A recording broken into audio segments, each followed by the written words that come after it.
amplifying the voices of female entrepreneurs globally. Honestly, she is banker. I worked in 3 banks in Nigeria, then Oceanic Bank, now Eco Bank, and also I worked at GTB Bank, then finally at First City Monument Bank. And being a banker has actually taught me a lot. So at a point in time, I was tired of, being a banker. Not that I don't want it anymore, but of course, as a family woman, you have your children growing up. So I was like, you know what, it's time for me to do something for myself. Of course, what do I do? What kind of sector, industry do I go to was a bit of challenge. But again, I said that let me start with what I'm used to, what I know about, which was and that was when I started my event management business. Being an Ijebu woman, I'm from Ijebu, we love parties. okay. So, organizing, coordinating, planning parties wasn't a problem for me. I mean, it's something that I can do at the tip of my finger. So I started with event management, and there I now dived into Ladies in Business Magazine Global. And why did I go into the magazine? During the time I was doing the event, I've been to a lot of seminars, conferences, web, events, for women generally. And I saw a lot of women, especially at the exhibition centers, doing wonderfully well for themselves. And I was like, who's showcasing all these people? These people need to be seen, heard, and recognized. I mean, just like what you said the other time when you were doing the introduction, that we need to find innovators that can fill in the gap. Yes. Right. So I saw the gap for these women, like they are not being seen, heard, and recognized. So I was like, okay, can we have a platform where they can, this can happen for them? And I said, can we have a magazine? And of course, there are a lot of magazines for women, but I said, no, those are the women that have actually, achieved a lot. Has been accomplished. Absolutely. So I said, no, we need, women that are coming up and they are trying so hard to do something for themselves. Let's have a platform whereby we'll be able to, have the bridge from them transitioning from whom they are to the eventuality of what they want to become. And that was how I came about the Ladies in Business Magazine Global. And then when I started it, it was, like it was a big deal, because it's like people have been waiting for it. And it's like, they can never find themselves to be on a cover of a magazine. And it's like, it's only when you have money, or you're a politician's wife, or you're a pastor, or you're a minister, or you're a big woman, that is when people can actually, showcase you. And I said, no, it shouldn't be, because really, my dear, what is success to you may be different from what is success to me. You understand? And success can be in different forms. And at every particular point in our lives, we have actually been successful. Unfortunately, we don't celebrate that. So I said, you know what? Let's have this Ladies in Business magazine to use this media to appreciate the unsung heroes, the unknown faces of women doing excellently well for themselves. And that is how. That's a very nice concept. Thank you. You mentioned that success is subjective. What is successful to you Absolutely will not necessarily mean the same thing to me. Yes. And you also mentioned that the basis for the magazine is about giving recognition to women who are just coming up. Absolutely. So, going from that angle, let's talk about visibility. Right.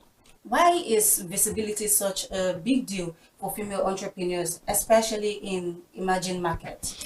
Absolutely, it is a big deal. Okay. Unfortunately, that is the battle we have to battle with as a woman. It's a global thing, actually. So women have been seen trying to, thrive, to, come out, hey, I'm here. Even though we're doing so much, the recognition is not there, even especially in politics. I would say that visibility is a huge thing that women in business, ladies, female entrepreneurs need to really, find a way to create and enter into. Because if you're not visible, no matter how, experienced you are very skillful, or you're very good at what you do, visibility, especially now we have social media. I mean, social media is a must have for everyone. So you just need to, find the one that is good for you. Maybe the LinkedIn is good for you, maybe this Instagram, or whichever one, but you must be present, and your presence is something that would definitely give you your own voice. Recognition. Yes. Okay, talking about the recognition, the visibility, you mentioned being on social media is part of the ecosystem. Absolutely. So which social media do you prioritize for the magazine? Okay, for the magazine, I would say Instagram. Okay. Then LinkedIn. Okay. Then I don't know if I can say Facebook. Facebook, yeah. Actually, yeah, Facebook, and of course our WhatsApp platform. Yeah. Okay. So, but majorly Instagram for me, because that is where we need to display all the pictures of the wonderful women that we are featuring and all that. So on LinkedIn, we're able to actually bring out their content, who wrote a particular content for us or an article, because the magazine has lots of fantastic segments. We talk about parenting, we talk about education, we talk about fashion and lifestyle, we talk about health and wellness. I mean, we talk about different segments of things that can affect women to have a work-life balance as a single mother, or as a single lady, or as a married person. So, and you're still a business person at the same time. So we have all these different segments. So through LinkedIn, there we can literally expatiate the details of all those articles, but Instagram will not allow you to put in much stuff. Okay, all right. You've mentioned Instagram, you've mentioned LinkedIn. The WhatsApp, is it to, where you have a community where you'll be able to talk to them one-on-one, you drop information, they'll be able to drop their complaints back to you? Absolutely. Okay. Because of that, we actually definitely have a WhatsApp group, which we have created since 2020. Okay. So in the group, we have different women from different countries. I mean, I'm talking of different countries right now. So through the platform, we are able to to communicate to them one-on-one basis, and we're like we're not like, we're building it as a community. It's actually link-based community group, and through the group, a lot of women were able to connect with one another for business, for a lot of connectivity. Yes. All right. You've worked across Nigeria, the UAE, Europe, and beyond. So how important would you say cross-border collaboration is in today's business world? Wow, that's a very good question. I would say it's very, very important, because I'm a huge benefactor of that. When you go local, no matter how local you are, try to go global. And that is part of what I used to tell people also, like, please don't just remain local, go global as well. You don't know who is going to need your service in one country or the other. It's okay, you can, you should be known from home, right? But try to expand, and go out there and learn about other people's culture, business, tradition, whatever that is going on in the outside world. That way you have the full knowledge and understanding of know-how of what to do. Like through the group also, we have, women that are doing businesses together, like I said. So some women do transact with one another, maybe from Dubai to Nigeria. Maybe there are some goods they, through exportation or importation. You understand? Yeah. So a lot of things are ongoing. So imagine you being in a global platform or in a global world. It gives a lot of opportunities, unhandy ones actually, for you, and I can really testify to that, like I said. Okay. Okay, that's very interesting. Thank you. As president of the African Arab Women Chamber of Commerce, how exactly are you bridging opportunities between African and Arab markets? The African Arab Women Chamber of Commerce, I founded it when I was in Dubai. And because I realized that there are a lot of things that we can do together. Actually, to tell you the facts, we have a lot of similarities with the Arab people. Like, trust me, especially the Muslim people here in Nigeria. In Africa as well. So I saw so many similarities, in the UAE, of course, not just UAE, Qatar, Oman, Saudi Arabia, what have you. So we have some similarities in what we do together in terms of business, family, tradition, religion, and all that. So because of that, And since I'm from Africa, I said, let's have that platform again, to bring together these women, and let's see how we can collaborate, partner, of course, bring investment at the end of the day. So because of that also, I've been able to, bring in some investment into Nigeria, back and forth, vis-a-vis, from Dubai to UAE, from Dubai to Nigeria, from Nigeria to UAE, So, of course, because of the Chamber of Commerce, that has been possible. And then there are so many things that we're doing through the chambers as well. Looking at what you've been doing, what you've achieved so far, we would really say, I would say you are a successful woman. Thank you. We're still trying to be. All right. You've also established platforms like the Business Innovation Academy and Africa Change Movement. Right. How important would you say capacity building is in creating sustainable entrepreneurs? Yeah, through the Business Innovation Academy, that platform was actually created. The academy was actually created based on helping female entrepreneurs or generally entrepreneurs out there, for them to know the what, why, when, where, how. What kind of business to do, who are your target audience for you to do, so that you can find a way to know the industry to dive into when you want to start a business. So practically, that is what the Business Innovation Academy is all about. And through that, we've been able to create, do a lot of training, for bankers, a lot of people that are trying to look into diving into the business world. But again, it's not everybody that can do business. Some people are literally your 9-to-5 person, and that's okay, that's fine, because you're still in business. Mind you, you're serving a company that is in business as well, and that is why you are there as a staff. So it's not literally everybody that can have the effrontery to literally take over a business, because when you're in a business, you're on your own. So through the academy and through the African Change Movement, we've been, doing a lot of training, vocational skills training, funding as well, investments. And the African Change Movement was actually created in the United Arab Emirates. Because that platform is for Africans that are just getting to the UAE. They don't know whom to talk to, which organizations is responsible for this or that. And that was born out of passion also, because I wanted a situation whereby we can help Africans and create a good image for Africans in the United Arab Emirates, because there are a lot of things going on there. That's another story for another day, right? So being an African woman, I see it as an opportunity, not just an opportunity, as a duty call to bring my people forward, to represent them, to help them. Those that are having maybe legal issues, we have lawyers to handle them. And those that are having, funding issues to fund their business, we help them to get some loans and all that. So that is what the African Change Movement platform is all about. And through that, we've been able to create, of course, a sustainable strategy that can, help humanity at the end of the day. Okay, we're still talking about the cross-border collaboration going on with your businesses and your innovation. So how do you handle language barrier across what goes on in the business? Yes, at least for most countries they speak English, right? So, but like in the UAE, of course, English is the basic language, apart from the locals that do speak Arab and all that. I just to get to learn some bits of Arabic language. Can you tell us some now? Abibi, come to Dubai.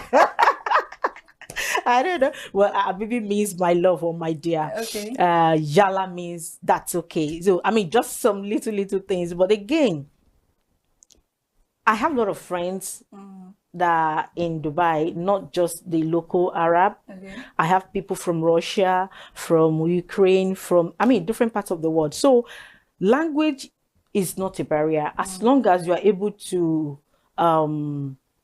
have a communal, a good relationship.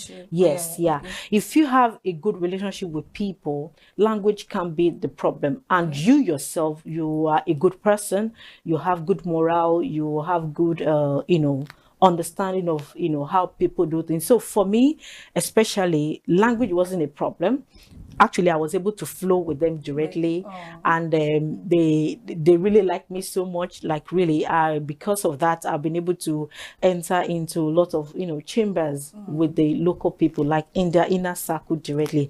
And so many times, I found myself as the only Black person.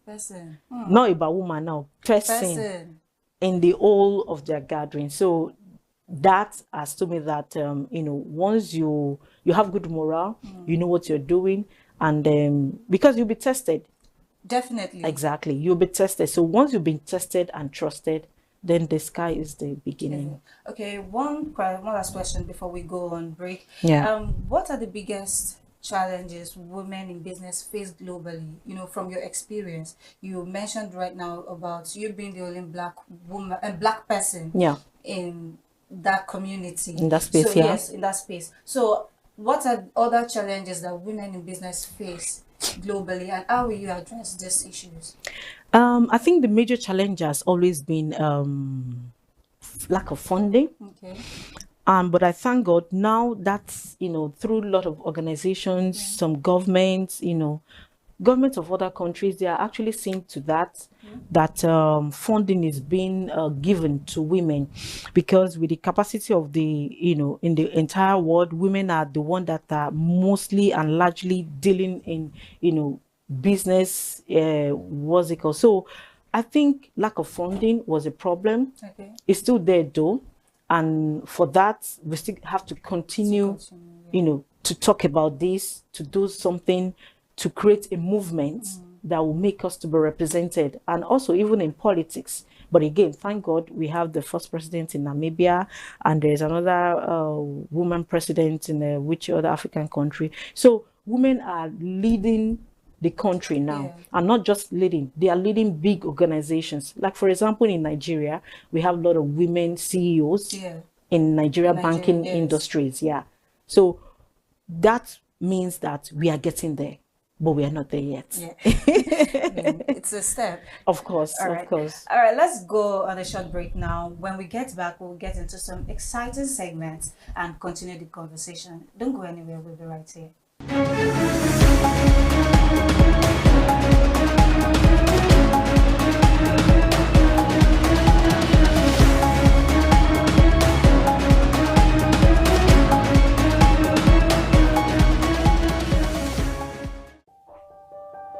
Hey there, do you know in the world today, everyone is a consumer, and as consumers, we all have the right to be heard.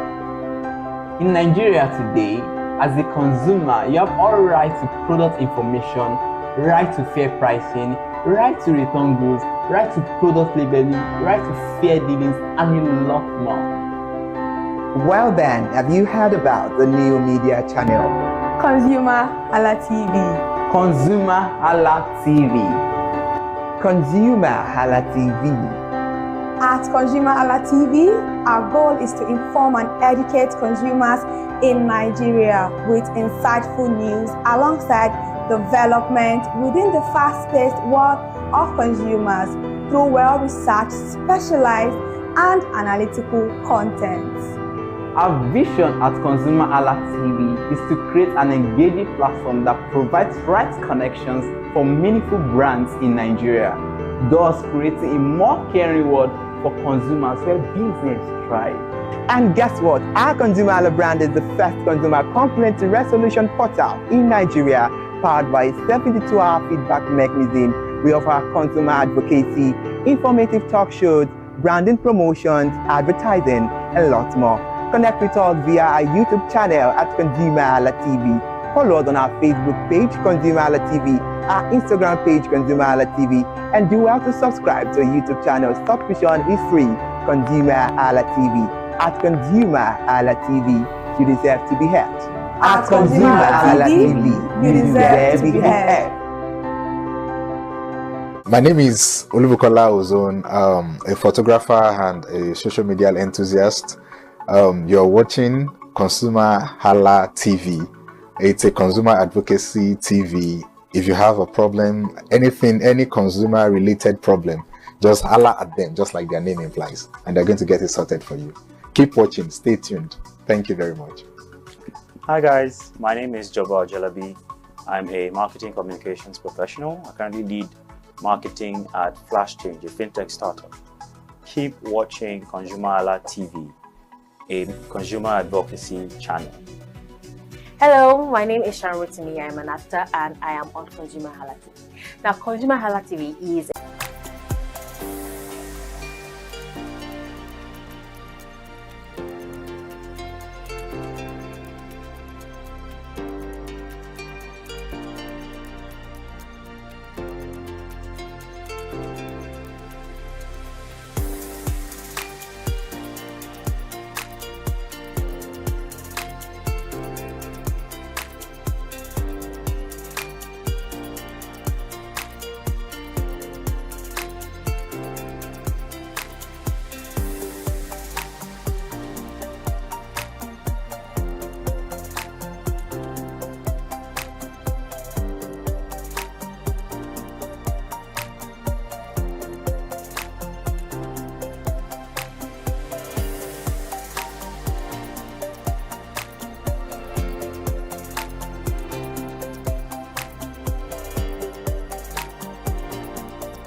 4-day Treasury bill.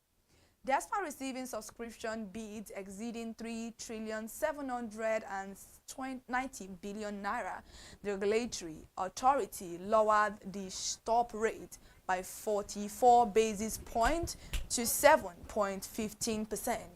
The immense investor demand allowed the Apex Bank to reject costlier bids while allotting 638 billion naira.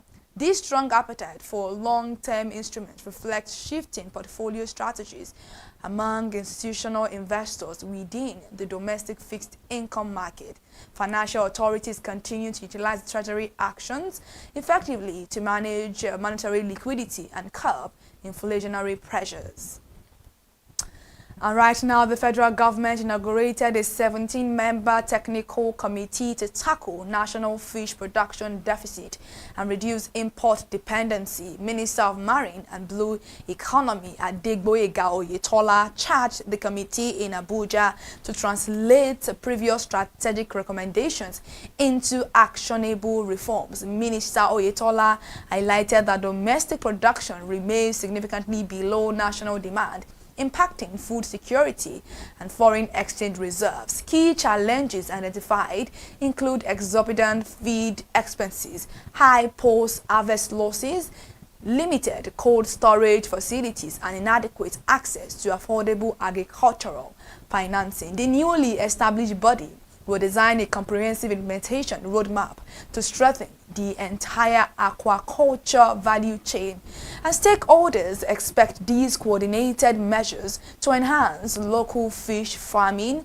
create employment, and improve household nutrition nationwide. The Nigerian Maritime Administration and Safety Agency stepped up enforcement of statutory regulatories and regulations governing indigenous participation in domestic shipping activities. Public Relations Head Osage Edward announced that operators must strictly comply with the Coastal and Inland Shipping Act and related maritime guidelines. Under the enhanced regulatory framework, entities requiring vessels to cabotage operations must utilize Nigeria-owned registered manned and constructed ships. Agency officials emphasized that foreign vessel deployment is permissible only when verified local capacity is entirely unavailable. The enforcement drive aims to protect local shipping enterprises, build national maritime capacity, and ensure compliance with international safety standards. Maritime authorities warn that defaulting operators will face strict sanctions under existing statutory provisions. Back to the federal government, they have unveiled plans to convert 21 idle dams they discovered along the Sokoto-Badagry Highway into commercially viable power asset. Minister of Power Joseph Tegbe disclosed the initiative in Abuja during the launch of the Renewable Energy Asset Management Company. Minister Tegbe noted that President Bola Ahmed Tinubu directed the ministry to optimize stranded infrastructure to address national's electricity supply deficit. The upcoming small-scale hydro policy will harness these abandoned water reservoirs to generate renewable energy for surrounding communities. This strategic asset optimization initiative forms part of broader governmental effort to expand grid capacity. Integrating these regional power sources will significantly improve local electricity availability and support industrial growth. The transmission company of Nigeria mobilized $1.4 billion in international loans and grants to expand the national electricity grid. Executive Director Ajiboye Oluwagbenga announced that the financing will support massive infrastructural upgrades and transformer installations. Development partners including the World Bank, African Development Bank, and Japan International Cooperation Agency provided the crucial funding over the past 12 months. This international investment successfully elevated national wheeling capacity to over 8,700 megawatt. Officials confirmed that while simulated grid capacity has reached record levels. Physical testing of the network is ongoing. Enhanced transmission infrastructure will ensure stable electricity delivery and reduce system-wide power distribution bottlenecks. The independent petroleum marketers reported that pump prices climbed to between 1,250 naira and 1,300 naira per litre. National Publicity Secretary Chinedu Ukadike stated that recent adjustment by Dangote Petroleum Refinery complicates business planning for downstream operators. The refinery increased its downstream price to 1,200 naira per litre following earlier upward adjustments driven by international crude market fluctuations. Marketers noted that navigating exchange rate volatility and shifting government policies remain challenging. Despite these near-term operational orders, industry stakeholders anticipate future price moderations aligned with global commodity trends. Coordinated supply adjustment are expected to stabilize the domestic downstream petroleum market in the coming months. The Federal Airport Authority of Nigeria lifted operating restrictions on both services following a direct intervention by Aviation Minister Festus Keyamo. Public Affairs Director Henry Agbebire confirmed that constructive engagement between airport management and the e-hailing company resolved previous disputes.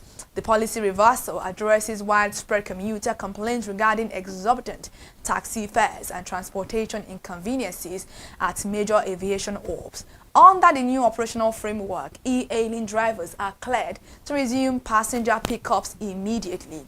Aviation authorities emphasize their commitment to maintaining orderly commercial transport standards across all managed terminals.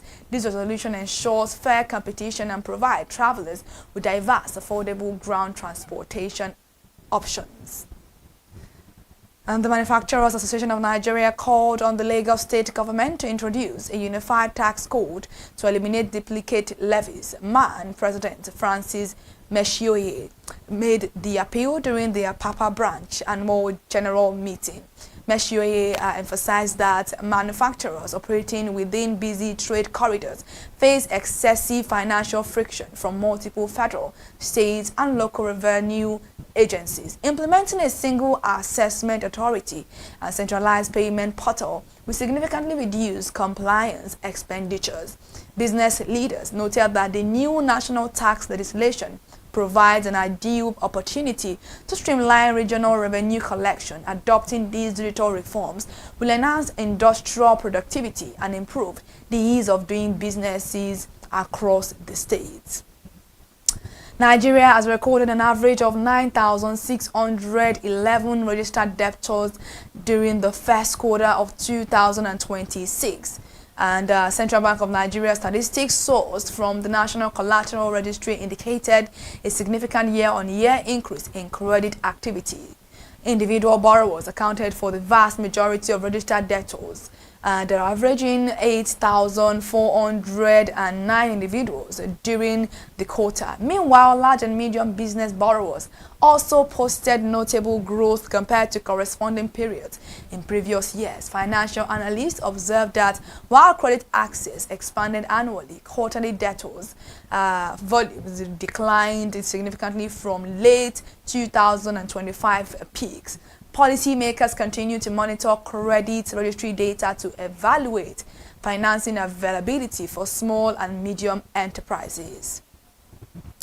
The Microsoft co-founder Bill Gates warned that the rapid transition into the artificial intelligence era could trigger unprecedented labor market disruptions. In an extensive essay, Gates cautioned that governments are currently failing to prepare for massive job displacement. The technology leader emphasized that artificial intelligence could either bridge global inequality gaps or severely deepen socio-economic divisions depending on policy responses. Unlike previous technological revolutions, the accelerated deployment speed of artificial intelligence demands immediate government interventions. Gates also urged global leaders and communities to establish proactive framework to support workers and ease economic transitions. Comprehensive societal planning is to ensure that emerging technologies benefit all segments of the global populations. All right, thank you so much for joining us for the news at 2 this afternoon on Consumer Hala TV. To stay connected, to listen to more news updates, please follow us across all our social media platforms displaying right now on the screen, and also head over to our TikTok account at Consumer Hala TV. I'm Kikalamo Ajibola. Thank you so much for staying connected.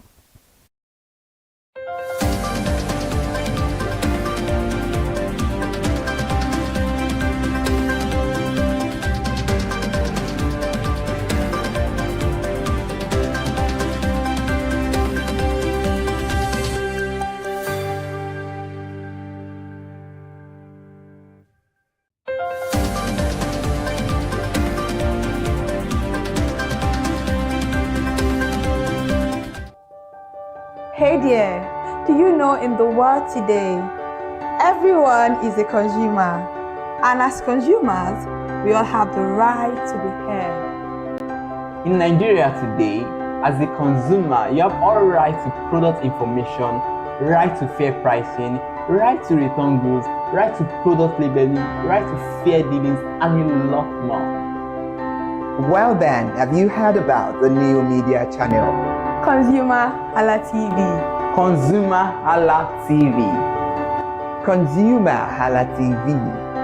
At ConsumerHalla TV, our goal is to inform and educate consumers in Nigeria with insightful news alongside development within the fast-paced world of consumers through well-researched, specialized, and analytical content. Our vision at ConsumerHallaTV is to create an engaging platform that provides right connections for meaningful brands in Nigeria, thus creating a more caring world for consumers where business thrive. And guess what? Our ConsumerHalla brand is the first consumer complaint resolution portal in Nigeria, powered by a 72-hour feedback mechanism. We offer consumer advocacy, informative talk shows, branding promotions, advertising, and lots more. Connect with us via our YouTube channel at ConsumerHallaTV. Follow us on our Facebook page, ConsumerHallaTV, our Instagram page, ConsumerHallaTV, and do well to subscribe to our YouTube channel. Subscription is free. ConsumerHallaTV. At ConsumerHallaTV, you deserve to be heard. At ConsumerHallaTV, you deserve to be heard. To get your issues resolved. Hey there.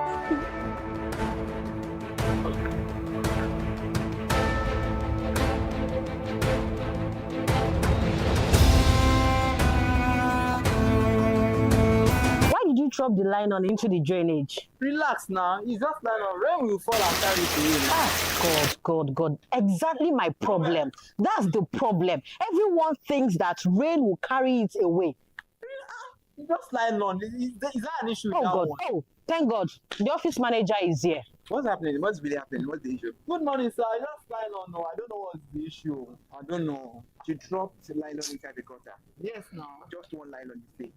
One nylon from you, one nylon from another person. Before you know it, the drainage will be blocked. Exactly the problem. Exactly, and the NIMET has warned that it's going to rain heavily. Where will all this drainage or all the water pass through the gutters? Where? Please pick it up. Straight into homes, offices, and even parked car, and everyone starts blaming the government. Can one small nylon cause flooding? Absolutely. A nylon can cause flooding because before you know it, it will trap the bottle and the dirt inside the gutter, and drainage is everywhere. Stagnant waters brings mosquitoes, even cause malaria, typhoid, cholera outbreaks. Not to mention traffic. Once the roads are flooded, people spend hours on traffic, businesses lost money, employees arrive late at work. And remember, government spent billions of naira on drainages instead of using this money to build boreholes, hospitals, schools. So please, let's stop dumping refuse into drainage. Oh wow, what should I have done instead? It's simple, my dear. Use proper waste bin, dispose your items properly, avoid littering stuff around, then we are good to go. Oh, now I have learnt my lessons. Exactly. And I promise I'll always dispose refuse properly. Good. Better, because a gutter is not a dustbin, it's a water channel. And don't forget, dumping refuse into the gutters is prohibited in Lagos State and all other states. you can be fined or prosecuted. If waters cannot flow through the gutters, it will enter into your offices or homes. One single nylon can block the entire drainage. Let's ensure that we keep our environment clean. Let's keep our environment clean.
Food remains one of the biggest expenses in Nigerian households, and as the rising cost of living continues to put pressure on consumers, the question of how much do we spend to put food on our tables remains an important one. According to the latest figures from the National Bureau of Statistics, food inflation rate in Nigeria rose up to 17.52% in June 2026, up from 16.96% in May, with staple foods like yam, beans, rice, and fresh produce contributing to the pressure of household living. So what does this look like in the market? And how does this rising cost of living affect buyers and sellers alike? That is what we're here to find out today at Ile-Epo Market. My name is Peace Unwoke, and this is me on Market Today for ConsumerHallaTV. Let's go.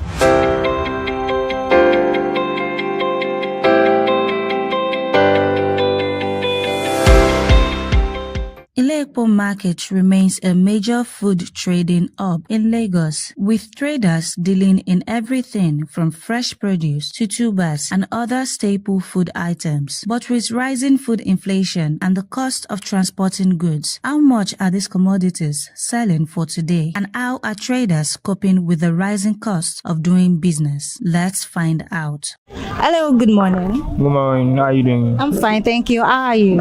I'm fine. All right, can you tell me your name? I'm Steven. All right, Steven, what do you sell in Ile-Epo Market? I'm a trader, I sell food stuff, I sell gari, beans, rice. Okay, so let's talk about what you sell here, because you have gari, you have yellow gari, you have white gari, you have beans, you have rice. Do you have different types of rice here? Yes. Okay, so let's start from there. Can you mention the different types of rice you have? Like this one, I have foreign rice. This one is small green. That one is my choice rice. Okay. It's different from each other. But that one is big one. Okay. Okay, so how much is the small grain? How much is this other types? Is it for Derica or for paint or bag? For Derica, let's start with Derica. How much is it for Derica? This one now is Derica 900, 850. Okay. That one is 1,100. Why the other one too is 1,100? This is 1,100. Yeah. Then this one is 900 naira for Derica. Yes. Okay, so let's talk about the paint. How do you sell in paint? I sell paint here 4,500. That one 6,000. That one 6,000. Okay, 6,000, 6,000, 4,500 for paint. Yeah. All right, let's move to gari. We have the yellow gari and the white gari. Okay. Yes. So how do you sell? Is it for the bag or paint or which bag, paint? If you sell in cups, you can tell us. If you sell in Derica, you can tell us. This one for the bag is 22. That one is 22 also. For the paint of this one is 1,2. That one is 1,500 for the this paint. Paint is 1,2. Yes. The paint of that is 1,500. Yeah. The bag is 22,000. The bag is how much? 22,000 as well. 22,000 naira. So how is the paint different? Because this one is 1,200 for paint. The bag is 22,000. That's the bag is 22,000, but the paint is 1,500. So what's the difference? What causes the difference? The paint in the bag. This one is 20 paints, but that one is 15 in the bag. 15 paints. Okay. Yeah. Okay. So is this Gary and this Gary the same thing? They are the same thing. They are the same thing, yes. They are the same thing. Okay, so let's move away from Gary. Let's talk about beans. What type of beans do you have available in this shop today? I have only drum and oloyin.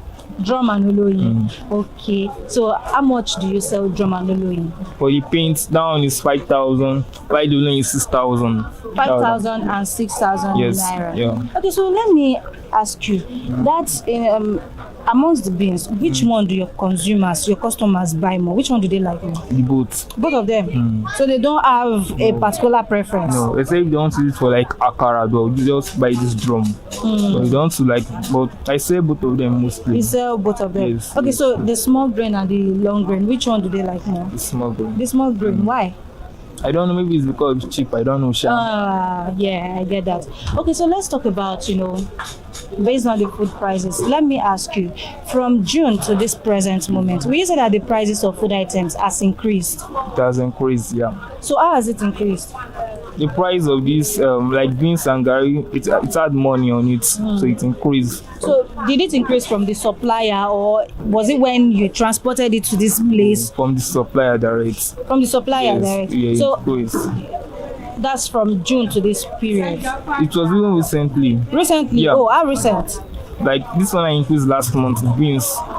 This gari increased this week. That yellow gari increased this week. How much was it before? I was selling 19.5. Well, now I'm selling 21.5 now. Wow. You said that the beans increased last month. How much did you sell it last month? The beans I was selling before, I was selling 4.7, but now I'm selling 5,000. That other one, oloyin, I was selling 5.5, but now I'm selling 6,000. Okay, looking at the fact that you said the increase came from your suppliers, so does that affect how you make profit and how you even sell to your customers? Yes, it affects how I make profits. In Yes. what way? Can you explain better?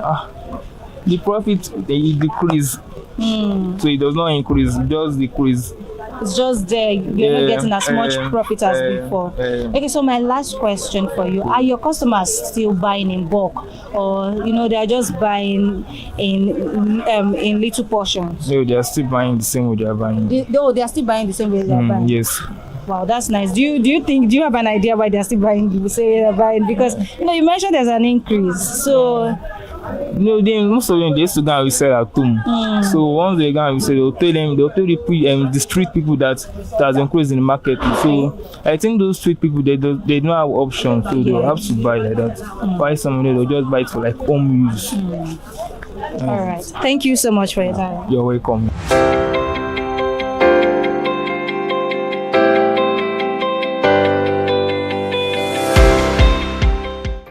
Hello, good morning, sir. Good morning. How are you today? I'm good. All right, so can you tell me your name? My name is Francis. All right, Mr. Francis, what do you sell in this market? Foodstuffs like gari, beans, and co. Gari, beans, and co. We'll start from the gari first before we move to the anko. So, what type of gari do you have in your store today, and how much do you sell? I have yellow gari, and a paint costs 1,600. Yes. Do you have white gari? Yes, a paint costs 1,300. 1,300. Yeah. Okay, so let's move to the beans. How much do you sell beans?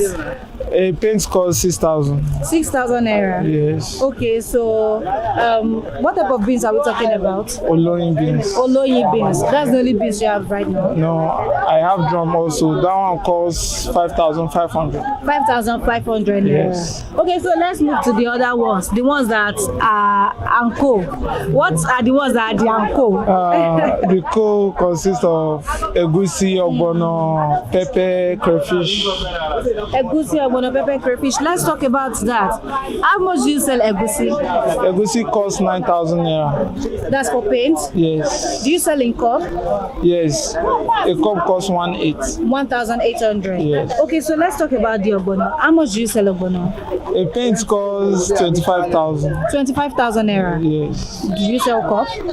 Yes. It also costs 1,800. 1,800. Okay, so let's talk about the final thing, the pepper. How do you sell pepper? How much is it? A paint costs 10,000 naira. 10,000 naira. Yes. Cup? A cup costs 2,000 naira. Okay, so let's talk about what your consumers or your customers buy. Between the drum beans and the oloyi beans, which one do they prefer? Which one do they buy more? They prefer oloyi beans. Oloyi beans, do you know why? Because it's honey beans. It's honey beans, good. All right, so let's talk about the food prices. Do you think food prices have increased? Has it increased? Yes, it has increased. Like say how many months or weeks now?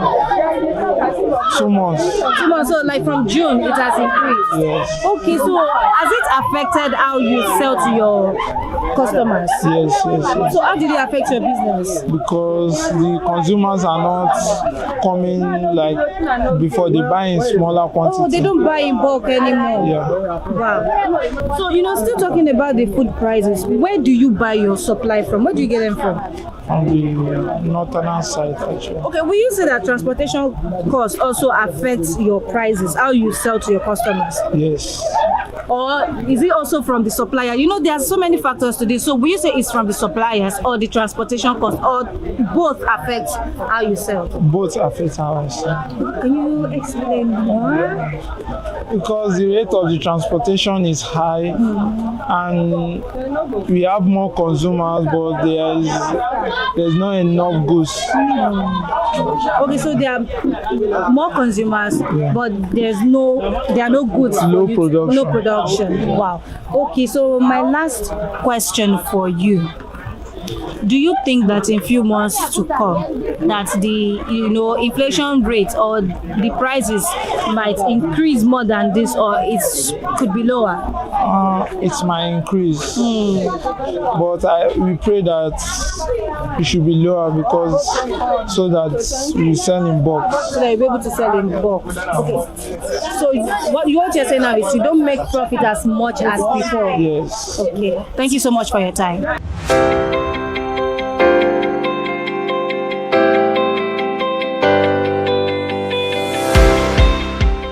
Hello, good morning, ma. Good morning. How are you today? I'm fine. You? I'm good, thank you. All right, so can you tell me your name?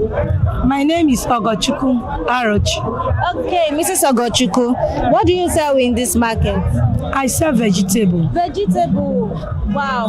Okay, so let's talk about what type of vegetable you sell. What type do you sell? I sell ugu, curry leaf, scent leaf. So where do you buy from? We buy from the wholesalers. Where is it? Do you buy in this market or you have another market? At times we used to go to Imba and buy. At times we buy here in Ilekpo. In Ilekpo. So the one you are selling now, the one you have available, where did you buy from? Do you buy from Ilekpo? I buy from this Ilekpo. This Ilekpo. Yes. Okay, so will you say that the prices, how you sell, has it increased? Because even if it does not increase in price, maybe the quantity as the prices increase, where you buy from? Due to the situation of things now, the way we used to buy vegetable formerly is not the way we are buying now. Yes. Due to that, everything have increased. So we used to buy a big bunch. We'll have the one of 25,000, 30,000. That's the bunch. That is the bunch. Yeah. We'll have the one of 3,000, 4,000. Yeah. But the way things is now, due to that, this is the vegetable, that is pumpkin leaf, ugu. Yeah. This is the period of it. Okay. So this is the season. So it's a seasonal. It's up to it's seasonal. Yes. Okay. Now we'll buy it like 3,000 in a small bunch. We'll come to resell. But due to the situation of this place, we used to pay the price of, let's say, 2,500 every day here. Why? So by the time people of all this Owoda, they used to come to collect from us 500 different places in different group. They will form and come. And by the time you will make all these expenses to see the what outcome of your sales every day, you will not meet up. So things are very, very expensive. Things are very, very yes. You know, talking about, there's a way you sell vegetable. When the price increases, you have to like reduce the quantity, so at least you'll be able to like to meet up with what you sell. You know, and your customers complaining. You know, according to the demand in the market, that they say the law of demand make us know that the higher the price, the lower the commodity demanded. Then the lower the price, the higher the commodity demanded. So you will place your market that when customer come, they will be able to buy, because if you increase the price, they will not buy. Like this one now, you are seeing it. We used to sell it like this 500.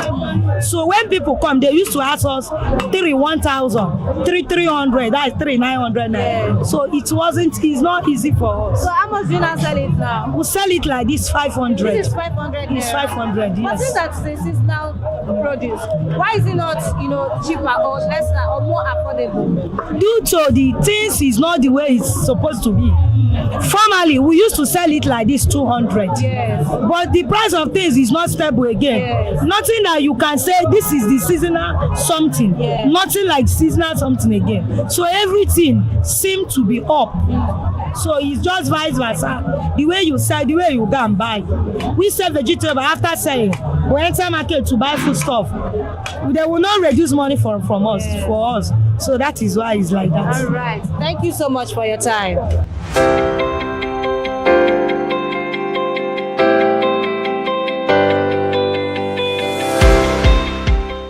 Hello, good morning, ma. Good morning. How are you today? I'm fine, thank you. All right. So can you tell me your name? My name is Winner. Miss Winner. All right. So, Miss Winner, what do you sell in this market? I sell stockfish here. These are my goods and this is what I sell. Okay. So, let's talk about the prices. How do you sell? I sell normally, but things are not moving well as supposed to move, because it's as if the prices are becoming more and more expensive day by day. So it's discouraging people to come and get what they are supposed to get. Okay, so you know, you have different types of stockfish here. You have different sizes. Let's talk about the price range first. How much do you sell them? From the highest, you know, to the lowest, these ones that you have here. The lowest is 500. That is 3 for 500. So this is 3 like this, 3 for 500 naira. Yes. Okay. So to the highest, you can see the one of 10,000, 11, 15, depending on what you want, the range of what you want, any amount you want, any size you want, you can get it. So you know, there's a certain report that, you know, food prices has increased in, you know, from June to this present moment. Will you say that it has increased? Of course it has. No. So has it increased tremendously? Is the increase really much, or yes, it's just very much? Very high. Yeah, very high, and it's really discouraging people to come again. You can see now there's nobody here. You can see there's no customer asking you what do you want or what do you want to get, because things are very expensive. So it's more like when you want to, like what you are selling now. Some people will tell you it's not compulsory for them to use it. Meanwhile, because they can't get it, they can't afford it. So that's why it's like that. And you know, when the thing is high like that, you know, you went to the market with the transport and everything, you are expecting to at least get something from, but you can't even get. You're even looking for your own capital. So yeah, there's no profit right now. It's not the way it's supposed to be. It's not the way it is now. So you mentioned transport. Is it only transportation that is affecting the prices, or you know, there are other factors too? Yeah, there are other factors, but for now, the way people are complaining, they are saying the transport is much, and the way people are complaining about it, so it's like that. They are saying the transport is really much. The transport of going to get it from wherever they are bringing it from, so it's much. So it's always like that. Okay, so your suppliers, where they get it from, they complain of the transport. Yes. So all that where you sum it up, it affects.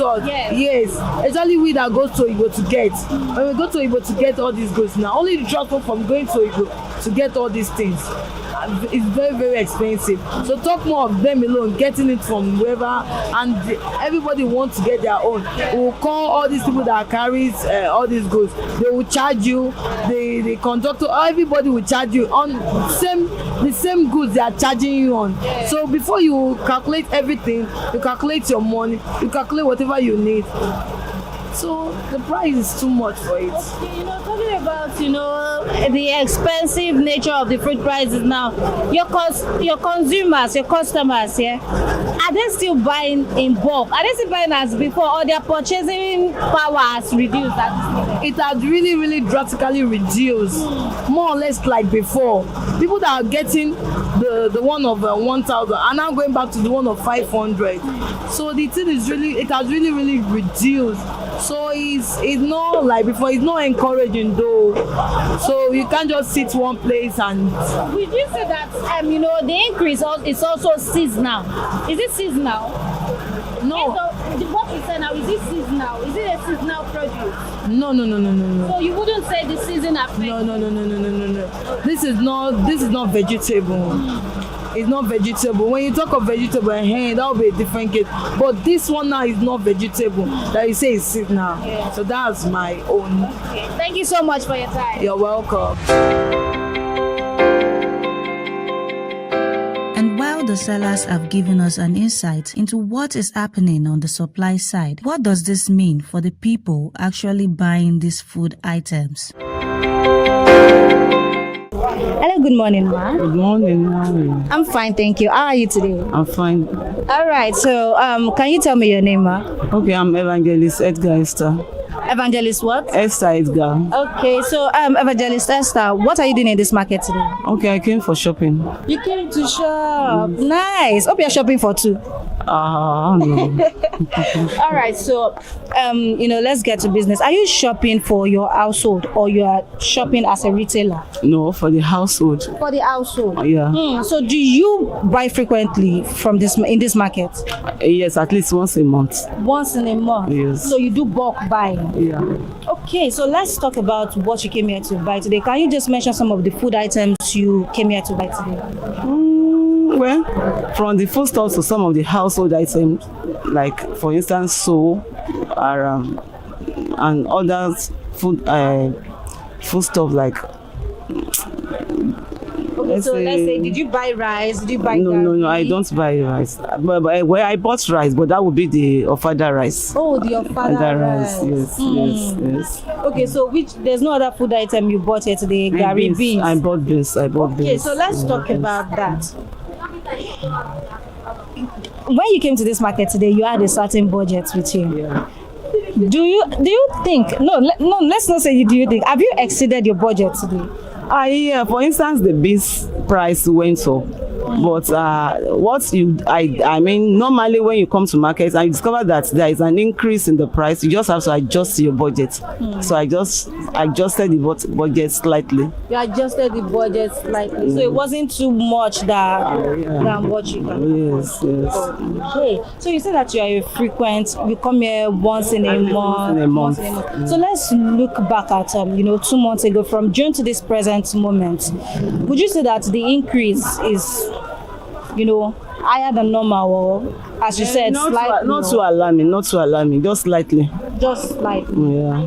Okay. So, what do you think? Maybe the next time you come to this market, do you think you'll still be buying in the same, the same amount, or do you think the prices would have gone up based on how things are now? Well, I can't decide that at all. It's not in the power of the consumer to decide the prices of commodities in the market.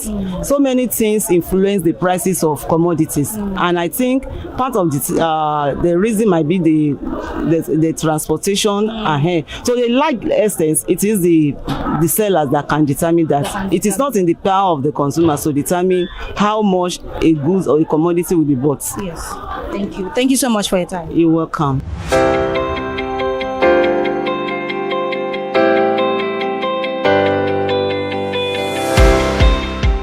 Hello, good morning. Hello, good morning. How are you today? I'm fine. All right, ma, can you tell me your name? My name is Mrs. Akinshola. Mrs. Adeshola. Akinshola. Akinshola. Yes. Okay, what are you here to do in this market today? I'm here to come and buy the soup ingredients. Soup ingredients. Yes. Nice. Okay, so let's talk about what you came here to buy today. You came in here with a particular budget. Before we even talk about that, do you buy every time from this market? Do you frequent this market? Yes, I used to be frequent at Ileko. You buy every time from? Yes. So you have customers around? I don't have customers, so I just go anywhere. I just go anywhere. Anywhere that I prefer. Okay, so let's talk about your budget. You came here with a budget today. Yes. So could you tell us the range of how much you came here with, and have you exceeded your budget for today? I have exceeded though. I have exceeded. You have exceeded? Yes. Wow. You know, sometimes when you come to market like that, yes, once you come and meet, will not be your own budget. Yes. And you don't have choice than to buy it. Yes. After all, you cannot eat your money. So talking about exceeding budgets, did you leave some things aside, to buy the more important ones, or you bought all the things that are important for your household? No, I have to reduce the quantity. The quantity of what I want to buy. So you not buy in bulk, you not buy as you expected. Yes. Okay, so let's talk about 2 months ago, from June to this period. Do you think that the prices of food stuff has increased? Not like that.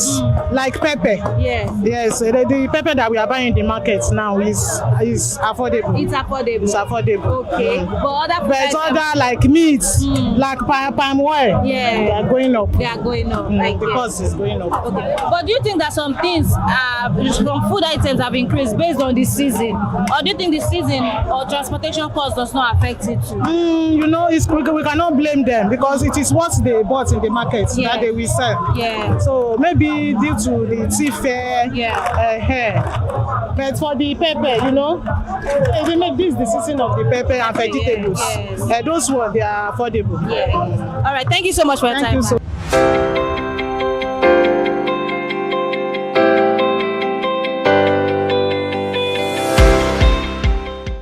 With inflation at a rising high, it is clear that the reality is not just in the numbers. It is in what Nigerians pay every time they go to the market. And for the traders today at the Ileko market, it is clear that there are several factors that influences how much they spend, how much they buy, and how they sell to the consumers. And for the buyers, it is clear that they have had to adjust their purchasing power and the budget allocated to their household spend. It is not over, but until the next episode, you can catch us on ConsumerHallaTV on Instagram, Facebook, TikTok, and Twitter. Until the next episode, my name is Peace Nweke, and bye for now.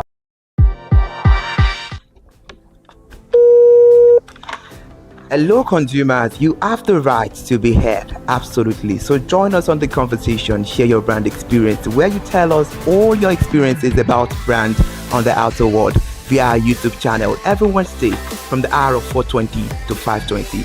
You can watch us via our YouTube channel, ConsumerHallaTV, and subscription is free. Follow us on all our social media platforms, ConsumerHallaTV. Share your brand experience. It's about storytelling. It's about experiences.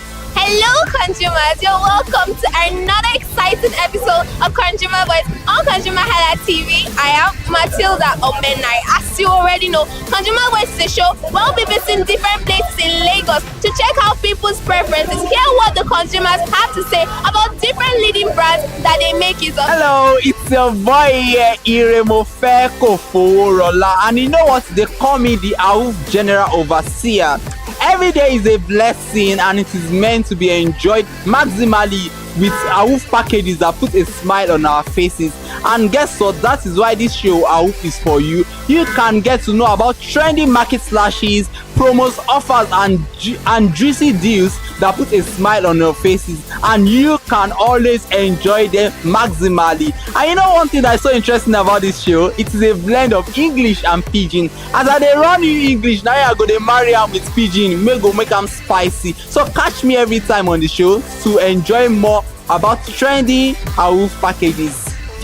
Public service announcement. Hello consumers, I am Kikelomo Ajibola and welcome to the Scam Alert segment on ConsumerHallaTV. Scam Alert educates viewers about various scams affecting consumers. We learn tips on how to identify fraudulent activities and provide advice on protecting our personal information. We aim to raise awareness and empower viewers to avoid falling victim to scams. We cover various topics such as phishing, identity theft, fraudulent investment schemes, and many more. You want to catch up on how these scammers invade our lives? Join us every Tuesday by 12:30 p.m. for Scam Alert on our YouTube channel at ConsumerHalla TV. Subscription is absolutely free. And in case you're not following us across all our social media platforms, follow us on Instagram, Facebook, X, TikTok at ConsumerHalla TV. Don't say I didn't do anything for you this 2025. Bye. Welcome to In the Marketplace. We are taking you on a journey behind the scene of Nigeria's most vibrant market, from the sight and sound of the market to the stories of the people who makes it thrive. We will be sharing the untold stories that brings this market to life. Join us as we explore the history, challenges, and triumphs of the market vendors. We will dive into the daily lives of the people who call market home and uncover the secret that makes this market special. You will get to see the passion, energy, and dedication that goes into making this market success. Tune in to the In the Marketplace on ConsumerHalla TV on Thursday by 11 a.m. to experience the sight and sound. Don't forget to follow us on all our social media and on ConsumerHalla TV. I am Elizabeth Abefe. Hello fellow consumers, are you looking for a program where we give analysis about brand and a program where we project the voice of the consumer? Join my team and I on Consumer Analytics and Resolution Box by calling on the program to get your issues resolved. And in case you are wondering where Consumer Analytics and Resolution Box will be showing, please join us on our YouTube channel at ConsumerHalla TV. Subscription is free by 2 p.m. to 4 o'clock p.m. every Mondays and Wednesdays. Consumer Analytics and Resolution Box will be airing and will be here to provide you any information on brands and also issues that you have pending for us to resolve. Also follow us across all our other social media platforms, Instagram, Facebook, X, TikTok at ConsumerHalla TV. And that is why at ConsumerHalla TV, you deserve to be heard. Hi everyone, I am Iri Ayomikonle Eke. Join me live on Perspective every Mondays to Friday from the hour of 9 to 10, where we have meaningful and engaging conversations about all the burning and pressing issues making the round. Issues related to our economy and consumers. It's conversing, it's relatable, it's beyond interview. We have expert analysts who gives updated analysis about all aspects of a conversation. Join the moving train by subscribing to our YouTube channel, ConsumerHalla TV, and do well to follow us on all our social media platforms, ConsumerHalla TV. Stay informed. Thank you. I am Matilda Omenai. As you already know, Market Today is the show where we visit different markets across Nigeria, Lagos, to check out the prices of different things, ranging from household items to foodstuffs to cosmetics, electronics, every other thing. In a world of hustle and bustle, entertainment keeps us alive, and that is why at ConsumerHalla TV, we ensure you enjoy all around 360-degree entertainment program. Screen Time is the show for you, where you enjoy top 5 countdown, celebrity of the week, exclusive interview, and other segments. Don't mind if it's just a jealous person. Oh, It's new movie release, update, and Screen Time. I'm going to enjoy myself because this is my favorite time on the program. I get to recommend good movie for you, and I'm also waiting for you to recommend movies to me also in the comment section. Screen Time is not just all about entertainment, it is relaxing and also educational. So that is why we are bringing to you Screen Time on ConsumerHalla TV. And in case you're wondering where to join us every Mondays by 5 o'clock p.m. at ConsumerHalla TV on our YouTube channel. Subscription is very, very free. And in case you have not followed us across all our social media platforms, please do so. We are begging you, on Instagram, Facebook, Twitter, and also TikTok at ConsumerHalla TV. What are you waiting for? Click on that follow and subscribe right now. And from the I to the R to the E to the M to the F to the E, my name is Iremofe Koforola, the man always clothed in wealth and strength. And I am Kikelomo Ajibola. Toodles!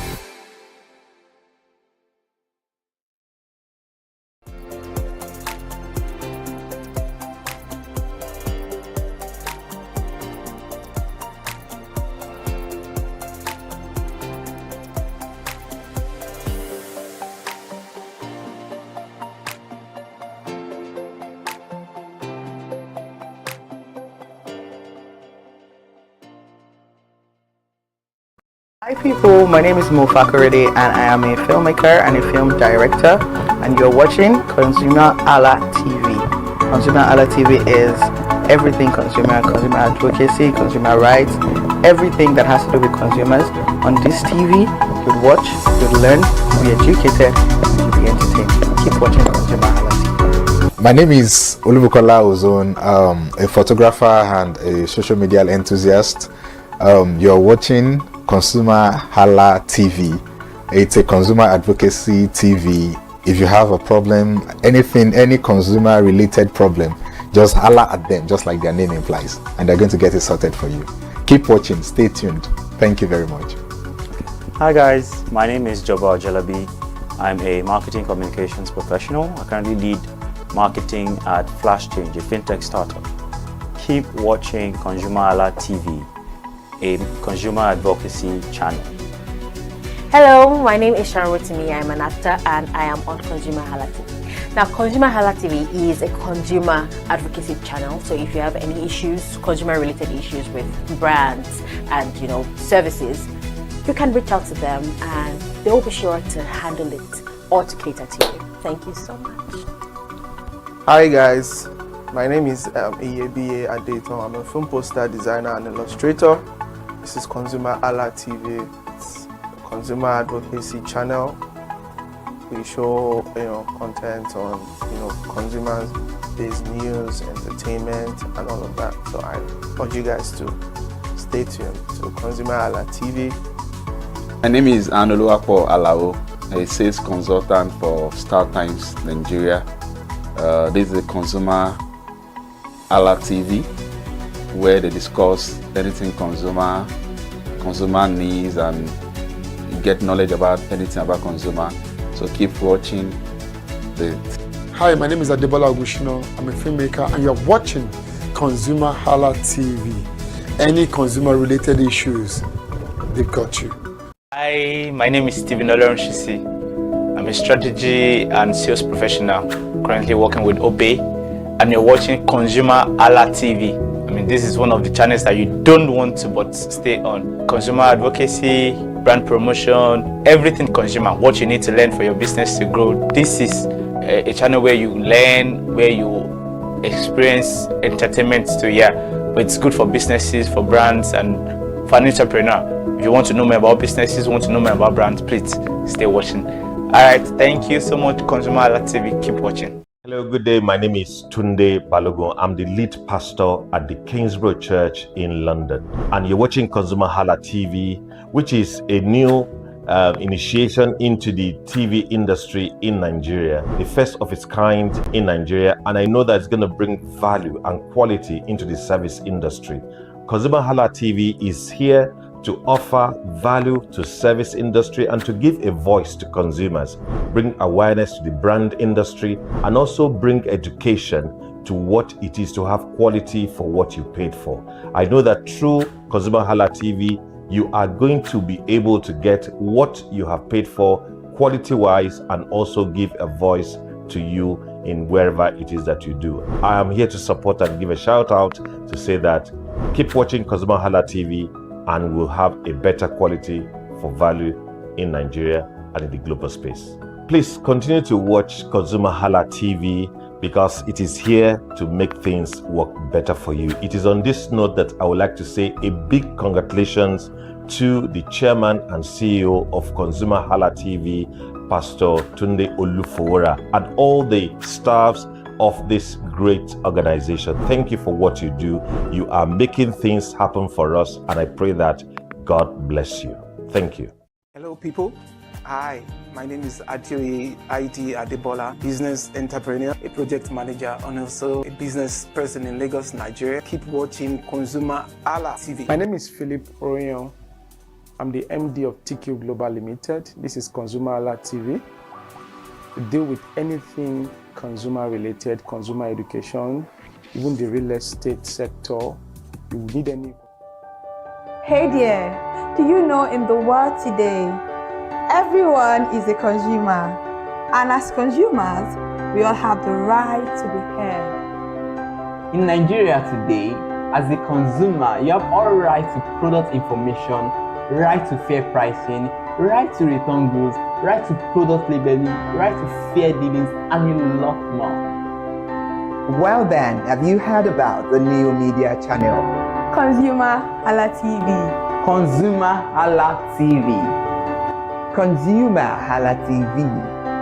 At ConsumerHalla TV, our goal is to inform and educate consumers in Nigeria with insightful news alongside development within the fast-paced world of consumers through well-researched, specialized, and analytical content.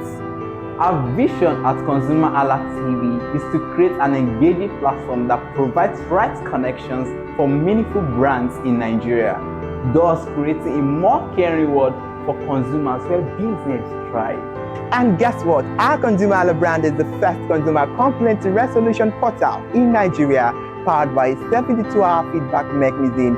We offer consumer advocacy, informative talk shows, branding promotions, advertising, and lots more. Connect with us via our YouTube channel at ConsumerHalla TV.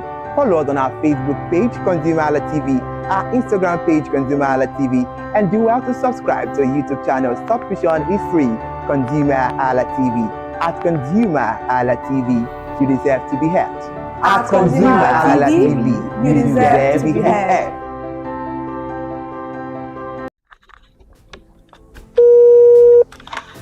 Hello.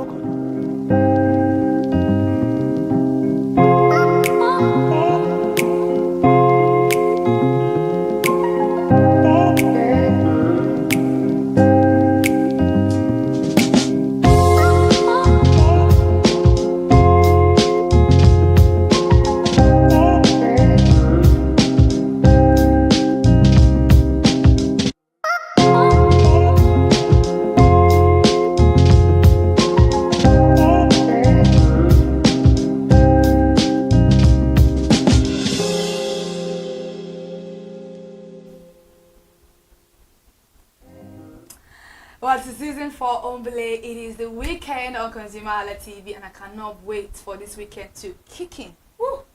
That is a lot to take in. Monday to Friday, we are ConsumerHalla TV. And now it is time for Fashion Freaks. What do you think, my lovely lady? So this week, how has this week been for you in general? It's been boring. Really? Yeah, it's been boring. But I hope Fashion Freaks is not. No, I'm here. I'm here.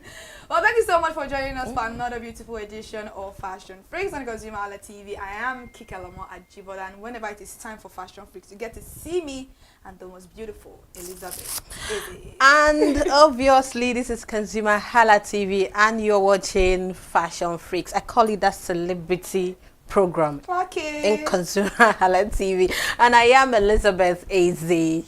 It's always very amazing to have you on the show because we have fun, we discuss clothes, you know, we see what is and on we chit-chat, and we chit-chat a little. Talking about chit-chatting, Ashmusi and Fina Gegel, such a I didn't see that coming. What exactly is going on? Because I know that you posted it, I think yesterday. Yes, right? I did. Like, I did. okay, I did. Getting interesting. I did. And it's a very juicy detail because I think apparently you were telling me this morning that Fina introduced Ashmusi to a deal. And Ashmusi, let's just get it straight. If you don't like someone's personality, and the person calls you for something, either a job, an event, and you know that you don't feel comfortable with that person, just say no. Just say, oh, because of how I just don't know. Just say I can't be there. I don't want to be there. Yes. Rather than trying to go to the back to, you know, kick that person out. Okay, Ashmushi on her own side said she didn't say it. I don't want you on the program, I just don't want to fight with you. And you are telling the organizers, why don't communicate with her? I don't want you, but can I just bring my own person in? But I think that's actually very hypocritical because this lady brought you in to a deal. Like, Fina was the one that owns that deal. She brought you in. And she gave you the contacts. Exactly. Talk to them, and you went to increase your price, making her look. This girl is I don't want to you know, pay attention to that, because everyone knows their worth. Yes. So if you're going to take this amount, me, I know my worth. I'm not going to go down with you. I won't talk about the money, but telling them, okay, I don't want to go into this with this person. Can I bring my own people out? That's bad. That's very bad. That's bad. Another issue going around the country is Pokoli.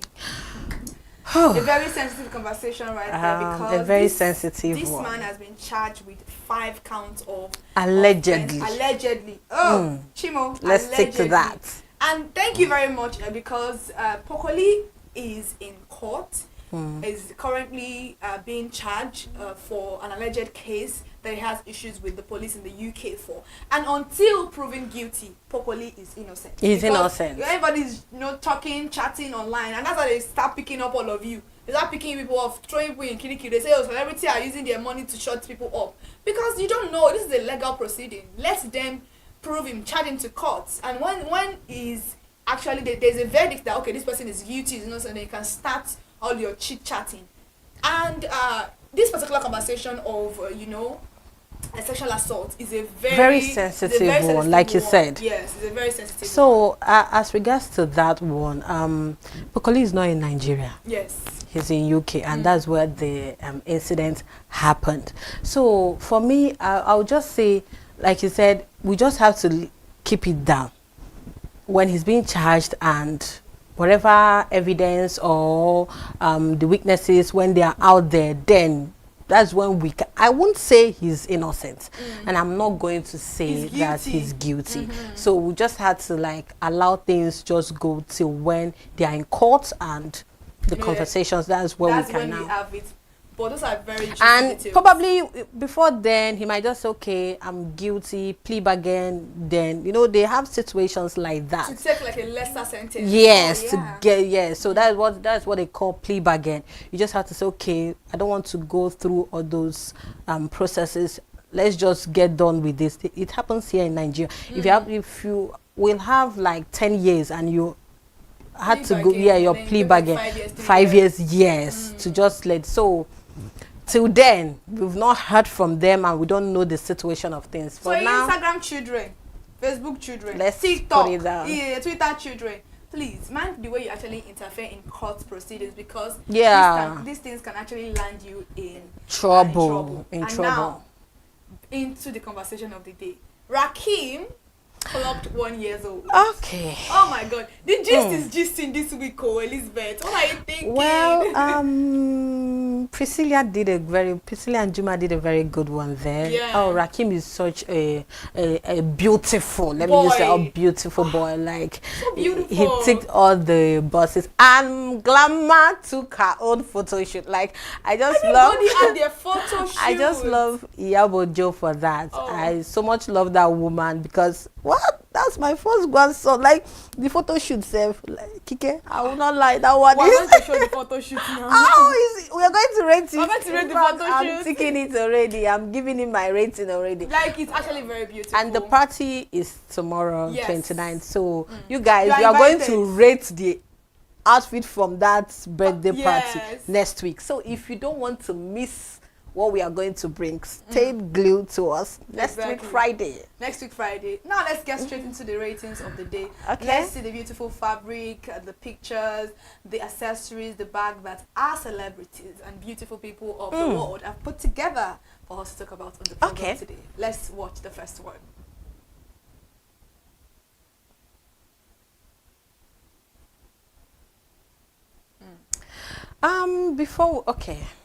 Let's go. Oh, Tomike Adeyeye also celebrated her birthday this week. And I love this lace top and the sequin material. That's what the skirt. The skirt is so stunning. I need to feel that. The texture, yeah, right? I need to feel that. You know, I don't really like this sequin material because sometimes it feels like it's scratchy on the skin. That's what I said. I need to feel that. The material, right? I want to see how comfortable it is. But let's talk about the top. That lace top. What do you think about that lace top? It is giving luxury. Everything it should give. I love the shoulder. I love everything about this outfit. Like the hair, the top, the color of the sequin, that's peach, I guess. Yeah, so. peach, Yeah, and a little so- bit of gold. And a little bit of yeah, gold. metallic gold. Then I love the fact that it's short, the little slitting there. Yeah. Are you seeing This the is already detailing? scandalous already. And you're giving us a slit. Oh my God, So she you're looks so bold, my beautiful. girl. Her makeup this is an 8.5. And I think for her me. hair is from our brand, Malia's World. Okay, she sells hair? Yeah, she does sell hair. And she has a salon, right? Okay. She does have a salon and she sells hair. And I think that hair is from our brand because I think she was advertising something that looks like that hair on our page. But Anton Kadeo looks really beautiful. She looks so with good. this lace top and also this sequin skirt. I just feel like it is very simple but also classy. I'm telling in you. the way the photo shoot was done, it's just very beautiful. It's giving grown. I am grown. You know, I'm an adult. I'm an adult. I'm a full-fledged Yeah. adult. And happy belated birthday to Tomike Adeoye. This beautiful outfit. I am gonna rate it personally an 8/10. I think it's just something I'm going to wear for my. An 8.5 from me. I said it earlier. Eh? She looks so good. I love the fact that she gave me a slit.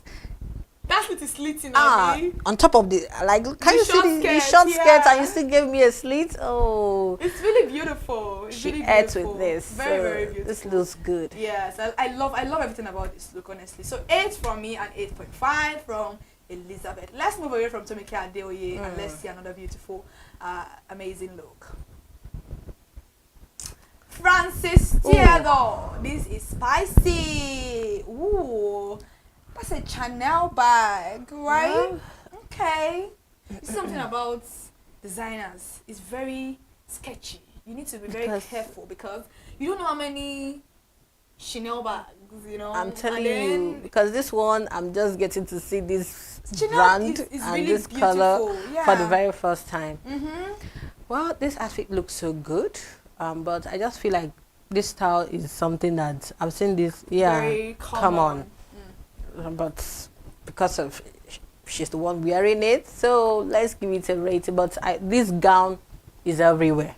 Yes, it's everywhere. It's honestly. everywhere. We have to be honest about that. I The love gown the is- heels. I'm not gonna lie. the heels is good. I think Looks what I like about Nigerian look currently is the fact that the bag doesn't necessarily match the color, but Okay. then it still makes sense because nobody's trying to wear green, blue, No, blue, blue. no. We are We've out passed of that. Like we've passed it. We've gone past we've that. Gone No, past no, that. no. And do you see her legs? The legs is stunning. Skin looks so The good. skin looks so good. I love Well, it. Kike, what are you rating this? Well, it's 6.5/10. Yes, 6 from me because of the bag. But the gown You is like? just... Do you like the bag? I said because of the bag. Oh, you're rating a 6. So Yes. if it is just the gown, what are you going to rate it? No, the gown. The gown is everywhere now. This style of this gown is actually everywhere. But I Kike. still love it. It's still cute. It looks so good, but the gown is a basic gown. But that bag is absolutely very beautiful. No, the bag is that so bag good. Is very, very beautiful, and it's quite a pricey one. But then let's move away from Francis Theodore. Okay. Let's see another one. Tayo B. Yamoli's wife. Ìyàwó Oh my God. Yemoli.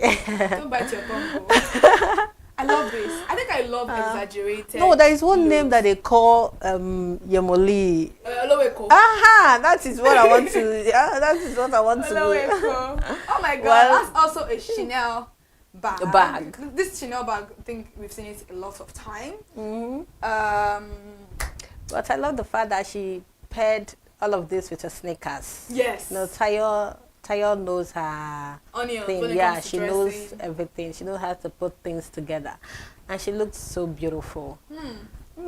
This look, I really love it. Do you I know love why? it. I love the non-traditional way of styling a suit. Exactly. Not everything has to be very slim fitted because it's a suit. Or with heels. Bogus look, yeah, this bogus look when it comes to suit is always looking very, very creative and classy. It just gives grown. It gives I am a boss lady that she is, and I love that look so much. I feel like the color, that army green, really suits her skin so really well. I love the shoulder. I love the dainty jewelry. I love the makeup. I really love nude lipstick on this particular lady. It just suits her so well. She knows her thing. Like I love From it. her hair down Yes. to look at the sneakers. Oh my God. Well, this is a 9 for me. This is also a 9 for me. I love It's a this 9 look for so me. much. She looks so good. That has know in the comment section what you think about these ratings, and let's see the ones that you would have won.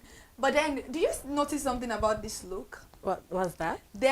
She's wearing a brown inner. A coffee brown inner. Wow, okay, yeah, I'm just getting to see that. Yeah, now. That's a very creative That's a very thing. creative one there. That's what we're talking about. It's not even that has to rhyme with what we are wearing. Give us a pop of color here and there. The color is not too loud, but then it is speaking. Yeah, we have literally about 3 colors there. Her sneakers is white and black. Her bag is blue. The outfit itself has its own color, and her inner tube or whatever has its own color there. So this is a 9 and a 9 from Kike. So we are good. I love it. Let's go and let's see another beautiful one. Michelle attended a wedding recently, I think over the week, and then she wore this gorgeous pink. Oh my god. Wow. I think I love the pink on her skin tone. This outfit. I love the look. Nothing too classy. The gele is really beautiful. Do I like the chain? Maybe the not. neck piece. Yeah, there. the neck chain. Okay. Maybe not. I really don't know about what I feel about that chain. I just feel like it is just there. It's not adding anything. Okay, I'm just getting to see the hand of this outfit. A lace is here, and the other part there is no lace there. But what do you think? Yeah, what do you think? Because I really think that if they had both, it would have looked better. And pop out very well. Yes. So the outfit looks really, really good, but the hand, no, I don't like what happened there. And I actually love the material that she used for the top. That satin material that she used for the top. It's really, really nice. It brought the shine of the pink, because the pink is like a very babyish pink. So it just suits her skin because she's dark skinned, and pink always suits dark skinned people. Contrary to people's opinion, I feel like pink suits dark skinned people better than lighter skinned people. I'm telling you, that's the fact. Yeah, it just looks really beautiful on dark skinned people. The color popped. The jewelry, the purse, yes, but I really don't like that the hand is just one. It's just one. I think it's a no-no for me. Giving confusion at this point, honestly. Oh my god. I don't like the chain. I don't like the chain. Oh my, well. I don't like the jewelry for a chain. I'm just going to give this a 6. Well, a 6.5 because this is mature. Let's move away from that and let's see another one. Okay, let's go. Hey, the birthday boy and his grandmother. Glamour. It's glamour. Hey. Oh my god. I love Iyabojo's energy. Like this woman makes me happy. I just don't know.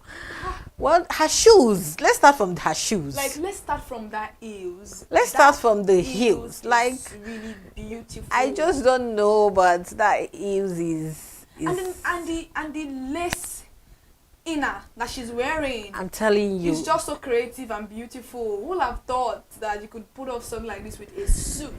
She's looking like mafia queen. What do you think? Well, that theme suits this outfit, Kike. Yeah. Kike, I will not promise you anything, but high five is what you are going to take. Well, look at Rakim himself. He's such a cutie. He looks so cute. Oh my god, look at him. He looks so Kike, grown. this is a 10 for me. Oh. I love it. This is a 9/10 for me. I'm not going down. I'm not going up. This is just a 10 for me. I really love this. Do you see what she? Look at the slit. I don't know what she did with her legs. Glamour wants to slay. Glamour is slaying. Oh my god. Glamour. This is a 10 over 10. I really do love this look, and I love the fact that the boy was also put in a suit. He looks so much like, I feel like he looks like his father, but then he has the complexion of his mother. The complexion of the grandmother. Yes, I never really thought that the boy, like, it never came to me like he was gonna look like this, because they've been hiding his face for like a year now, and then he just came up, and then this boy is just so beautiful. Juma is handsome, pretty. She's beautiful. Is beautiful. Glamour. Uncle Festus. Amazing. So I like the expectation is like it was worth it. So yeah, it was worth it. Thank you so much for keeping us waiting, because the review was worth it. Happy birthday to you, Rakim. All right, let's move away from Rakim and his glamour and let's see another beautiful look. Okay. Another birthday girl. She shares the same birthday with Rakim. Funke, wow, oh my God, this looks good. Let's talk about the background. Okay. This is giving, would you be my heaven, baby? Oh, this looks like heaven on earth, my dear. This is so beautiful. Kike, is that a golden shoe? Yeah, that's a golden shoe. Okay. Our jewelries are golden. And then the metallic feel of this outfit makes the gold really pop. Like the metallic feel, you know, this white silver feel that this cloth is giving. Looks so really beautiful. And I love the hair. Like that hair suits this style so much. I really do love the look. I love the earrings. Oh my God. I'm just getting to like the earrings. Yeah, looking at everything one by one. I'm telling you, the earrings, the shoes, this looks so good. Funke, happy birthday to you, ma'am. And I'm giving you an 8.5. This is a 9/10 for me. I love the look so much. Let's move from Mommy Funke. Let's see another beautiful one. Oh, sexy. Look at the hair. This is what we are talking about, blazers now. Yes. We're gonna make it look so like non-traditional, not the normal. We have gone past that. All those things. So and honestly, apart from pink being a color for dark-skinned people, nude brown, they fit dark-skinned people so well. Look at the way it feels like Kike, why do I feel like you are in this program to promote dark-skinned people? Kike, I'm fair in complexion. My baby. Kike, carry me. Look at my neck is already bending. Kike, what did I do? Kike, please don't do that on this show, please. My love. Kike, I promise you have been the way you hype dark people. Please, you the next time I'll be on this show, I might turn a dark person. No, don't worry. We don't need you in our league. You're beautiful, just the way you are. Kike, the way Kike will rate dark people, like the face. I'm waiting. You know that when it comes to outfit or colors that fit fair people, I'm gonna say that this color fit fair people. But you said don't lie now. Brown. Kike, I'm still in this show. Nude. Don't. It just fits dark-skinned people so well. Kike, I might go and change my skin color. My baby girl, you look really beautiful like this. You don't see yourself. Okay. They go to beauty. Asa. Let's go back to that. Let's go back to that. I feel okay now. I feel okay to rate this. Okay, I love this look. I love the chain. Look at the inner. Like, look at the slit at that inner or that neck part. Did you see that chain? Is it popping? I can literally sniff Funke from here. Like, she smell good. Her makeup blends with from head to down, like everything blends together. Honestly. Oh my God, this is a 9 for me. This is a 10/10 for me. I love that polka dot puff socks. I love it so much. It is just so beautiful and creative. I think I just love this look so much. I love it. We are done with normal suits. Wear suits. Show legs. Show everything. Show the girlies. Let us know that we can do things even with when we are like looking corporate. We can still be a baddie. A baddie. Clock it round. Let's move away from the birthday girl. Let's see another one. Too many birthday people this week. Tommy, Rakim, Funke, Akindele. Okay. Then she shall be going. Let's see. Oh, this is another look. That Daddy and mommy of the celebrant. I love this look so much. I love this. This looks so good. The colors. This is the Tanzanian color. Exactly. By the way. And the color is really, really amazing. It is spectacular. The way they decorated. Look at Priscilla's cape. The outer part is green and the inner part is blue. Look at the silhouette of this look. It is just so amazing. I love Juma's look. I love the cap. I love the boys. Everything is just so amazing. And the background of this look, this theme. Look at the carpet. It is like a zebra color. It's Yeah. giving we are royal. Kike, is this royalty. a skirt and a top? Because I can see her Yeah, tummy. it's a skirt and a top. Okay. I was thinking that's Yeah, a it's a gown. skirt and- it's very beautiful. Very so beautiful. I love this outfit. I love what she's tying on.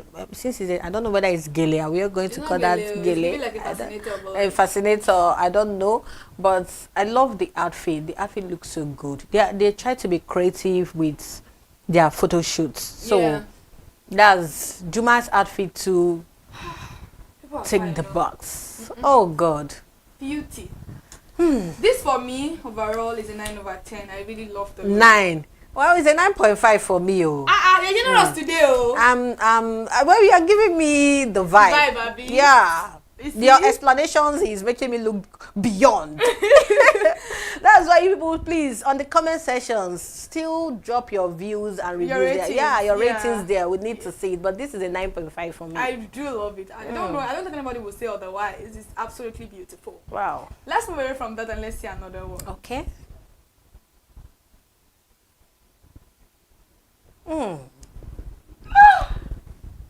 What is that? What is doing you? Simini. Please, I need people to see my reaction. Please, what is That is boy doing so you? fine. God, I beg you. How can people be that fine in this life? God, Simini, please go and marry so that when people like this are gushing over you, now bring them, brought them back and say, Simini, look at me. Look at me. From Boy, where? you are so fine. Hey, I feel God, like I crying. beg. I'm emotional. I'm just emotional. Men are in this studio, so don't. They are not Timini. Okay. All right, let's move on. Let's see Timini. Producer have given us bombastic. Producer looking at me. Are you Timini? You're not Timini. Bombastic side eye. At least. Oh. People should give her bombastic side eye. I'm not going to rate this for this look. I'm not going to rate this outfit. It's not even the clothes because I don't see what you are gushing over. It's the face I'm black and black. No, I'm not talking about the look. It's the face. Look, I love that Prada cap that he has on. Okay, do the rating. It's Just rate it for all of us in no, this you're rating, studio. no. You're rating too. The black, I love the black, the black cap. It's not like Okay. a normal face cap. It's absolutely beautiful. I love Yeah. it so much. I love the shade. Oh, the diamonds on the... What is on his ear?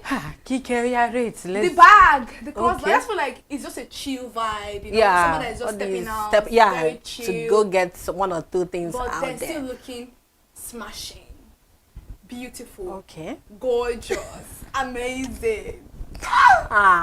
Kike, they are counting our time for us because of Timini. Timini, I understand. This is a very beautiful look, and I love you so very much. In case you don't Please, know. you guys should tag Timini at the comment section. And this look for me is a 6.5. It's a regular look, honestly. But then the person that's wearing this look is 100 over.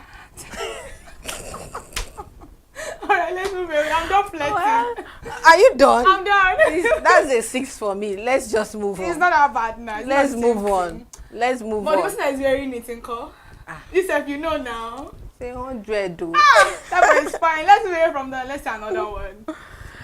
Oh, Timini's wife came up after Timini. Okay. You don't see me, man. You see face. Bimbo Ademoye. God, this is stunning. This lady, that belt is giving this 2K Right 2K body. Yes, body. nah. And I love the hair. And The it's- pixie curl. this is giving a 2K body vibe, but it's not a 2K body So vibe. stunning. I love it. And then we have another Chanel bag. Mm. Can you see that? Wow. Wow, I'm giving this is this really beautiful. an 8. I'm gonna give it an 8.5. I really love it. Okay, I love the Very outfit. beautiful. 8 and 8.5. We are okay. We are close because she ate. She had and left no crumbs. And I love the background. The gold is just doing everything for me. It ties the look together. It's just very beautiful. She's Yeah. absolutely stunning. And the makeup fits this look. I really do love it. Let's move away from that and let's see another one. Okay.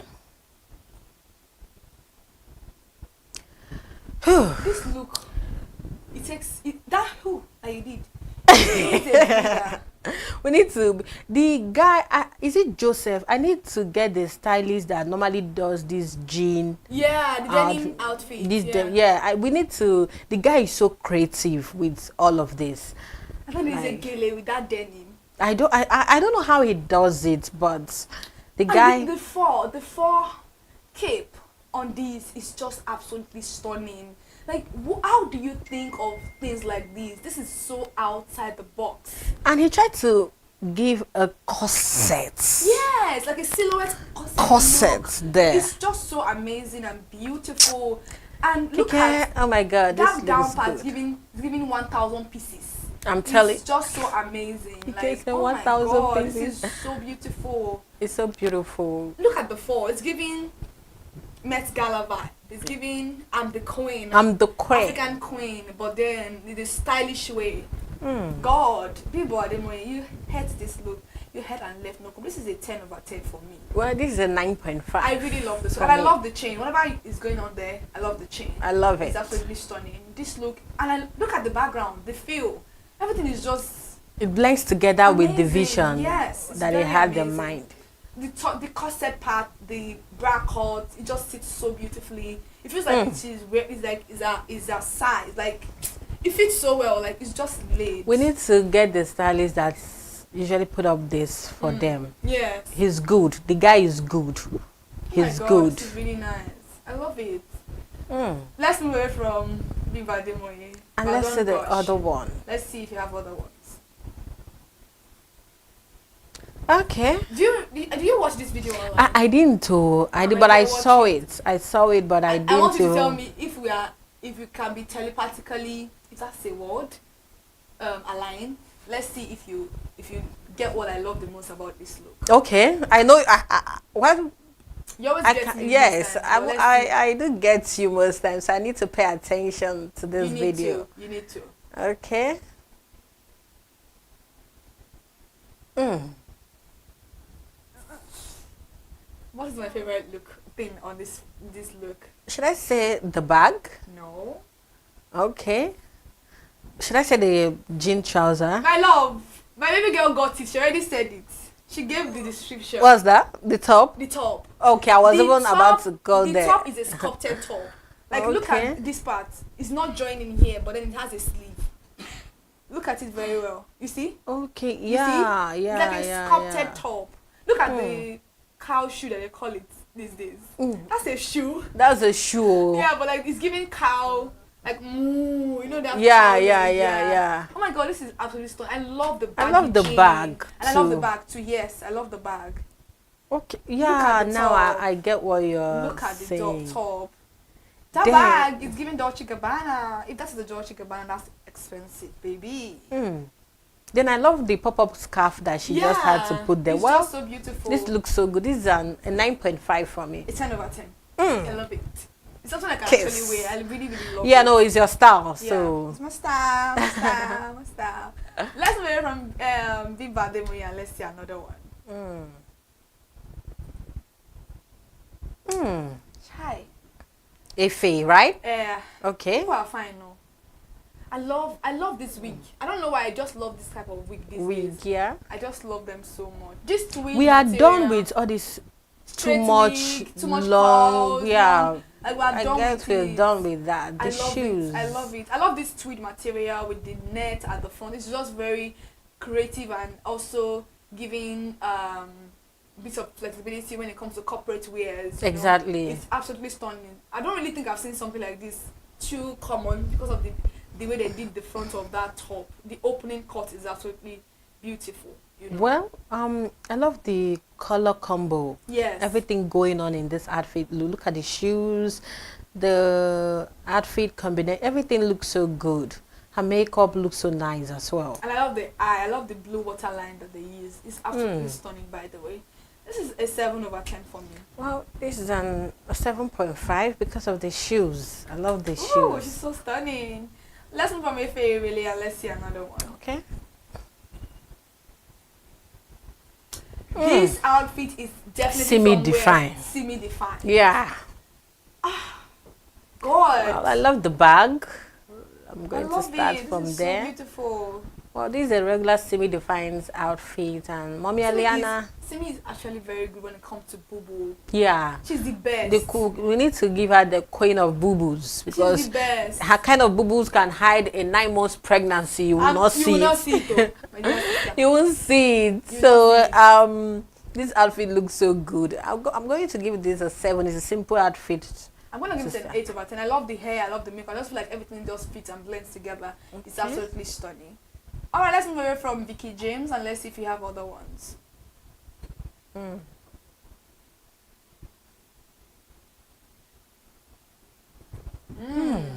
Frances, what do you have for us, baby girl? Oh my god. Wow. Well, when I talk about slits, this is what I'm talking about. This is what we are talking about. So I love the heels. To your knee.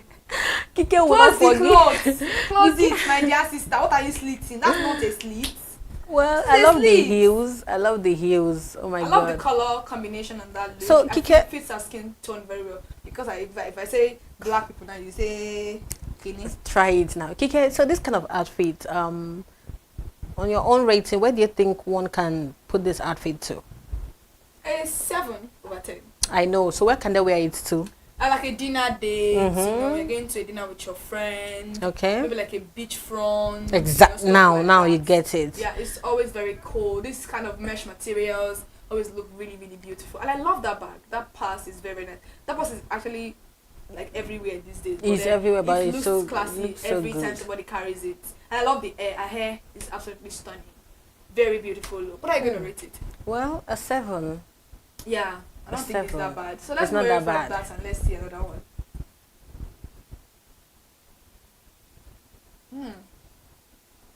Ooh. Ego Umosu. Ego nwa osu, no nwosu. It's not Nwa Osu. Is it not NW? Oh, okay, nwosu. yeah, Okay, is it Nwosu. okay? Yeah, That's her the name, yeah. her name. Okay. Sorry, you're Igbo. what do I know? I don't even know her name, but I know she's an actress. Yeah, and she's she really looks beautiful. good. Oh my god, I love the dangling earrings. It's very different from what we've been seeing since morning. And those metallic flowers. That's what I want really to ask. beautiful. What the design and the outfit looks so good. Wow. It looks so It good. makes the black, but then I don't like the net in between that the. Let's take a look back. So you can see what I'm talking about. It's too. Okay, You see the it? net. Yeah. Okay, yeah. Whew. Let that slit come up a bit, my dear sister. Well, Show those legs. But I love the makeup. It's absolutely stunning. I love the color. I love the color combination. The tone that it gives is just so beautiful. I don't like the net. I feel like it's just very ash. I can see that it's a net. Why am I saying it? It's supposed to be a it doesn't a blend skin well. net. Yeah. What's going on? And she's not that dark. Well, this look for me is an 8 over 10. Well, same with me, an 8, because she looks so good. I love the color. hair. The I hair love looks the hair good. tied everything together. Together, yeah. Yeah, those curls they're sitting properly. Let's move away from Ego almost and let's see another one. Okay. Wow, this is scandalous. Chioma, good hair. Chioma, Rakim's godmother. good hair. What is going on here, my dear sister? Hmm. You don't see those legs? I'm The curls are literally curving, seeing everything. and those fringe at the down part of that outfit ties everything together. Kike, the bags. Yeah, the bag is so stunning. The bag oh my looks god. good. The stack of jewelry, amazing, beautiful. Wow. Then I love what's happening at the fringe. The fringe. Yeah, I it's love so everything beautiful. happening there. Whew. Well, Kike, this is a 9 for me. I know what you like. This is a 9 for me. I love it. I love the outfit. 8.5. Okay. I don't really like the hair. I don't know. But I get the look. 'cause it's The giving bombastic side eye we are getting here. I love it. I love when Please a girl ask can me- show herself. Show yourself, flaunt it, baby. Oh, Negodu, she's so beautiful. She looks so good. And the blue actually complements her skin. Okay. Please, let's move on. Let's move Why are on. you acting attacked? I'm not even saying anything. I'm just compliment her skin. I love the hair. You didn't get what the hair was Yeah, doing. the hair. I love It's her looking wet hair. because of the way the outfit looks. It's giving slaughtery. So the hair needs to look wet. Oh my God. You know Kike- me now. I always look at those Kike things. pays attention to these things. It's Well, so the hair beautiful. looks good. Yeah, that's why the hair looks like that. Like it has to give this this wet look, so I can. And she has just been touching that hair so I can constantly, see what so that she's, you see. doing She's with sending the a hair. message. Are you seeing my hair? Do you see how Okay. complimentary it is with this look? Okay, Yeah, that's I what she's get doing. it there. I get Well it right done, there. Chioma. Let's move away from Chioma and let's see let's- another one if you have other ones. Okay. Okay. Hey, Daddy and Mommy. Oh my God, I love that chain. I love it. You know, these Indian chains, they always look beautiful. Those Yeah. Indian jewelries. These are like an Indian design. And it fits our look because it's giving Muslim couple. That's what I want to say. And you can see the back, the arc. Mm. It's giving Qibla. It's giving I amazing. just love the fact that the costume, they have a message there. Yes, with their the culture, outfit, the culture, the religion, and every other thing. Well, the Kambalas are my people. I love them so much. They are my people. I don't mind. I'm not really a fan of that color on Juma though.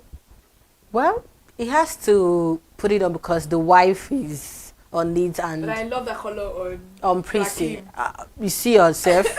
You see yourself. Well, all of them put together, this is an 8.5. Yeah, and 8/10 for me. I love the Okay. look. It's amazing. And she's so beautiful. Oh my She God. looks good. Alright, let's move away from Priscilla, Ojo, Nkambala. Let's see. Okay, I think we're done. Now, what is that look that captivated you today? Well, mommy, grandma, that woman is giving me joy. I love that look. That woman is giving. I just love everything about that outfit. I love everything. Please, can we just have a run through that picture? Oh my through the God. picture? Like, I just love this outfit. It's giving. I'm a grandma and I am sexy. I'm ready to slay. My favorite look for today is obviously Bimbo Ademoye's denim look. I just feel like it's a statement piece. Okay, can we see Bimbo Ademoye's denim gown? Oh my God. Is that a gown? Let's move away. This is a jumpsuit. This is a jumpsuit. Let's go. After that picture, I'm guessing we should have that. It's absolutely amazing. No. With the four. Amazing one blue denim like that, okay? Okay. There's a nod. Yes. Okay. This is my favorite look for the day because I Well, feel like it's just very different from what we've seen today overall. Yeah. Amazing, stunning piece. I forgot about this. But No this problem. looks good. Grandma's look is also 10/10. This looks good. This looks good. This So looks good. This is my outfit. For the week? For the week. Amazing, Okay. beautiful. I love it so much. So Our those two viewers. looks, obviously, they take the cake. Yeah. Amazing. Mwah.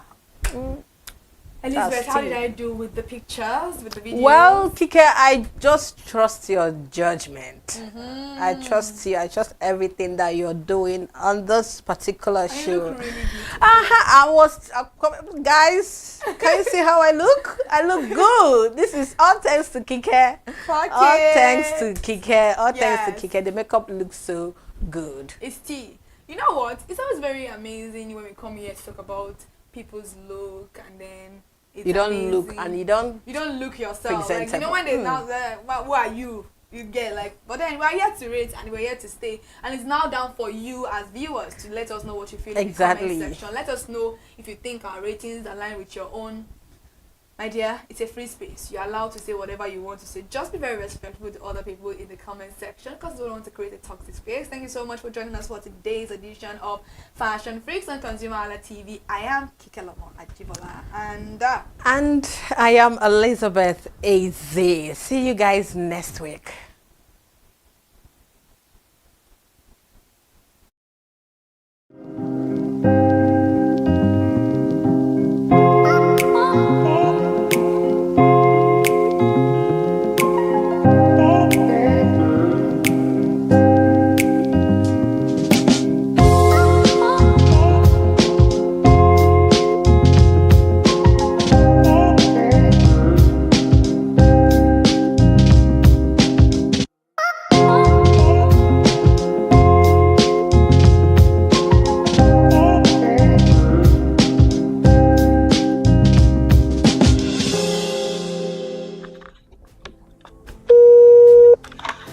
Hello, consumers. You have the right to be heard. Absolutely. So join us on the conversation, share your brand experience, where you tell us all your experiences about brands on the outer world via our YouTube channel every Wednesday from the hour of 4:20 to 5:20. You can watch us via our YouTube channel, ConsumerHalla TV, and subscription is free.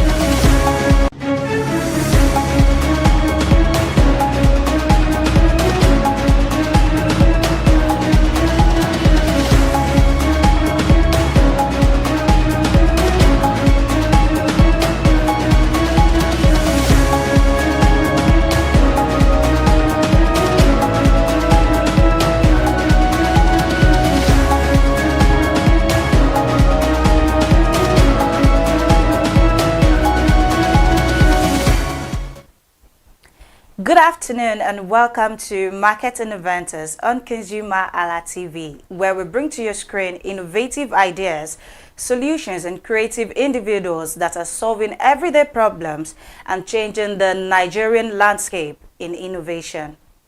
Today we are looking at a problem that affects the average Nigerian. We're talking about farmers, traders, food businesses and consumers, and what we're talking about is tomato losses. This affects individuals in Nigeria.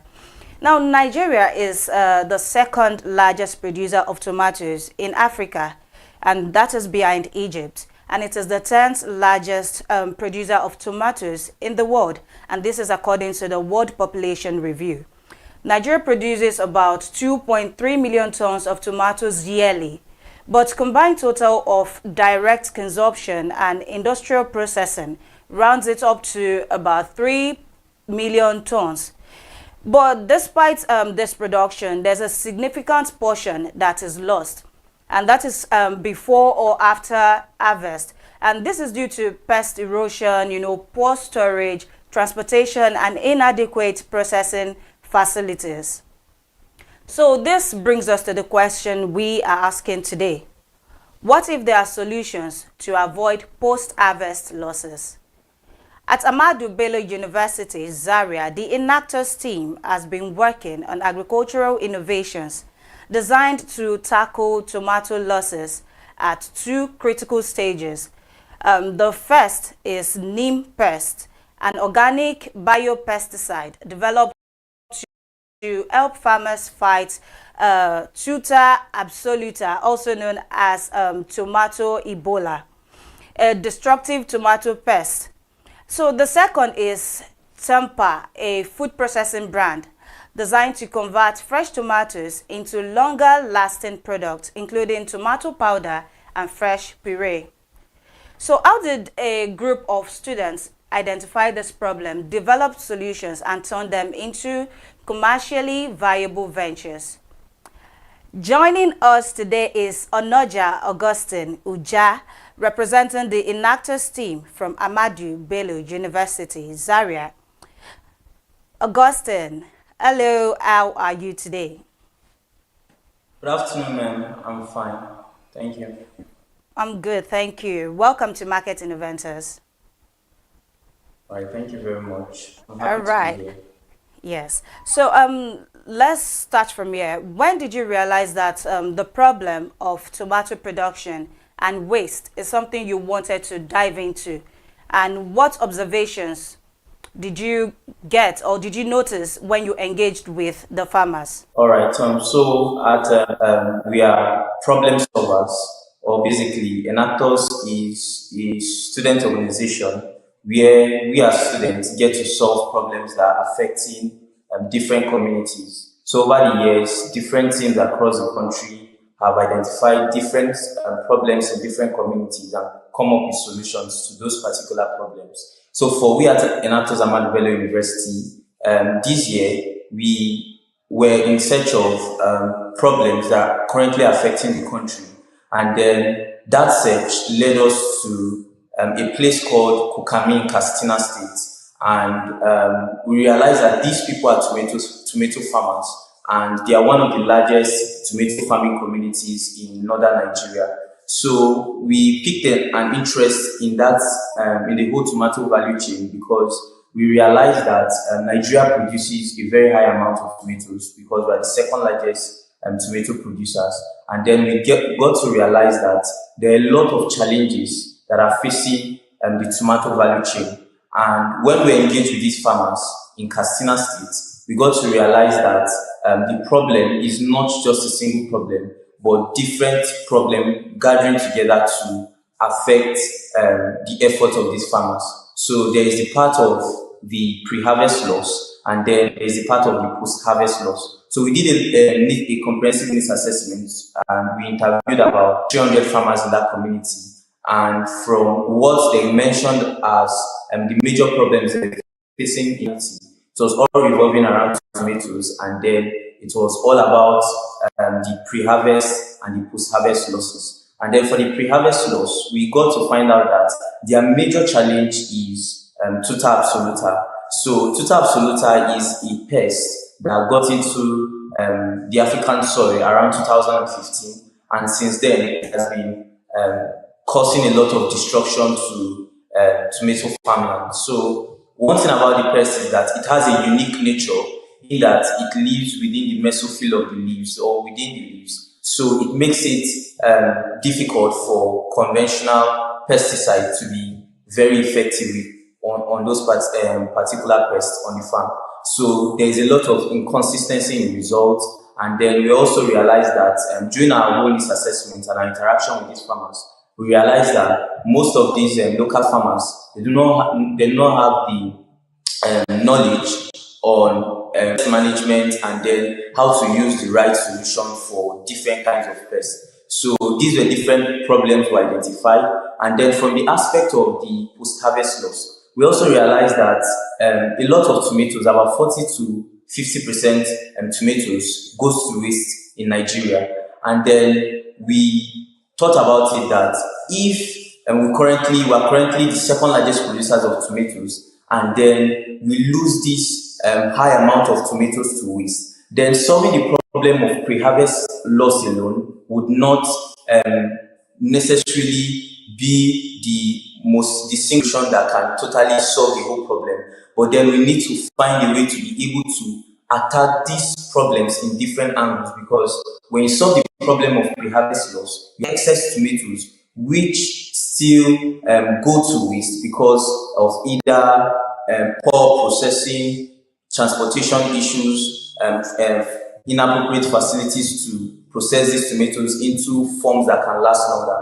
So these are different problems and different things we identified, and that led us to developing our solution, NIMPES for pre-harvest loss and then TOMPA for post-harvest. Okay, so based on my personal research, about how tomato Ebola or Tuta absoluta, as the scientific name is, I found out that 80% or to 100% of harvest production is affected by this pest.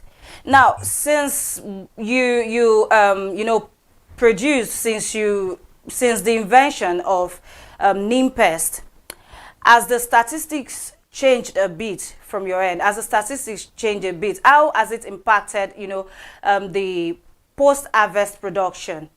How far has it impacted it? All right. So currently, what we've done is we are currently working directly with this community that I mentioned, that is Kokami community.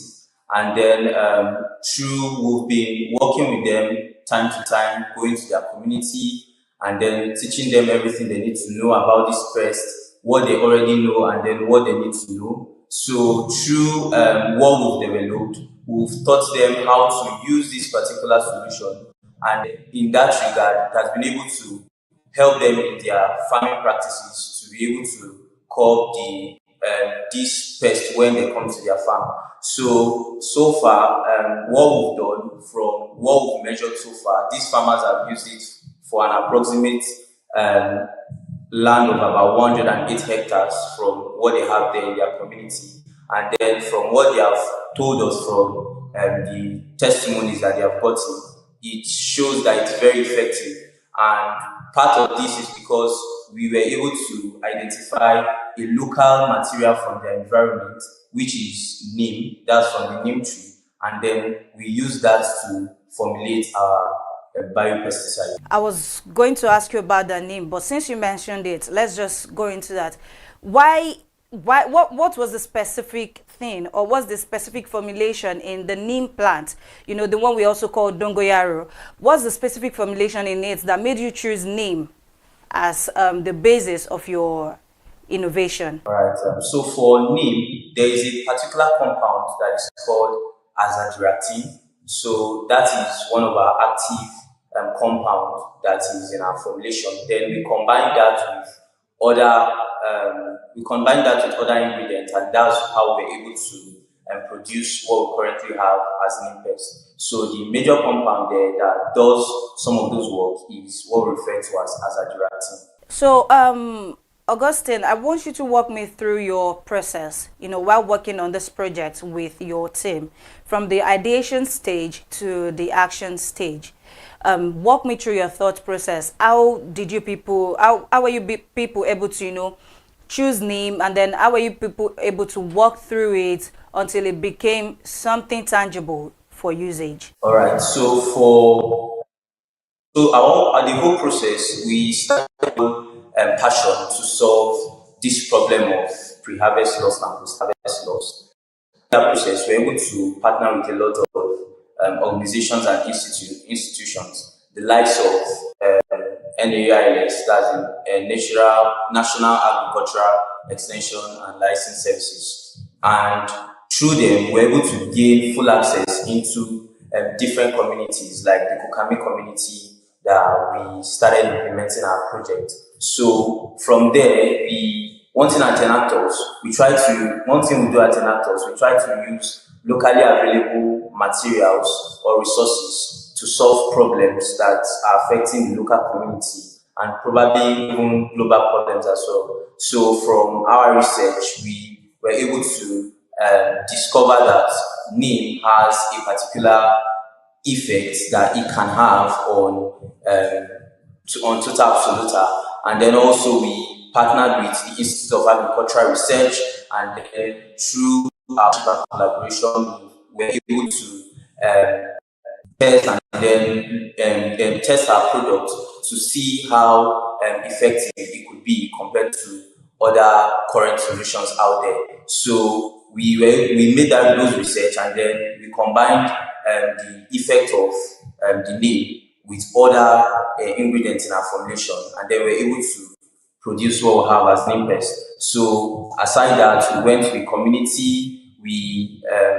taught them how to apply this solution, and not just that, we with East-West Seed. So during that partnership, we're able to teach these farmers different things like integrated pest management practices of pesticides. We taught them how to apply our neem pest. We taught them different things that are very helpful to them in terms of their farming practices, how to farm, the angles and the measurements that can give them the best results, and they are benefiting from it at the moment. So same thing applies to our Tompa product as well. We're able to create Tompa nutritious foods, and then that is solving the problem of post-harvest loss. I know you mentioned Tompa, but before we get to Tompa, we're still talking about neem pest now. You know, during your the process, you had up to 73 different formulations. So during that process, the 73 different formulations that did not work, what's made this, what was the active ingredients in this current neem pest that made the 73 different formulations that made this particular one different from the process? So aside the fact that we had to constantly refine what we already formulated to test different materials that can be used, we also realized that at the end of the day, we had variations in the concentrations and in the results that gives our products, that gives our neem pest product. So through that, we needed to find something that can give a consistent result, because if you're having a product, then you should be able to guarantee that this product will replicate the same results elsewhere. So because of that, we're able to formulate or we're able to, it made us to have different formulations. And then through all those processes, we're now able to arrive at a particular formulation and concentration that will give us the desired consistency and efficacy that we needed to have that particular effect on the pest. So it was mostly the issue of having a consistent result that can be replicated elsewhere, in as much as the product is being used for those pests. So talking about the field application, how effective has neem pest been in field application? How local farmers have been able to use it, and do you have evidence to demonstrate, how effective it is? So my other question for you, you need to answer this at once. How affordable it is? How affordable is it for the local farmers? All right. So we've done several demonstrations. Part of our testing, like I mentioned earlier, we did testing with the Institute of Agricultural Research. We didn't just do lab tests, we did lab tests, a lot of tests, toxicity tests, and then we did field trials as well. We demonstrated the product, comparing it with other standards out there, and then ours performed beautifully well. Then with regards to how affordable it is, so current pesticides for this particular pest cost an average of about 10,000 naira, while for us, what we currently have, we are selling at 5,500 naira. Aside the cost, how accessible is it for farmers? Do you have distribution centers? Do they have to order online from you? How accessible is it to the farmers? Okay, so at the moment, what we currently have, or how these are products get to these farmers, is through we have a partnership with NAILS, and NAILS is like an extension to different local communities. So through that partnership, we're able to establish distribution points or contacts with these farmers. So some of these farmers are like our distributors. So at the moment, that is how we get our products to reach these particular farmers. And NAILS is an institution that has a lot of farmers across different states. So with time, we are definitely going to be expanding as our products grows. Okay, so let's talk about, funding, because you've been talking about the help you have from organizations, national institutions too. You receive more than 750,000 naira in non-equity funding, and that's through the Action with Africa Early Stage Challenge. How did that funding help you? What did it allow your team to do? All right, so with regards to the Action with Africa Early Stage Challenge that we won and got funded for, that was very instrumental to what we've done so far, because through that funding, we're able to enhance our research, we're able to formulate our solution.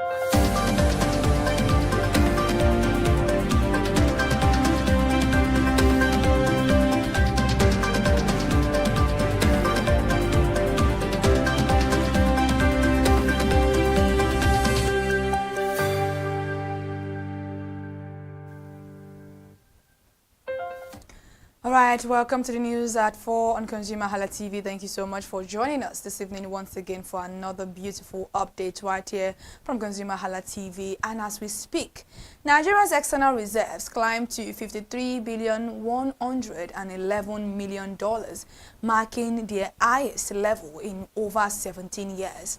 Central Bank of Nigeria records have confirmed that reserves reached its significant milestone on August 24, 2026.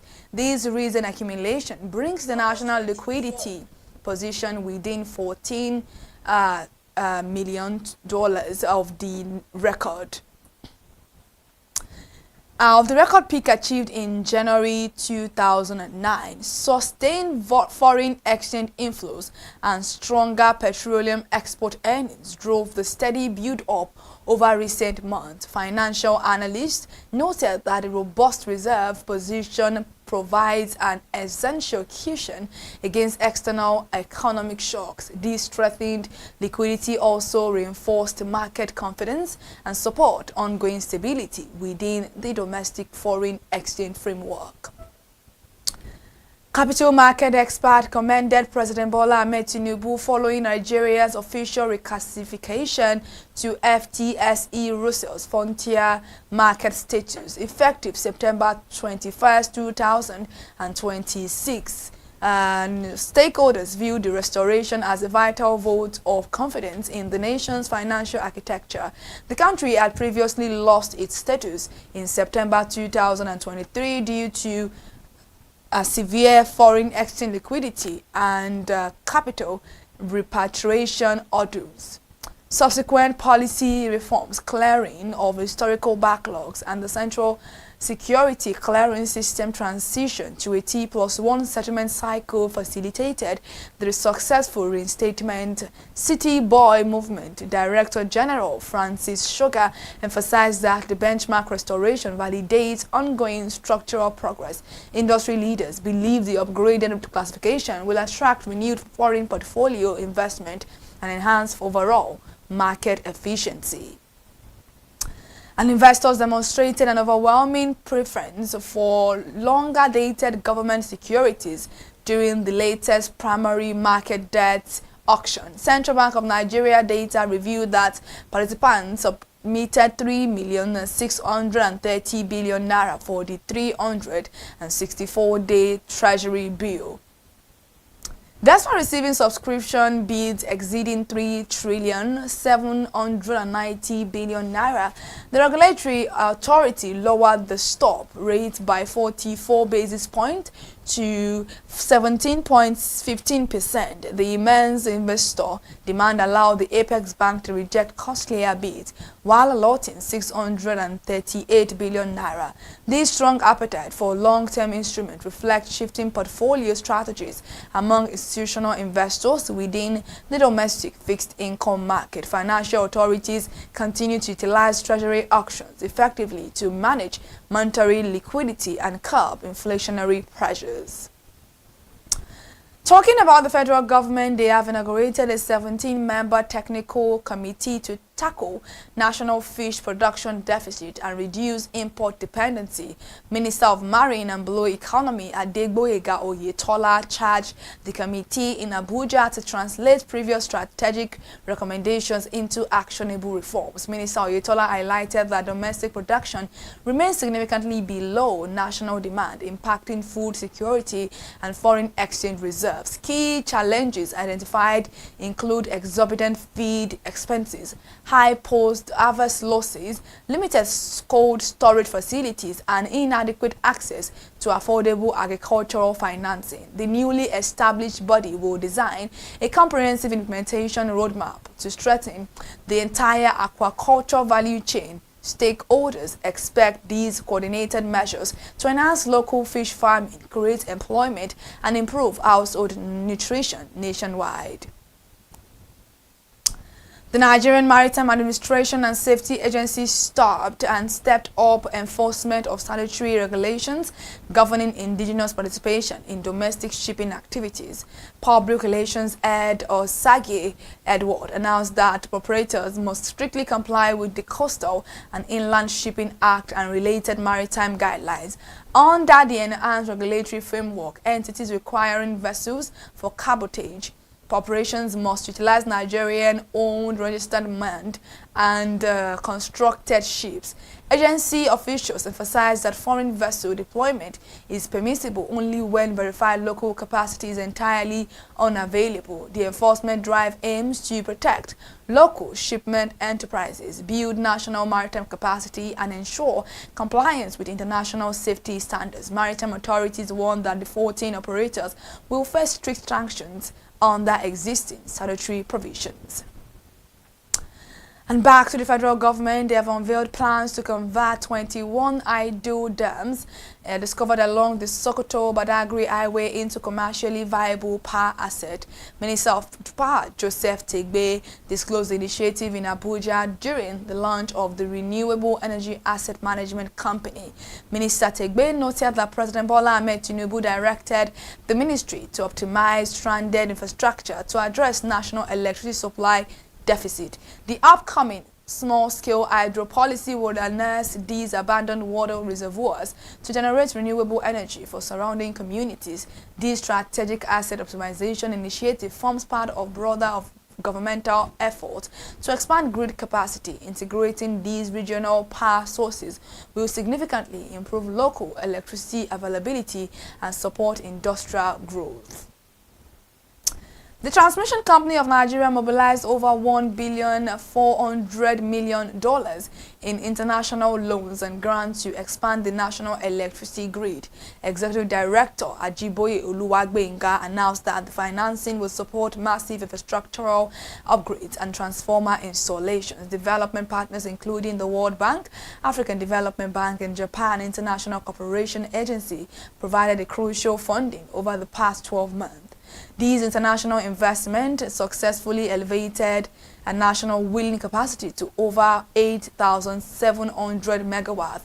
Officials confirmed that while stimulated grid capacity has reached record levels, physical testing of the network is ongoing. Enhanced transmission infrastructure will ensure stable electricity delivery and reduce system-wide power distribution bottlenecks.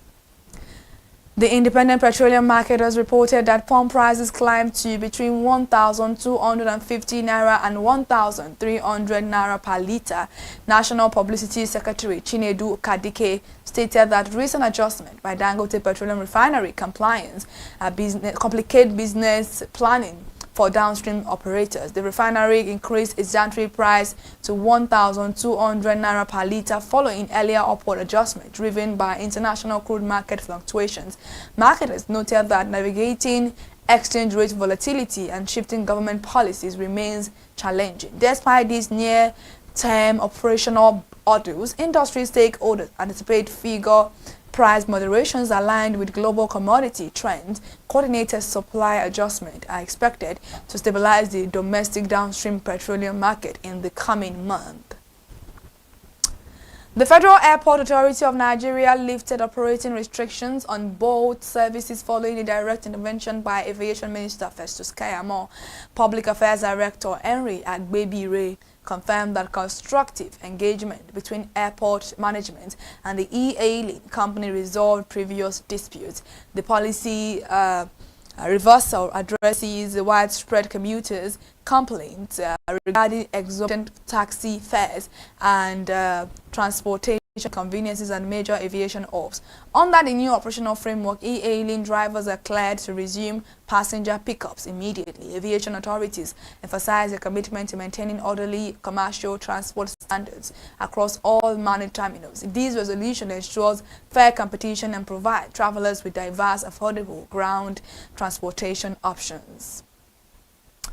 The Manufacturers Association of Nigeria called on the Lagos State government to introduce a unified tax code to eliminate duplicate levies. MAN President Francis Meshioye made the appeal during the Apapa branch annual general meeting. Meshioye emphasized that manufacturers operating within busy trade corridors face excessive financial friction from multiple federal, state, and local revenue agencies.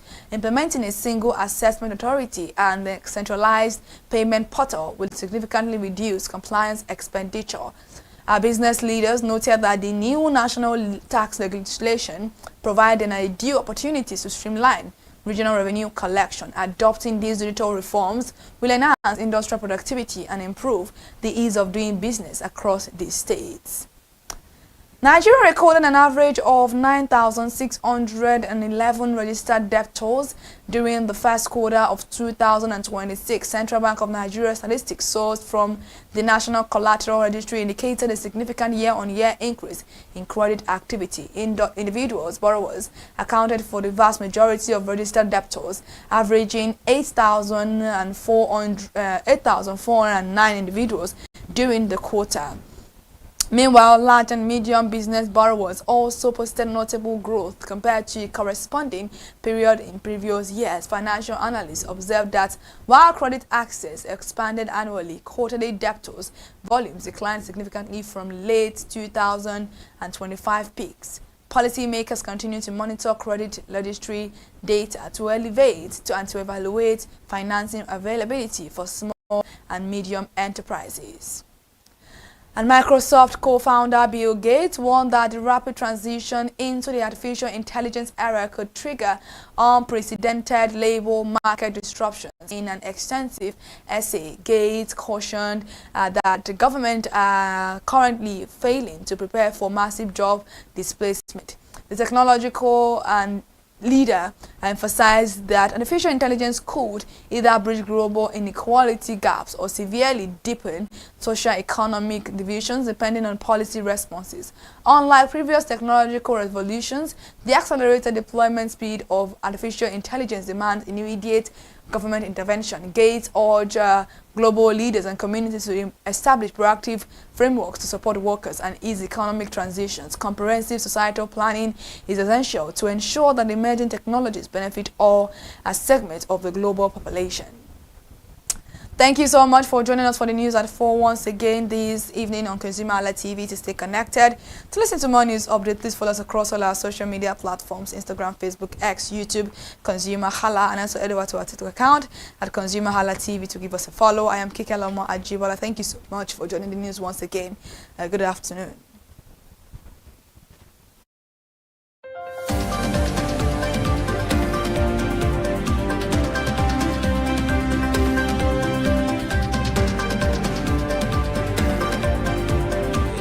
We're able to get the necessary materials for us to be able to conduct our tests and then carry out a lot of activities. So that funding was very instrumental to what we've done so far. You also mentioned that your report says your project, says more than 648,000 kilograms of tomatoes have been prevented from, being wasted through your innovation, through neem pest. How do you measure that impact? All right, so we were able to do that through the end results that we got from these farmers that have used our product at the moment. So through that, we compared the average outcome that they have before they started using our product, and then the outcome that they have now that they have used our product. And then that was how we were able to get that. So, okay, at the end of their farming season, this, for the particular farmers we're working with, these were the weight of the produce, these were the weight of the tomatoes that they were able to get out of that farm. So that is how we're able to keep track and then get those particular statistics. I want you to talk to me about the biggest challenge you had in convincing farmers to try this new product, because we are Nigerians and it is quite hard to just take people's word as it is. So how were you able to convince the farmers to take on neem pest as a product that will help their farming? All right, so in being able to convince them, so first of all, it's really a pain point for them because it's something that they have experienced year after year, that they have a high risk of losing all their produce. And then these are things that they were willing to share to us, and they were asking for better alternatives or solutions that can give consistent results. So to them, they were already ready to test alternatives that can help them make more income by reducing the loss that they are currently experiencing. That is one. Then the other aspect of how we came in is that we are not just, we didn't just come to sell them products. We're interested in their problem. We felt or we feel what they are feeling. So we didn't just come to sell products. We engaged with them and taught them a lot of things. So by doing so, we have them in mind, and then they were willing to test and use our product. And then, like I said earlier, these communities are working directly under NAIS. So then we came through any wireless, and that also gave us some level of trust, and they were able to like trust us to use our product. All right, we've been listening to Augustine talk about neem pest, but the problem doesn't end when the produce is successfully harvested. A farmer can produce a good crop and still lose money because, the tomatoes cannot be stored, it cannot be transported or processed quickly enough. So right now we'll be going on a short break. When we come back, we'll be talking about Tompa, the second innovation of the Enactors team.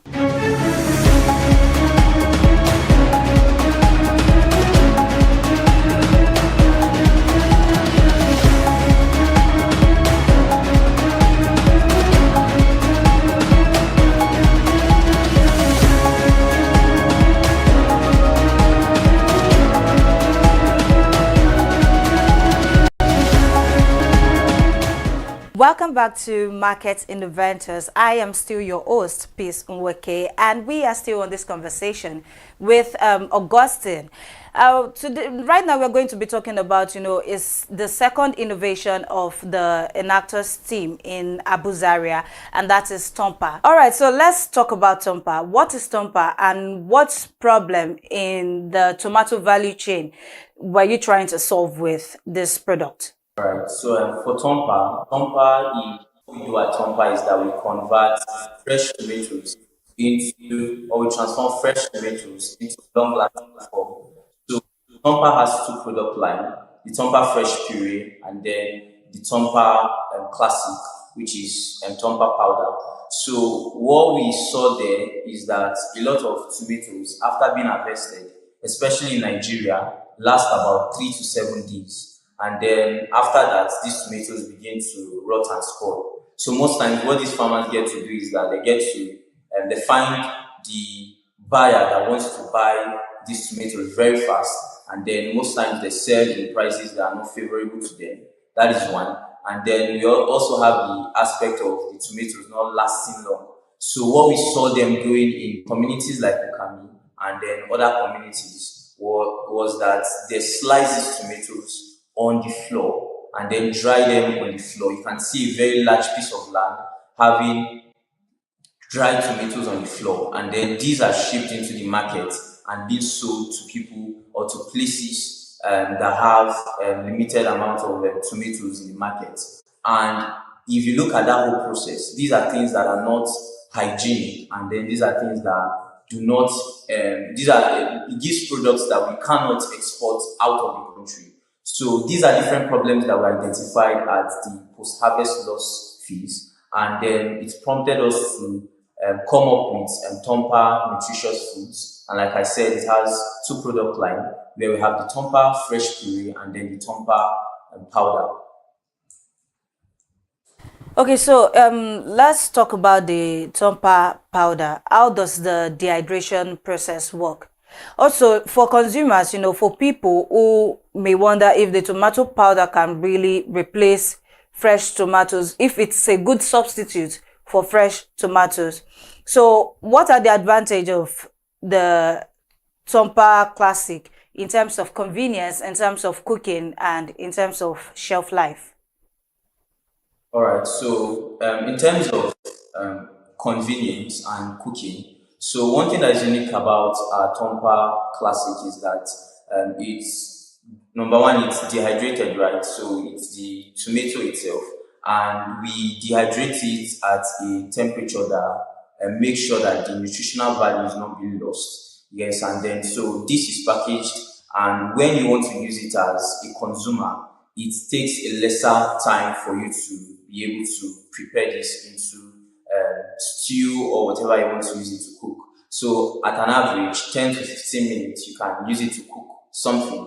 And then comparing it to, let's say, fresh tomatoes out there, the whole process of dehydrating and getting the water out of the product or out of the tomatoes, and then the time that it will take for you to be able to do that, it's a whole lot of time. So at Ahmadu Bello University here, students really like this product because they see it as a means to save more time, where they can cook stew, jollof, and other food at a shorter period of time. That is one aspect of it. Then in terms of, you mentioned other things, I've forgotten the other I mentioned aspect. convenience. I also mentioned shelf life. So in terms of the shelf life, currently, Tompa Classic can last up to 9 months without anything happening to it. So that is a good alternative, or a better alternative to fresh tomatoes, right? Because normally fresh tomato takes about 3 to 7 days, but with this product, you can have it at your shelf for up to 9 months. So that is something that it would go a long way for a lot of people, because you can buy this product when tomato is very cheap, or you can use this at any point of the year to cook whatever food you want to cook. So yes, that's the shelf life of Tompa. You mentioned that the students in your school, they are liking this product. So that brings me to my next question. Who are your target audience for this product? Is it fellow students like you, or households? Now I'm talking about the Tompa Fresh Puree. Who are your target audience for the product? Is it households? Is it fellow students like you, or restaurants, food vendors, supermarkets, or larger food manufacturers? Who exactly are your target audience? All right. So for Tompa Classic, we target mostly students, and then busy professionals or individuals. So people that don't have that time, or feel like they need to cook something at a faster period of time. Those are the kind of individuals we target. Then for Tompa Fresh Puree, yes, we sell to students, but primarily restaurants and family homes. So those are the kind of people that we are targeting with our product. So let's move away from that. Let's look at the business side of this innovation. What is your current production capacity, and how much, or what would exactly take it to scale above what it is right now? Right. So at the moment, we have for Tompa Classic, we have a dehydrator that can process about 70 kilogram of fresh tomatoes per production cycle. So that is what we are currently. That's where we currently are with our Tompa Classic. While for our Tompa Fresh Puree, we can produce about 50 units at a go. That's per production cycle. So that is where we currently at. Okay, so you mentioned something about the possible revival of an abandoned tomato processing factory in Katsina, and it is worth around 500 million naira. So how significant would that facility be if the partnership becomes successful? How would it help your production?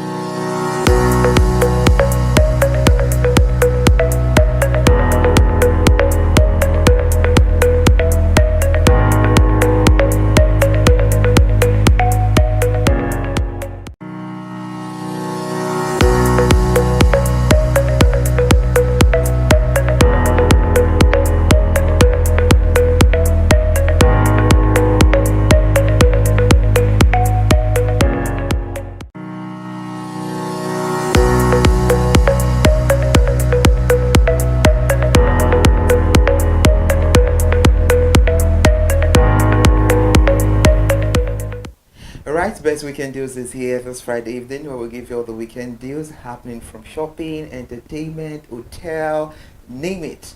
Talking about all the deals available in Nigeria. I am Ire Hayomi Kunle Eke. Alright, I am Ire Mofe Koforola, the one birth in well, to the high, to the high, to the E, to the N, to the O. That's so that's it. Yeah. So, welcome to Best Weekend Days. From online shopping discounts to hotel stays, cinema offers, and exciting entertainment, we bring you deals you can explore and enjoy this weekend. Absolutely, as I'm saying it, in fact, Mary, I'm joining. So, sit back, relax, and let's take you through some of the deals making waves across Nigeria. Let's start with shopping deals. There are some current shopping deals in Nigeria that feature discounts on electronics, groceries, and fashion across major online platforms like Jumia and Konga. And we have some top online shopping deals for electronic appliances, which is the Jumia flash sales offers, the iCards, 32 smart LED TV. If you want to buy TV for 104,400 naira, and it's representing 39% off. And the iSense 11 kg twin top washing machine for 236,959 naira, and that represents 26% of the deal. Konga right now features a promotional price drop, including a liner 7-seater L-shaped sofa seat there for your living room, and that goes for a million, we are 1.7, or let's say 1.8 roughly, and it represents 50% off. And selected HP laptops is selling to right there. And if you want to buy groceries and essentials, you can go to Plenty Jara. I know they have curated local savings, including free delivery deals on food items and packages starting around 21,000 naira. And Jumia groceries has box discounts for you, like the Origin can, the 440M, a whole lot of stuff right there. The Golden Terra soya oil 25L keg for 70,400. And if you want to buy your fashion accessories, you can go to Jumia Fashion Lace eye discount, daily clearance item such as women's Reebok sneakers. When you see that mark, the Reebok, up to 75% off from 33,950 naira, and men accessories under 4,000 naira. It's something, if you know designers Reebok, you should go for it. It's actually, on a very, very low discount right there.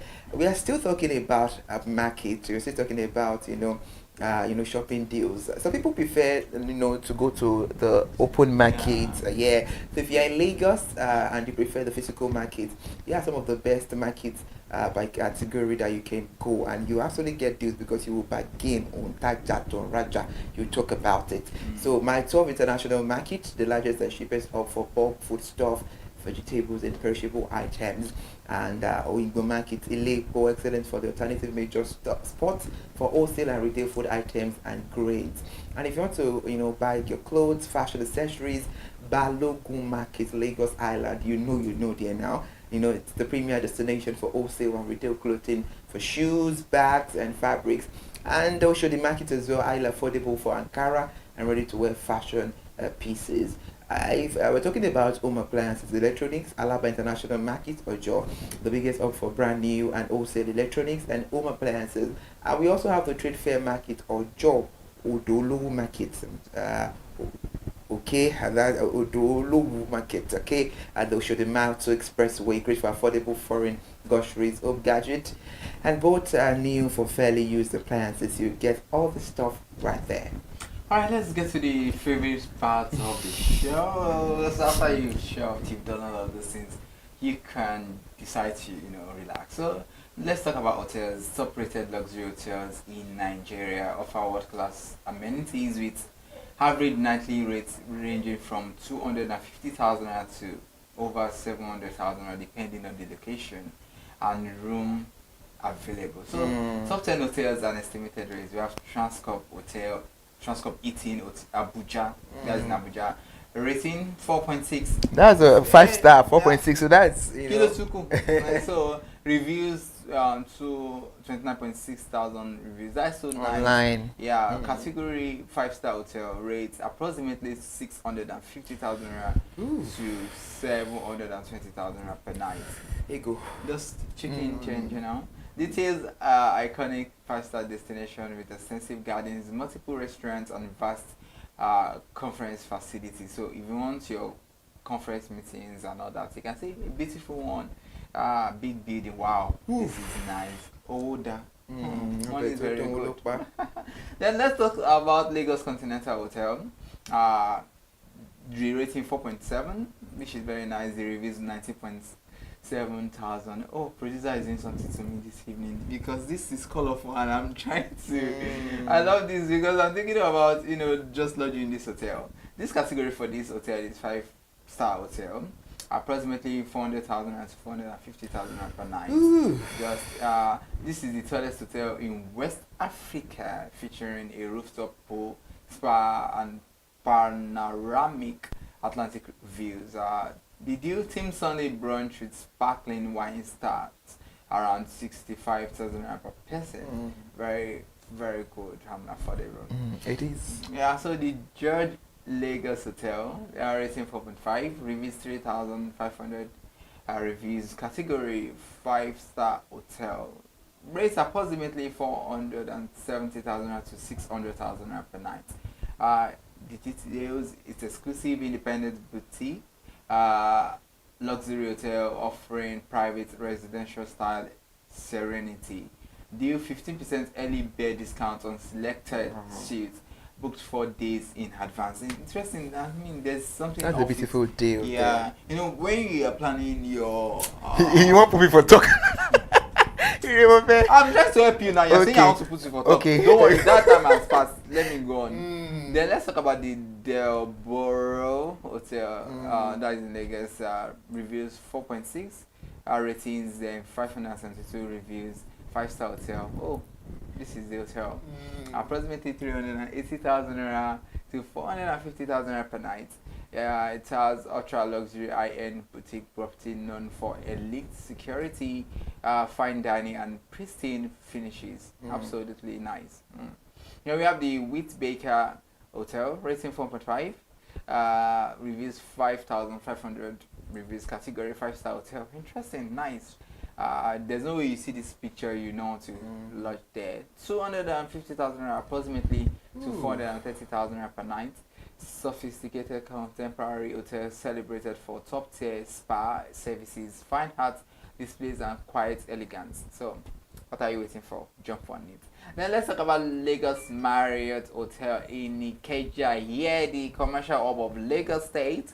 Rating from 7, reviews 7,300 reviews, and with category 4-star hotel, approximately 350,000 to 450,000 per night. The details: premier Maryland luxury option featuring spacious modern rooms, executive lounges, and a vibrant social scene. You should get to see this. It's in Ikeja. You can try this out. Yeah, this hotel I'm about to talk about now is very popular.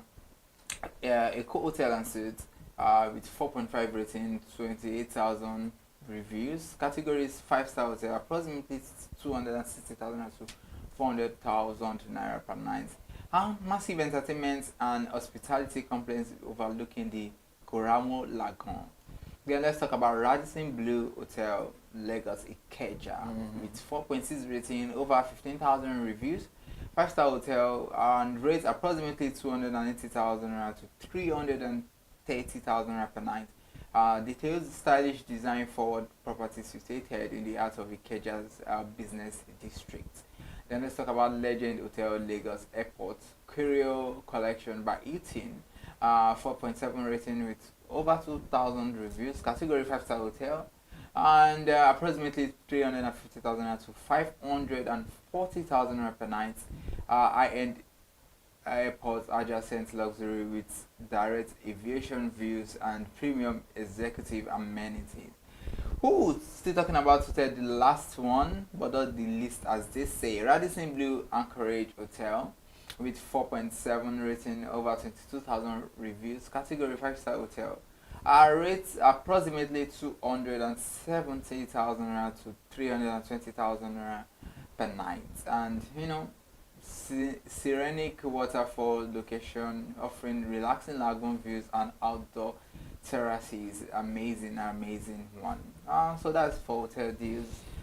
Before you move on over to the next deal, those hotels you know, to some extent are affordable and they have some amazing deals going off it. So if anybody is coming into the country or you're within the axis for business and all of that, and you are looking for a nice place to stay, you know, to enjoy yourself, so that is why all these places are very, very important, and to know the deal of it. Yeah, absolutely. So let's go to another part of the show that you love. Let's talk about entertainment, because entertainment is just the spice of life anyway. So, and of course, the weekend isn't complete without entertainment. Here are some cinema and outing promotions you could consider. Cinema and outing promos we have Film House Cinemas offers 5,000 week Wednesdays for students and co-members with 5,000 tickets, and also popcorn chicken combos with 10%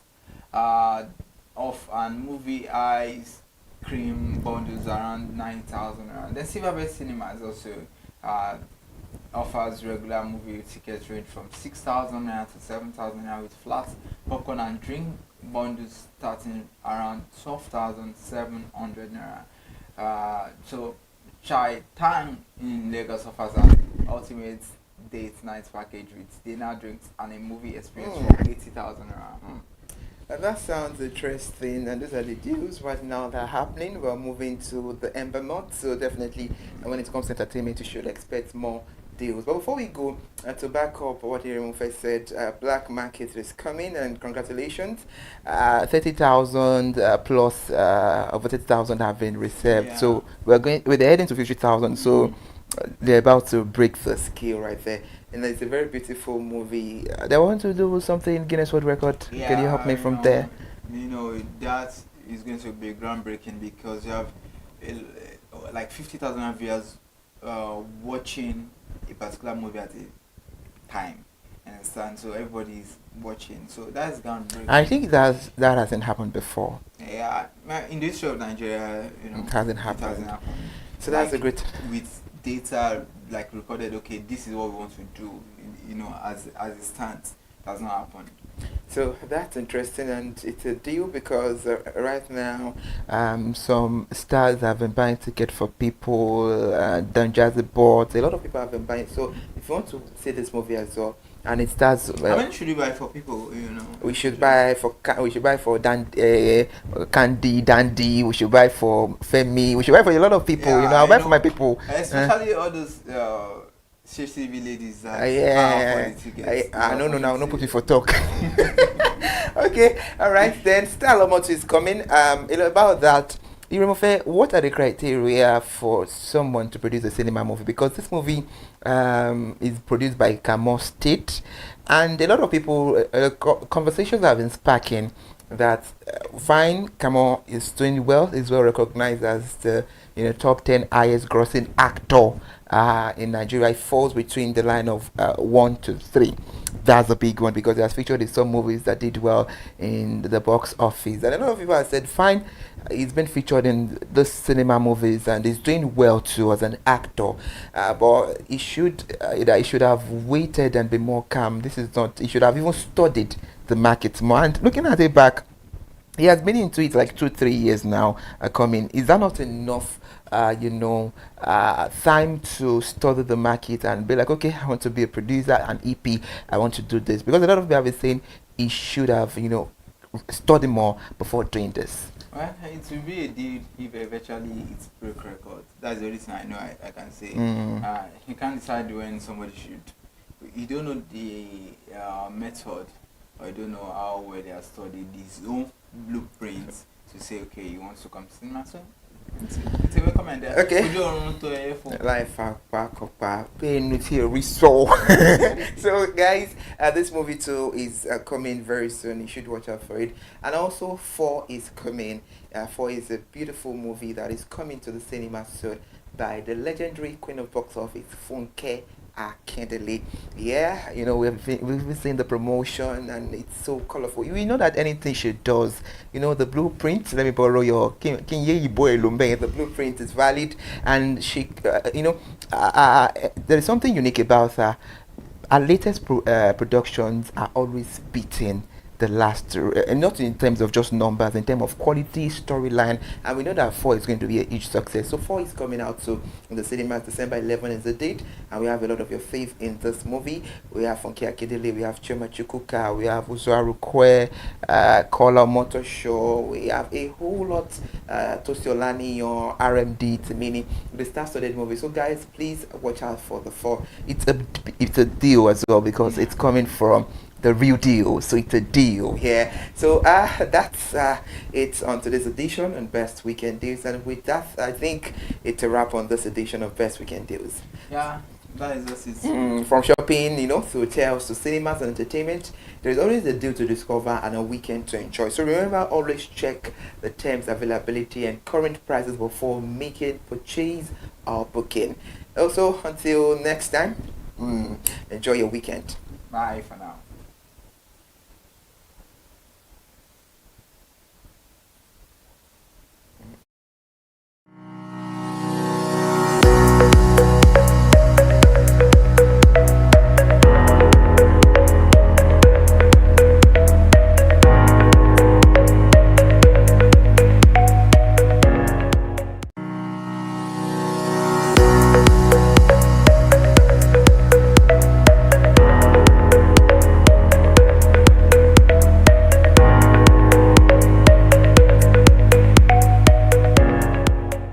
Help your innovation. All right. So part of what we also covered in that Kokami community is that government has established a factory there in, I think that was 2017 that was done. But then that was the era, or that was the period where that government was leaving office, and then a new government came on seat. So they were not able to fully launch the factory, but everything was set, and then it was just meant to start operations. So we are currently trying to pursue that partnership to see how we can secure that facility for these farmers.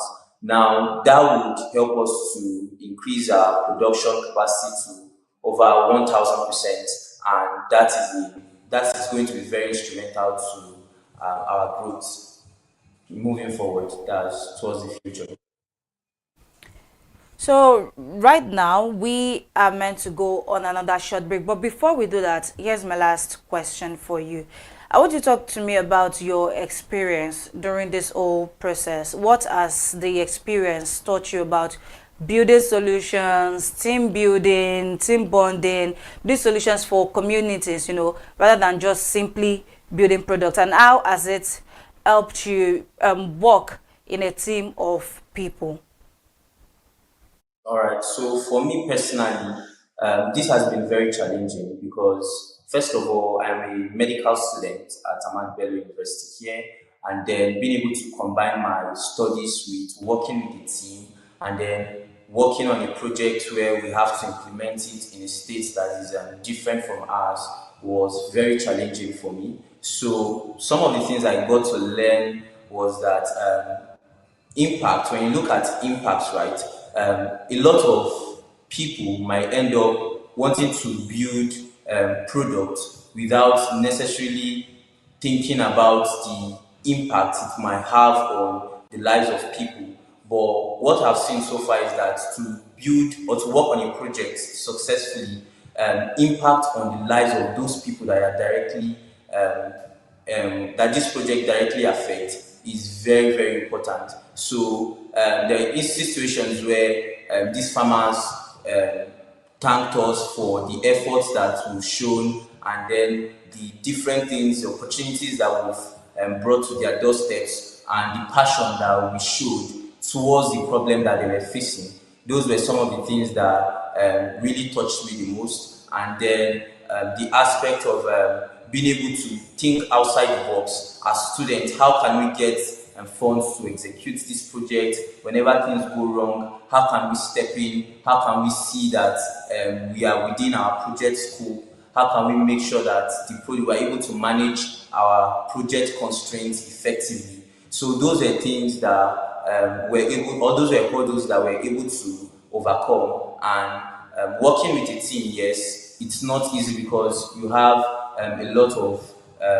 you have team members from different backgrounds with a lot of opinions, and then everyone is going through different things. But then we have to give the end result, which is to make sure that we solve the problem of these farmers. So there are times where we have to understand each other, we have to step in for one another, the places where others are lacking, we have to fill in, and then so we're able to help ourselves, build ourselves, and then at the same time build the project as and we work on it. Wow. Wow. I mean, the story we've heard from you, the conversation, how it has flowed it has just showed that this is more than identifying a problem. It's a learning experience for you, you know, creating solutions and finding a way to turn innovation into something that can transform social life, create economic and social value. Right now, we'll be going on another short break, but when we come back, we'll be going into a segment that is my absolute favorite, and that is the favorite quote segment. We'll be right back.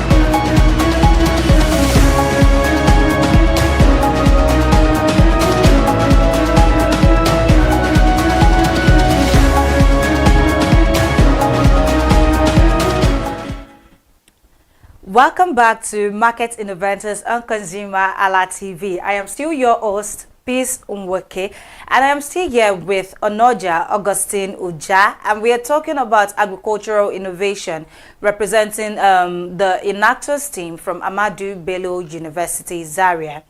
So, Augustine, I want you to, before we went on the break, I said this is my favorite quote segment, is my favorite quote segment, and there's a reason. I want to tell me a favorite quote that has kept you grounded over the years, over the course of you working on Nimpest and Tompa. What is a favorite quote of yours that has kept you going and that has kept you grounded? All right. I actually have a lot of quotes, and I think for me, I need from you is just a particular one. Your what I need from you is an absolute fave. You know, you have favorite quotes, but there's one particular one that just sticks with you every day and every time. All right. So for me is the aspect of okay. Let me just say it then. Know thyself, and to that knowledge, stay true to who you are. It's a quote that I've come to hold dear because I have seen a lot of people doubt me in time past in different things that I've done, and then there are a lot of in this world there are a lot of opinions, right? And there are times where I will face certain challenges or hurdles, and then a lot of people would want to give in opinions to discourage me. But I've been grateful for one thing, and that is that I've spent time to understand myself. I know the impact I want to make in the world, and for now, I think I know myself, and that is what I would always stay true to.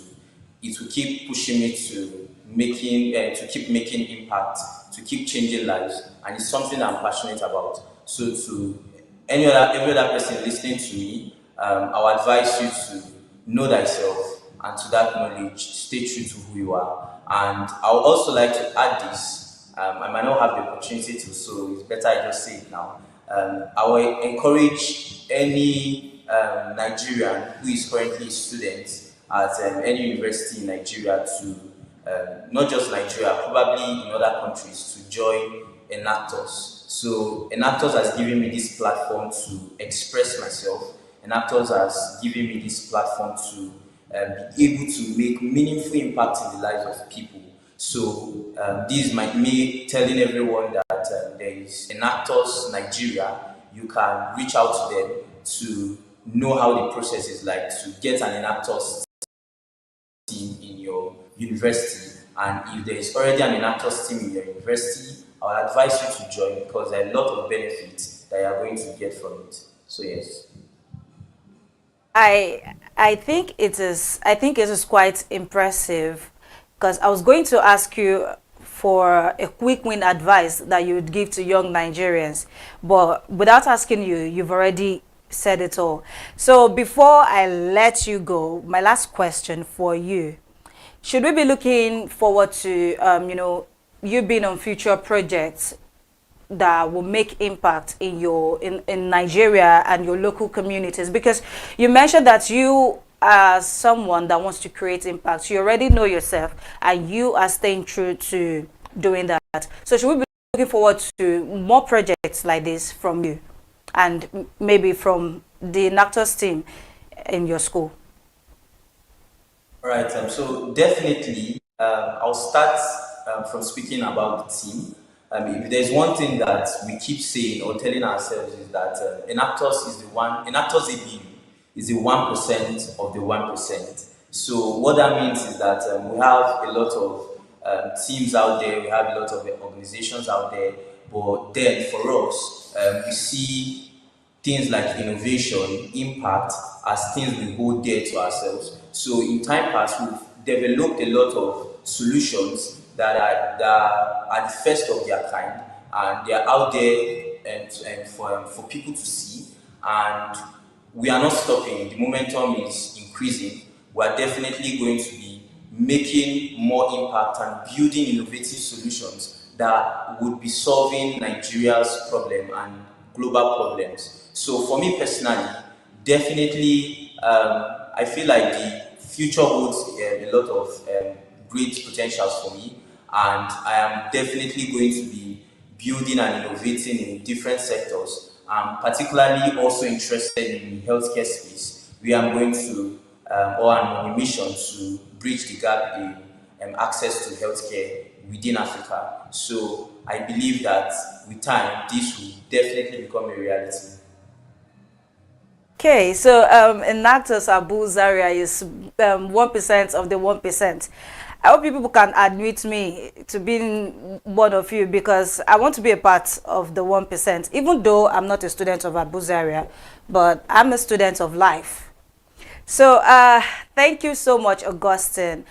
This has been a very insightful conversation, and I believe it is a powerful reminder that innovation does not always begin with a huge factory or millions of naira in funding or a multinational company. Sometimes innovation begins with a group of young people looking to solve a problem affecting their community and deciding to find a better way to fix that problem. It's been a very insightful journey, and it's been a very insightful conversation today. Thank you so much for joining.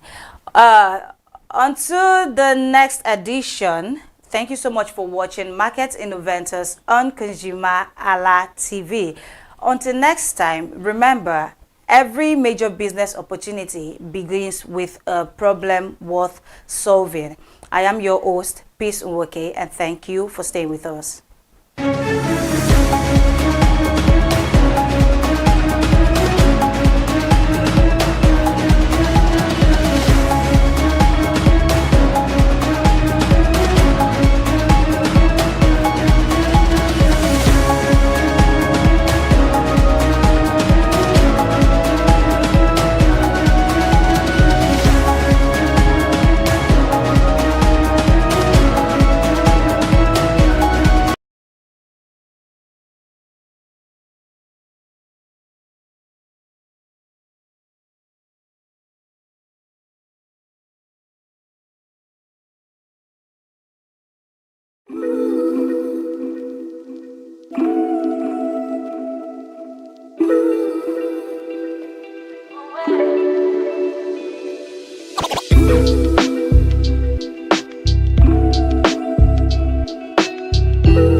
Good morning, Nigeria. Welcome to your favorite consumer awareness show on your consumer-centric TV channel, ConsumerHalla TV.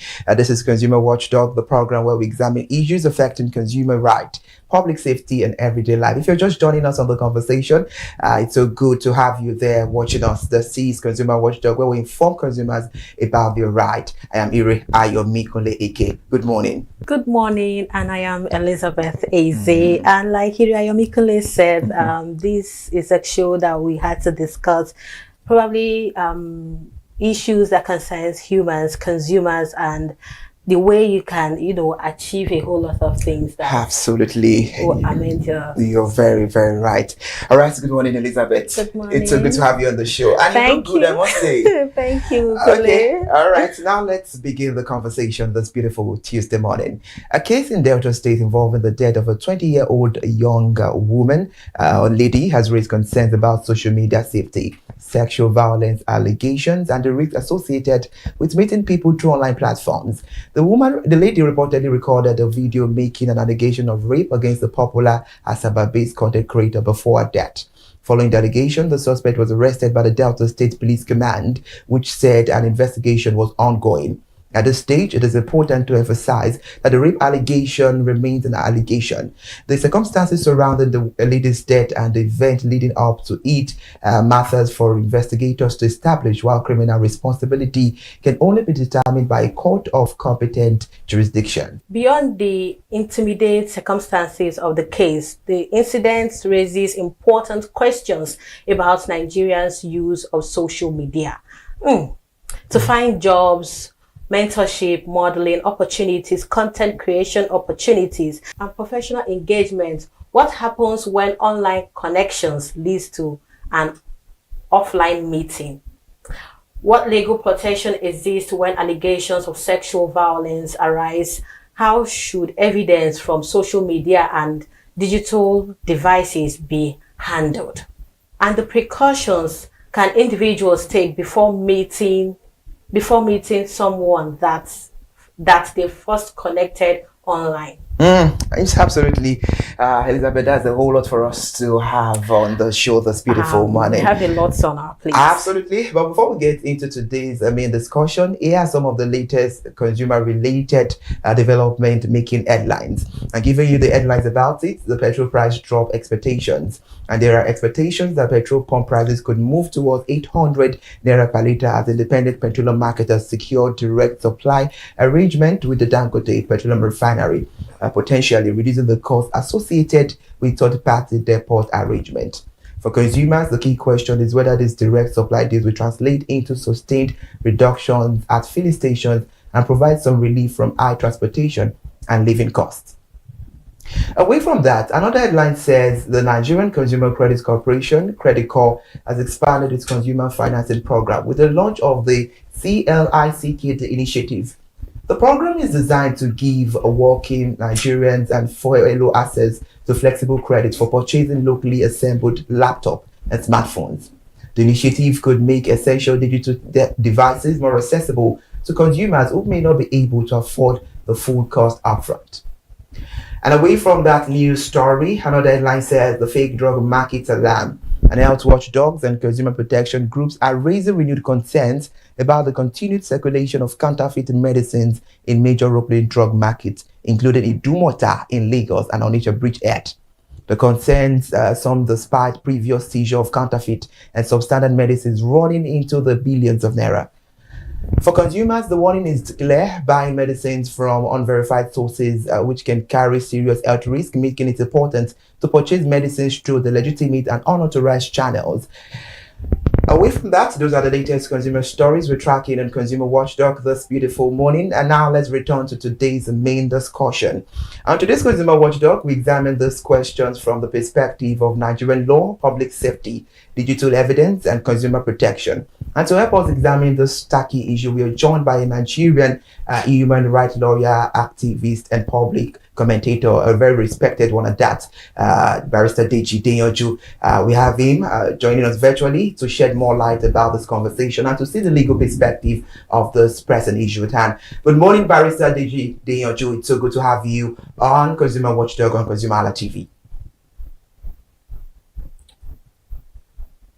Okay, that is our guest. Absolutely, he's with us, and we hope to have him very soon, Barrister Deji Deyanju, to shed more light on this conversation. Elizabeth, we can't wait to have his insight about this. Deji is packed. Well loaded.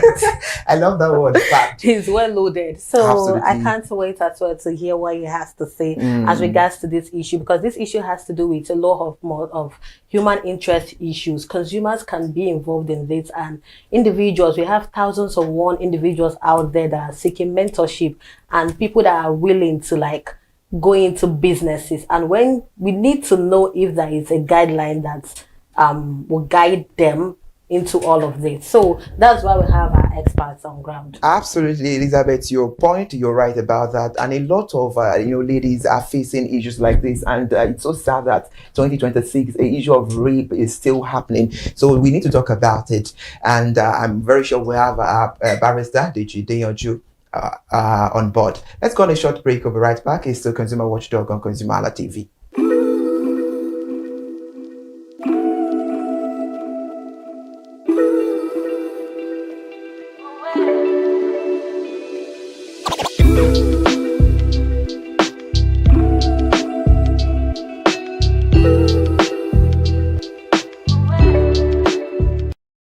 Right, it's still your favorite consumer awareness show on ConsumerHallaTV, and I'm sure we have Esquire Deji Adeyanju joining us on the conversation. Good morning, Deji Adeyanju. Thank you so much for joining us on the conversation. Yes, good morning. Thank you for having me. Good morning, sir. Thank you for joining us. Yes, indeed. Thank you. All right, now let's begin. It's so good to have you. Yes. Let's begin this conversation because it has sparked a nationwide concern, and a lot of Nigerians are on their toes to know what will be the fate of the person that did this illegal thing. And we've been talking about this issue of rape. It has been so worrisome, and this is 2026, and it's so sad that we see. Allegedly did the illegal thing. Allegedly. Okay, allegedly. All right, because we know that the investigation is still going on. And as we speak right now, the Delta State Police have arrested a suspect following these allegations. But based on the Nigerian law, what offenses could a suspect face in an alleged rape case? And are there additional criminal charges that may arise depending on the outcome of the investigation? Let's begin our conversation from there. Yeah.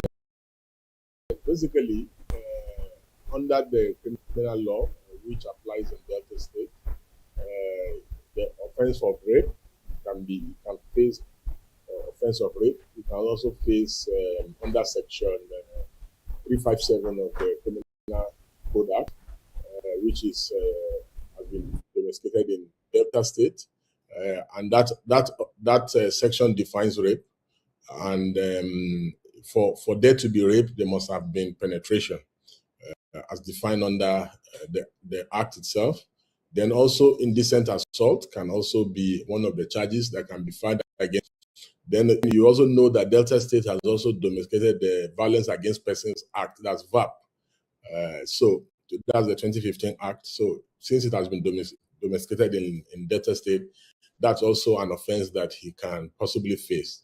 Additionally, Section 24 of the Cybercrime Act, the much talked about cybercrime, has criminalized certain offenses because the disease was allegedly lured through social media. So the alleged offender can also face under Section 24, 1B, and also 1 itself, substantially, of the Cybercrime Act. So I think basically, to my mind, those are banned. Some of the fragmented offenses that he could face if charges are brought by the direct prosecution in Delta State or the Attorney General and Commissioner of Justice of Delta State, in my view. Okay, thank you very much, Mr. Deji Adeyanju. Still on investigation. A week today, it was all over the social media that the body of the deceased was exhumed for an autopsy to proceed to commence investigation. So how do police typically investigate allegations of rape and sexual violence? What kind of evidence do they have to keep to avoid compromising the case, to avoid delays? Because going back and forth, somebody is already down and you are bringing back to conduct an autopsy, it can prompt delay, and people are questioning, like, oh, do they want to compromise this alleged case? So what are the typical investigations that police need to commence forth to proceed with investigations? physical rape, the direct medical.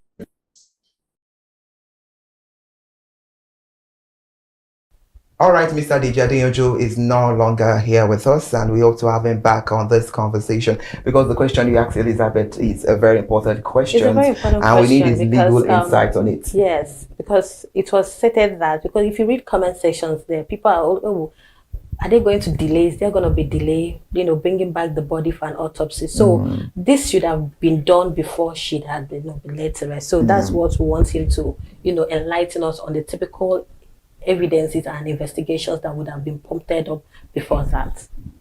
Okay, all right, interesting. One right there is Consumer Watchdog, your favorite consumer awareness show, and we hope to have Mr. Deji Adeyanju back. Let's go take a short break. We'll be right back.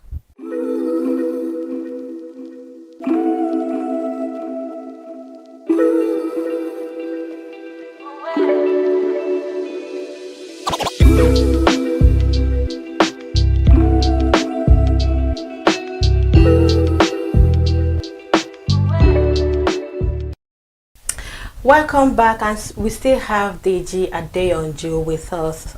And the question we have here is, how do the police typically investigate allegations of rape and sexual violence? What kind of evidence investigators are likely to gather to establish facts on this particular alleged case? Yeah, so basically, you require direct evidence for offenses bordering on rape. That's why you need not only oral evidence of the victim, you also need medical evidence. And that's why immediately rape is suspected to have occurred. You're expected to visit a hospital. You're supposed to do tests. And government hospitals are what is acceptable in courts. So you visit the hospital, the necessary test is done, a report confirming rape. Then, because these things are going to be put in the case file, and it's going to be filed with a charge, with the proof of evidence. So aside that, you also need at least direct evidence from the victim. Unfortunately, in the instant case, the victim is now dead. The victim died as a result of suicide. The victim, however, has a video recording of what had happened. Yes, so in law, there's a principle that is known as dying declaration. It can be used by the prosecution in the instant case to show that yes, truly the rape occurred. But again, you need direct evidence. But when direct evidence cannot be gotten, the court may rely on circumstantial evidence, as in the instant case, because such a dying declaration may become circumstantial evidence. Again, the police, it is possible that they could get the defendant to confess to the crime. So, and if the defendant confesses to the crime, the evidence is very strong and potent evidence as well.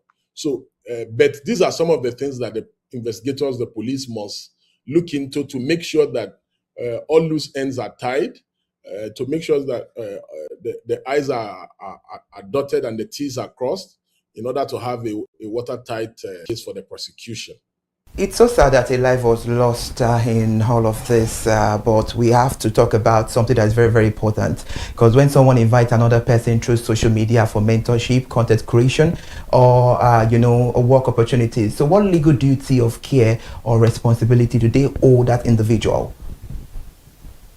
Yeah. So basically, there is an implied fiduciary and the duty of care that must be discharged by someone who has given invitation to treat by somebody for a job employment is very high. The threshold is very high. That whatever happens to that person in the course of such an invitation, that as long as it does not happen, as long as there's no break in causation, and when I mean causation, there's no the person had gotten involved in an accident on the way heading to Delta. It would have been a different entirely. The person has arrived Delta. The person is now in your custody. Then you decide to be and rape the person. Then you are liable for offenses rape.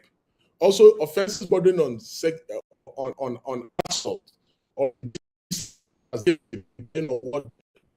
by the prosecution, you also be on the issue of Section 24 of the Cybercrime Prevention Act. The offenses are very strict and they are very obvious. Section 24 sub 1b, that the person can be held liable for breaching the violation of the Cybercrime Act in that regard as well. So these are some of the offenses and charges that may be brought against the alleged offender in the instant case. It's important to note that the members of the public must know that when you invite somebody for a job interview, if they sleep, if the interview, maybe because the tiles is bad, or maybe the step is steep, or anything that happens within the precinct of the work environment where they have been invited. So not to talk more of a grievous and a heinous allegation and crime like rape, you'll be held liable, even if they fall while in the Vincent and the precinct of the office, you'll be held liable for such an accident. So the law places a duty and an obligation on you as the person who has put out the invitation to treat, that, oh, come interview, come to my office for this, that you must do everything within your power, that harm must come to the person. But in this case, a grievous harm has come to the person, and unfortunately, the victim in this case has passed on. Okay, thank you, Mr. Deji Adeyonjo. Many Nigerians travel to meet people for the very first time for mentorship, business transactions. Like, I'm a journalist, we are reporters, you go, you meet people. So what precautions do they have to take before making such movements? Yes, this or is before why accepting such invites? Yes, yes. You see, it's both ways. Due diligence is both ways.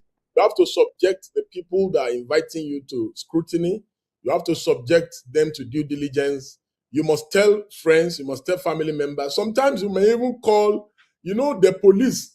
The Nigerian police have emergency response numbers, state by state. And all the public relation officers of all the commands, their phone numbers are on the internet. So you may even call the public relation officer to say, oh, I've been invited to so state.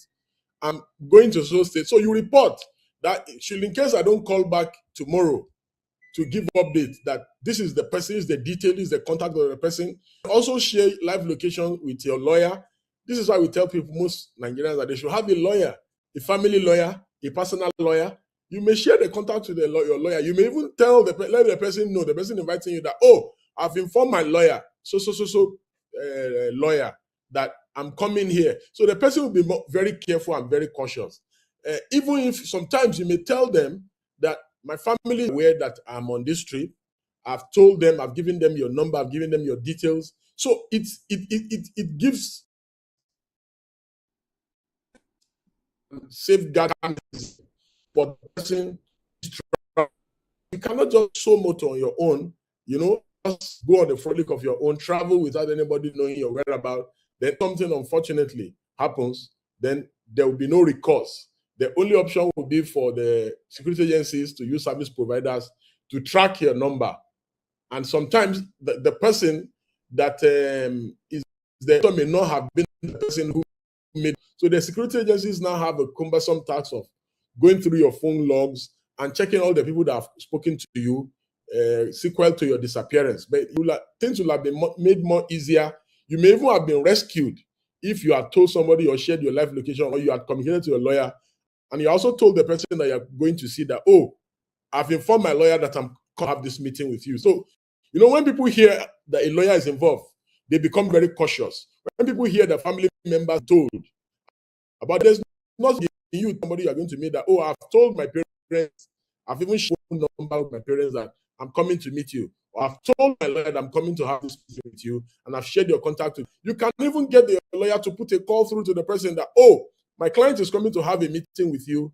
I'm aware that my client is coming to have a meeting with you. So the person becomes extremely cautious, and the duty of care that is placed on them by law, they will now take it more serious to make sure that no one's to you. All right. We know that there are new development or other development about this issue, and we could see that Mr. Ogbonna was pleading with the family of the deceased and her twin sister. So, beyond seeking justice, what legal rights and support services are available to victims' family during the police investigation and the court proceedings? Because it's very important for us to know the stake. Yeah. So basically, I've not seen the police investigation report. And I've not seen whether a charge has. I do not even know what will be contained in the evidence of the supposed charge that is eventually filed. A video recording of the alleged perpetrator pleading with the family does not really give me a good, vivid picture, because as lawyers, we deal with evidence. We don't deal with conjectures. We don't deal with insinuations. We don't deal with suspicion. And the Supreme Court, in a plethora of cases, have ruled that no matter how grievous or how grave suspicion is, suspicions cannot replace evidence. That evidence is the only credence, is the only bedrock upon which convictions can be secured. And sometimes, I think the Nigerian police, they get too excited over some of these things. I do not have the facts of the matter, but what is going to determine this case is the evidence that the prosecution and the Nigerian police put forward before the court. Yes, the public opinion at liberty to draw insinuations and to arrive at conclusions, but the court does not work like that. The court deals with raw, direct evidence or credible circumstances to secure conviction. Okay, thank you, Mr. Deji, for that. To the next question, what are the roles agencies such as National Agency of Prohibition of Trafficking in Persons, NAPTIP, and State-Based Violence Agency, what roles are they to play in such cases like this? Yes, our nation generally is under police, manned by security agencies, and our nation does not have the capacity. For instance, if you go to Paris or you go to Germany or you go to the United Kingdom or the US or Canada, they have systems in place. Majority of the streets have cameras. You can prove that, so person came on so day to visit this man. So if for instance, the man is denying that, this person never arrived, the person never got here, so how could I have raped the person? Just pull up the camera and see and get direct evidence to show that, this person actually arrived and got to the office of the person. So, and the person stayed for 3-4 hours in the office. So it's possible that rape occurred. But here we don't have those facilities. So what we can say, yes, agencies like NAPTIP, all they can do is campaigns and advocacies. But however, the duty of ensuring that citizens are safeguarded is a collective one. Like we have seen in the instant case where it's now basically the word of the disease versus of the alleged perpetrator. You understand? And the disease is not even here to testify. All we have is a video evidence of the disease, and also hearsay evidence that we may hear from the parents, because the disease allegedly recorded the video before the suicide in the presence of the parent. But the parents were not in Delta when the alleged offense occurred. So there are mechanisms of, for instance, maybe as the victim, he put a call or a video call, I've arrived here, or recorded a video to say, here, and sent it to the parent or to the best friend or to the lawyer. Direct evidence. You understand? So in our daily lives, the lessons to learn from the Delta alleged rape case, the lessons to learn vis-a-vis social media and safety of social media relations, the basic lesson for all Nigerians to learn and take away from this case is that we must be extra cautious about interactions on the internet. And this is a global pandemic. It's not only related to Nigeria alone. In the US, a lot of cases of disappearances occur from relations on the internet, interactions on the internet. So people just, see someone, trust the person, goes to meet the person disappears. And some of these disappearances, the person have disappeared for 25 years, 15 years. So people must be cautious, and people must go the extra mile to make sure that in all that they put safety and mechanism in place. Yes, NAPTIP and other agencies like the police, they should do more awareness for people in this regard. Thank you, Mr. Deji. Regarding to the last thing you just said, we have 36 states altogether in Nigeria, and from my research, 10 to 15 only have these agencies in their states, and it's not good for like a lawyer that you are now. You are in a state and you can't seem to find such agencies in that state. So, what message do you have to put out there, both to the federal government and the state government? Yes, there are critical agencies in every nation, and NAPTIP, NAFDAC, some of these sundry agencies that citizens cannot do without are some of those relevant agencies. The police is in every locality. Then even if they have restraints as to funding of some of these agencies, of these NAPTIP agencies at the police or at the DSS office or offices adjoining to that of the police. So, but agency shall to prevent violence against persons in the country, violence against children, child molestation, child slavery, enforced disappearances, and sundry issues. So, life. The primary government is the and government that fails to protect the primary responsibility of governance and for of all citizens in the country. So government at all levels, we must stop paying lip service to some of these issues, that these are life-threatening issues. Now we have lost a precious life because of inadequacies of systems that should be put in place to checkmate excesses of deviance in the society. But if these systems had been put in place, then we may have been able to save. But we very regret that this incident has happened. As citizens, we have a collective duty and responsibility to take lessons from this and prevent this from happening. Government agencies at all levels, and I mean at all levels, both federal, state, must in place, made and things like this from happening. These are avoidable deaths. All right. As the creator economy continues to go in Nigeria, what legal responsibilities do you think these bodies should have for welfareism and safety? Because it's important. A lot of Nigerians are now diving into content creating or content creation. Yes, basically because we have an unemployment problem in the country. So anything that people can lay their hand on, people will just do. The burden, even in the US, these challenges also, the employment rates are good. These challenges also persist in the US and in developed societies. Sometimes when you travel abroad, I was in Canada a couple of months ago, and I was following the news, and something like so reported. So it's not because we are battling unemployment, it's because government cannot really regulate social media like that, because social media is not a visible object that you can regulate. Even if you put mechanisms in place, the onus still lies on the citizenry to ensure that we self-regulate, that we ensure that the social media, that should be a positive tool, does not be a negative tool. And we witness another unfortunate death or an unfortunate incident like this. So citizens have a bigger responsibility in this regard. For me, I believe that yes, government and government agencies must do their part to ensure that they put in systems.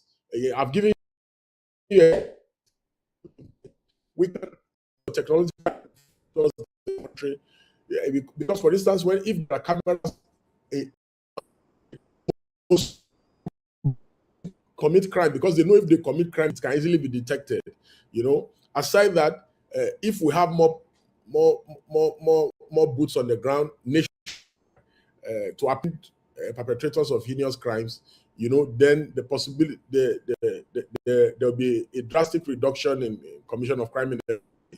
But alas, we do not have the manpower required, neither do we have the technological advancement or gadgets required to prevent commission of crime in the. So now, citizens must take extra measures to ensure that they are safe and that they do not become victims of criminals Okay, Mr. Deji.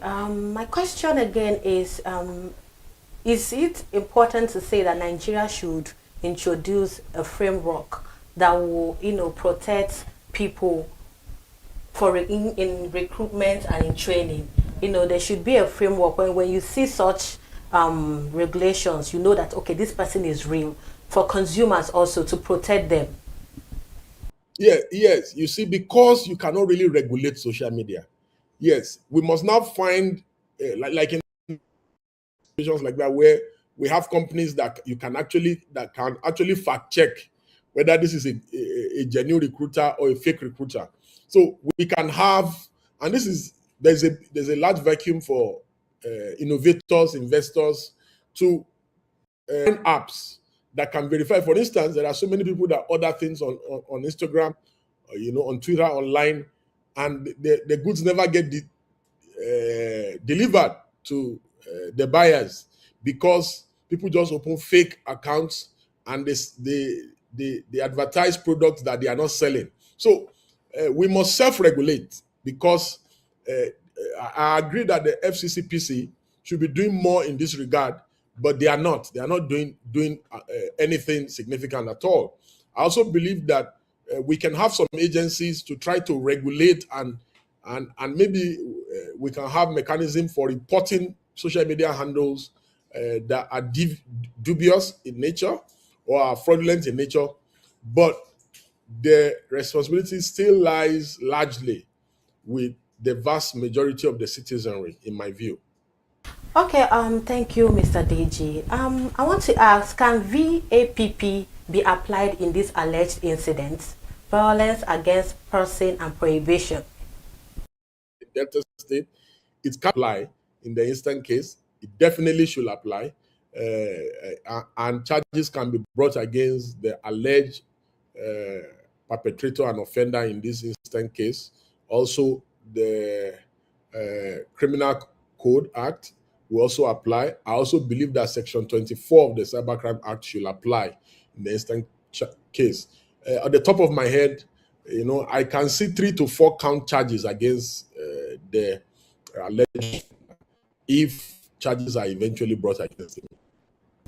We know that this case has sparked a nationwide call for justice with, online safety, and there is a whole lot attached to this issue. So what key legal protections and personal safety measures do you think Nigeria should keep in mind when seeking jobs, mentorships, modeling opportunities, or content creation collaborations online? And what warnings or signs should never be ignored? Yes, basically, I've just said it before, that people should ensure that they do due diligence. Also, people should ensure that they tell family members. You can tell a lawyer, you can tell somebody like your parents. And when you tell the person that, oh, I've informed my parents about me coming, and the person starts acting dodgy, then that's a red flag that you ignore. So I believe that we must self-regulate, like I've said. We must take responsibility that in every society there are evil people. And this is not to say that I've prejudged the alleged offender to be guilty, because I do not know the facts. I don't know whether he's innocent or he's guilty. But I'm just speaking generally now that we must assume that there are bad people looking and hunting for good people, and that they want to take people good. And we must ensure that we look for the red flags. Don't just hear, oh, there's a job opportunity in Delta, and you shut your brain from what if this is a trap to get me killed? What if this is a trap to get my organs harvested? What if this is a trap to get me trafficked? What this is a trap to rob me? What if this is a trap for me to be raped? So you must keep your mind open to the what ifs in situations like this. And that is what will really save us at the end of the day. It's so good to have you, Mr. Deji Adeyonju, on the conversation, and we hope to see that justice is being served. And before we let you go, finally, let's have your parting shot. So basically, my parting shot is that citizens should be wary of everybody they meet online.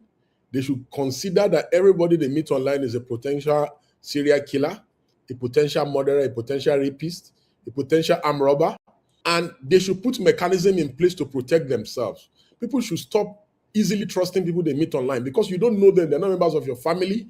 They're not your childhood friend. You cannot vouch for their character. You cannot vouch for their mental health. You shouldn't put your life into the hands of strangers. People on the internet are not your friends. Thank you very much. All right, thank you, Mr. Deji Adeyoju, for joining us on the conversation. The pleasure has been all mine. Please do well to enjoy the rest of your day. Thank you, Mr. Deji. And you too. It's been a privilege. Thank you. All right, thank you. All right, that was our guest on the conversation. Consumer Watchdog this morning, Mr. Deji Adeyoju is a Nigeria and human rights lawyer, activist, and public commentator, joining us on the conversation about social media safety and the law lessons from the Delta alleged rape case. Elizabeth, that was a whole lot Mr. Deji Adeyoju gave us on the show.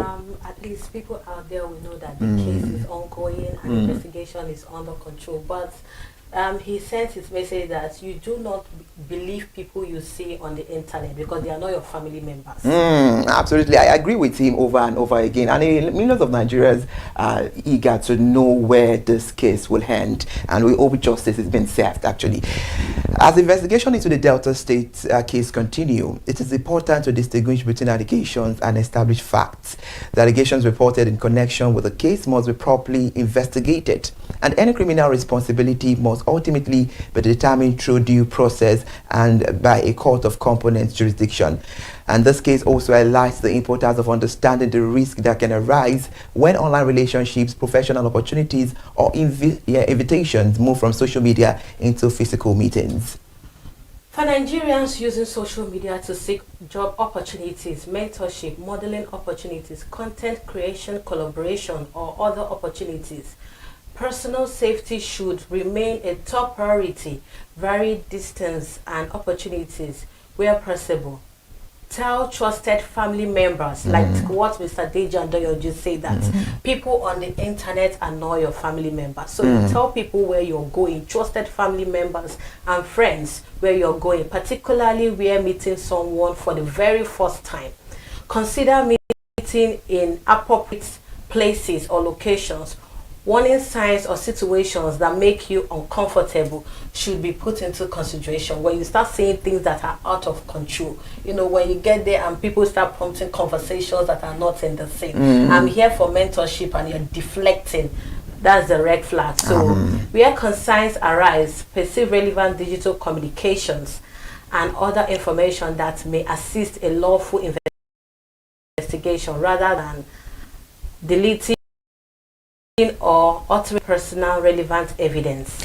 All right, Elizabeth Eze, thank you so much for that. That was a very beautiful piece. And the broader lesson is clear. Social media can create valuable opportunities, but online connection also require caution, verification, and awareness of personal safety and legal rights. Thanks to our guests for sharing the legal insight and helping us understand this issue raised by the case at hand. I'm Irihayo Mikuleke. Thank you for watching Consumer Watchdog, and please follow us on all our social media platforms. I am Elizabeth Eze. Stay firm, stay vigilant, and stay safety always. All right, we join you again next week Tuesday on another edition of Consumer Watchdog. Good morning. Thank you for joining us in your favorite consumer awareness show. And do you have anything that you want to say? Please drop it via the comment section. Good morning.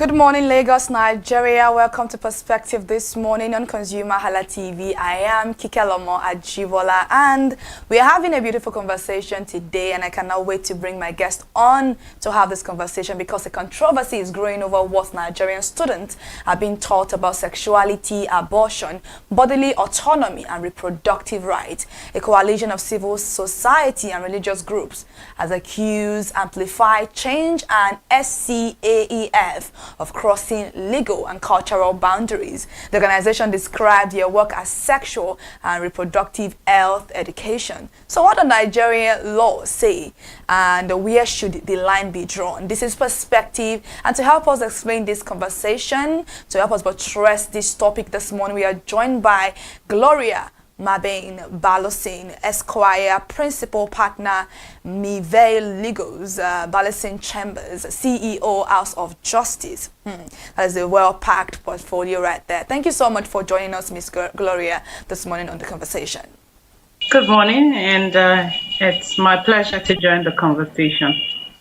All right, and this is very, very interesting to have this conversation because as the world evolves, different types of views are coming in, especially with us, the younger generations. But then what exactly happened at the Tapestry training project? What is the problem? What are we looking into? We're looking at a number of things. The fact that there is a target at a vulnerable population. And this vulnerability has to do with their ability to process things through and not just follow with the fad. For a lot of young people, they move with what is new. And you find that when there are eateries that are open or new spaces that are open. So whatever is new, young people want to try it. And then they think through the consequences later. And this is one of such views, because increasingly what you find is that the number of people who move into the alphabetical description of sexual rights are young people, they are not elderly people. Because the elderly people are able to think through the issues, are able to take informed decisions, they have an appreciation of the laws. They are not wanting to just taste something. They understand the issues more properly. And so that's why we should be concerned about whatever it is that is dished to the younger people. And it wouldn't have been such a problem if we had young people in the tertiary institutions who are driven by ideology. That's not what we have now. The generation before me who went to school, and a bit of our own generation, we could debate issues, we could engage with higher authority, but now you find that increasingly you don't have that kind of platform in the universities. It's just about garbage in, garbage out. So that has also affected how young people are able to engage issues. They just tend to go with the flow rather than bring some originality to their thought process. And that's why this is dangerous. It is absolutely important that we have conversations like this, especially being the fact that the younger generations and the older generations, view things differently, and there tend to be a lot of clash these days, especially with videos and that are going viral online. And that doesn't mean that we are not cultural in our society. Nigeria is a much cultural society, no matter regardless of the Western culture that we are trying to imbibe, especially the younger ones. But then, before we continue this conversation, we need to actually understand what was being taught during the program, because that is what is sparking this controversy. So, if you can help us explain what we're Nigerian students actually being taught during the program that is making this much uproar. Well, I didn't attend the program, so it will not be right for me to speak to what I do not know. But when you go to the website of Amplify Change is big on sexual rights. And then to quote them, they said that they believe that a strong, diverse, the positive word being strong, diverse, and collaborative civil society can form movements to bring about change in sexual and reproductive health and rights. The health part is not a challenge. It is something that's acceptable. But the rights part is what is a issue, because across the world, jurisdictions, national jurisdictions define what they see as rights. Now, when you look at the structure of sexual engagement, you cannot call it a right, because a right is something that is inalienable, something that you cannot take. But when people go to, the reason why you don't find people engage in sexual activities on the streets is because, I mean, those are private matters that lead to reproduction. The reason why you and I are here is because something happened, but of course it didn't happen on the streets. And therefore, you cannot force a conversation and elevate it to the status of rights when private issues are engaged. You cannot heighten it to a national conversation, for instance. If you look at it, nobody is talking about heterosexual rights, because that came with the order of nature. It's a natural devolution of time, that there were first set of people who were created, and after that there was an instruction that they should increase and multiply and replenish the earth. But this other part is against the order of nature. And rights, by their definition, they are God-given. They came true because it has nothing to do with the definition of human beings. It has everything to do with what nature and God has given. For instance, the right to life. You cannot just wake up and say, I don't like to see this person, and then you snuff out life out of them, or you decide you don't want the people in a particular area and then you mow down the neighborhood. No, because the right to life is intrinsic. You cannot argue that when it comes to diversity of sexuality as to what the numerous alphabets want to present to the world. In any case, in Nigeria, there has been a decision, and laws do not just happen, laws evolve with the people. And laws are a product of the culture, it is the product of the religion, it is a product of the majority understanding. And the coalescing of all of these three brought about the position in Nigeria to say, no, you cannot have homosexuality as a right. And that's what the law is.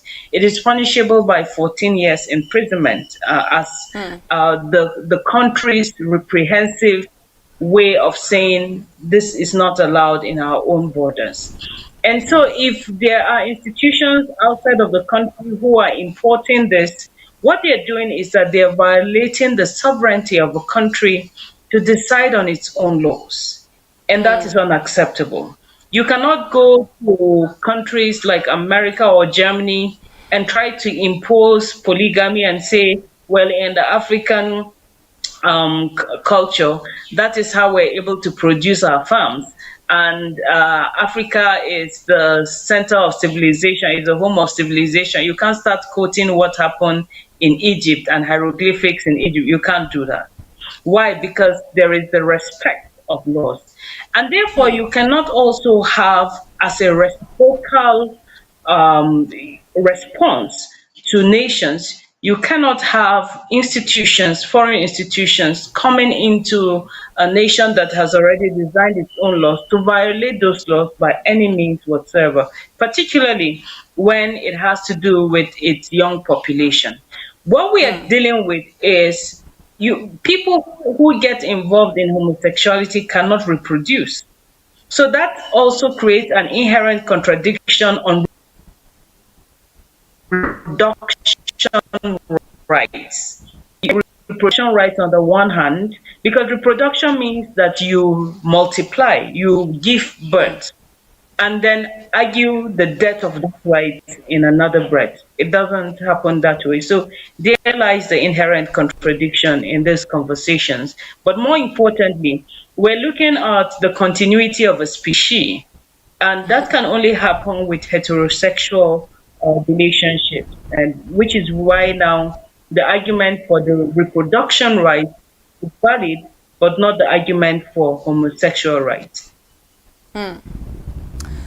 Well, let's quickly take a look at this because this is also a conversation that has always been a debate in society, and I think will continue to be so. Apart from heterosexual relationship, it is abortion, and that's one of the conversation that was had in with the Nigerian students that attended the conference. So the conversation is abortion. What is actually the law regarding abortion in Nigeria? What does Nigerian law say about abortion? And is it even legal to teach Nigerian students about abortion? Well, maybe medical students, but you know, what exactly are you teaching Nigerian students? Why exactly is the conversation abortion even a priority in the first place? Now, not every information is necessary to human beings. That's a given. You teach information, you teach subjects based on what people need to know. In law, the principal basis for the creation of abortion laws in Nigeria is the question, when does a person become human, capable of being killed? At what point does life become recognized as life that can be killed? And so the Nigerian laws recognize abortion in cases where the life of a mother is endangered, but it doesn't recognize a situation where people can just decide we want to kill, because Nigerian law recognizes that a fetus has life in it. Again, people can argue all sorts of things, but you see, laws are not exceptions. Laws deal with the generality of the issues. And the law is what it is once the majority have agreed that it is the law. And the process of lawmaking, like I told you earlier on, recognizes faith, it recognizes general opinions, it recognizes what is the preponderant understanding and belief of the people. And so in terms of the abortion rights, you can't go around the university teaching students to abort. To what end? What exactly does that lead to? You know, it doesn't help, particularly in a country like ours where there is a continuous, teaching around abstinence, around protection. People, those are not issues that you go around universities teaching. They have many other issues to deal with. In other countries, they are having more serious conversations around what's the next technology to design. How do you ensure that nations and institutions of learning are able to provide real answers to pressing problems? In my view, this is a distraction, because there's no one who has evolved to a certain age who doesn't know what to do in terms of reproduction. Everyone understands that, and this is basic biology that is taught already in the secondary schools. Particularly from the junior secondary school, you're taught that once you begin to menstruate as a lady, it means that your body has gotten to a point where if you have sexual relations with a male, that you're going to have a baby. And then the conversation around, you cannot just because you have started menstruating have a baby, because your body is not fully formed to have that baby. You could put yourself at risk. So these are things that are already known. And so to have organizations come and sponsored, because this Amplify Change, it pays a lot of grants. And so if they're giving all of those grants in a society where hunger is a valid experience for many people, they are distorting their ability to think through around what to do with their brilliance and their time, to moving the conversation to survival and making them just take a decision out of the excitement of something new, or out of the fact that grants are available for them to make some money. And this is not where we should be as a country. particularly when it comes with the young people who are in tertiary institutions. Absolutely, I agree with you, Miss Susoni, Gloria, and it's very, very important that we have conversations like this, because you just mentioned the fact that Nigeria is preaching one thing, and then these organizations are preaching another. They're forming a bit of distraction and also creating a form of misunderstanding with the understanding of how life is in general. But then we have to go on a short break, and when we get back, we'll continue right into the conversation today. So viewers, don't go anywhere. We'll be right back.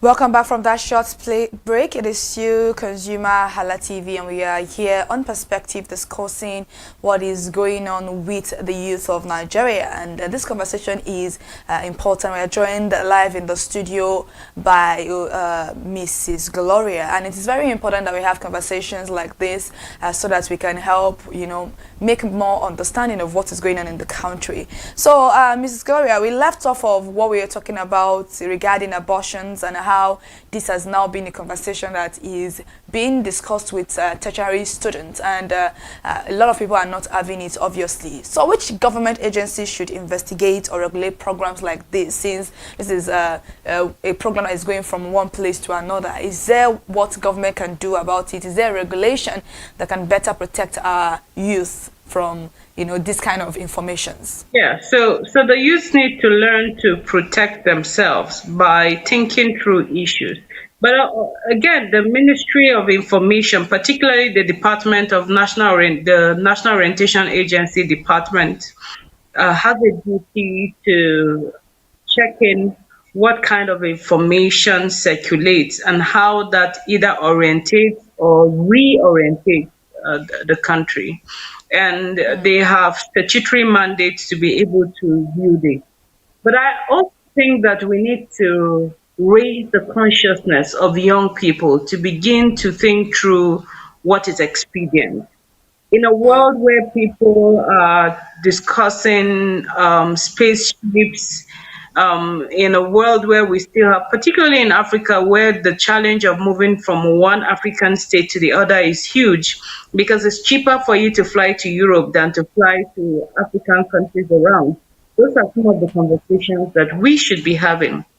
In a country like ours that is still beleaguered by insecurity, we should have our young people thinking through how can we keep our borders safe, how can we use the university to advocate for universal ideas around security, around national cohesion, around development, around also positioning the Nigerian state to take its pride of place as a leader in the continent by using its numbers to be able to do what is positive. We see what China is doing. China is so focused in its production and productivity that it doesn't have time for this kind of distractions.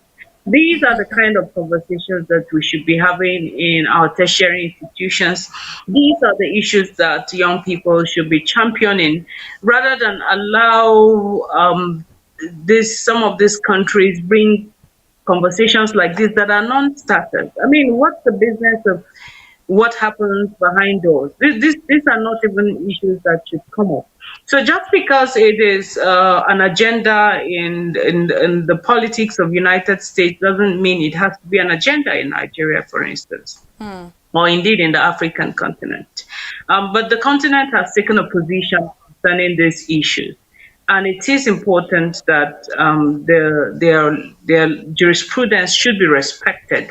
But again, the people who live there, particularly our young people, who are the greatest asset that the continent has, that our own country, Nigeria, has, we need to focus and channel our energies to what is more productive, what repositions us to more development, to more economic virality, to the things that are higher and nobler, rather than these issues that only undermines the quality of life that we have. I mean, you know, what is good for party A may not necessarily be good for party B, and especially in a country where we are culturally inclined, and this is a country that we have strong morals and religions, you know, shaping our views of life, which is African countries, and Nigeria is one of the forefront of that particular party.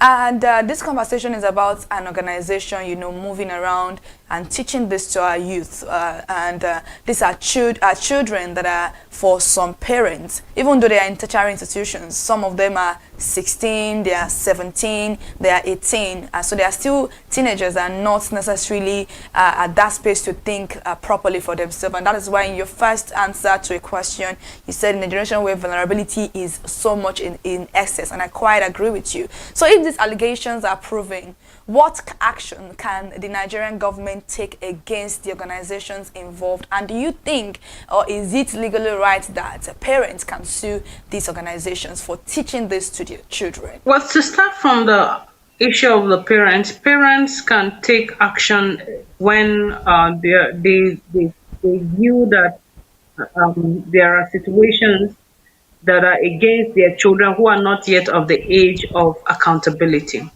But even the universities where tertiary institutions where these conversations are happening, they owe it a duty to protect their students, to ensure that there is management of information that is necessary, and that what would eventually be harmful or illegal based on what the Nigerian laws prescribe do not even get a mention or hearing on the streets of the universities. That's where to start. The second is that the National Orientation Agency for a long time has not been very alive to its responsibility. Whether it is this issue that we're discussing right now, or even setting the agenda for the end of insecurity, or also just the need to continue to have conversations of what makes our country proper, what makes us respect the laws, what makes us think about things that are higher. You don't even find a lot of that with the National Orientation Agency, and they need to be alive to their responsibility.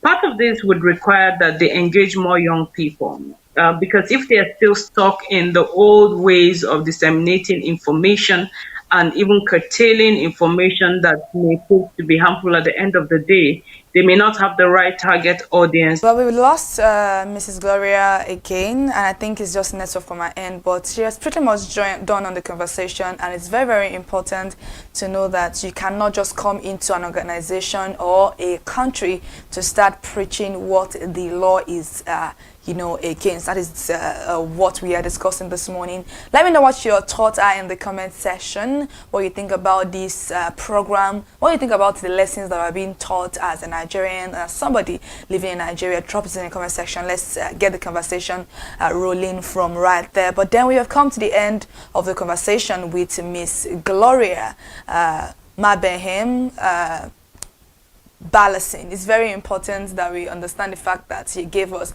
beautiful insight. She's the principal partner at Mive Legals Balasin Chamber, CEO, House of Justice. And the topic for discussion this morning is Amplify Change, SCAEF, a Nigerian student. Where is the line?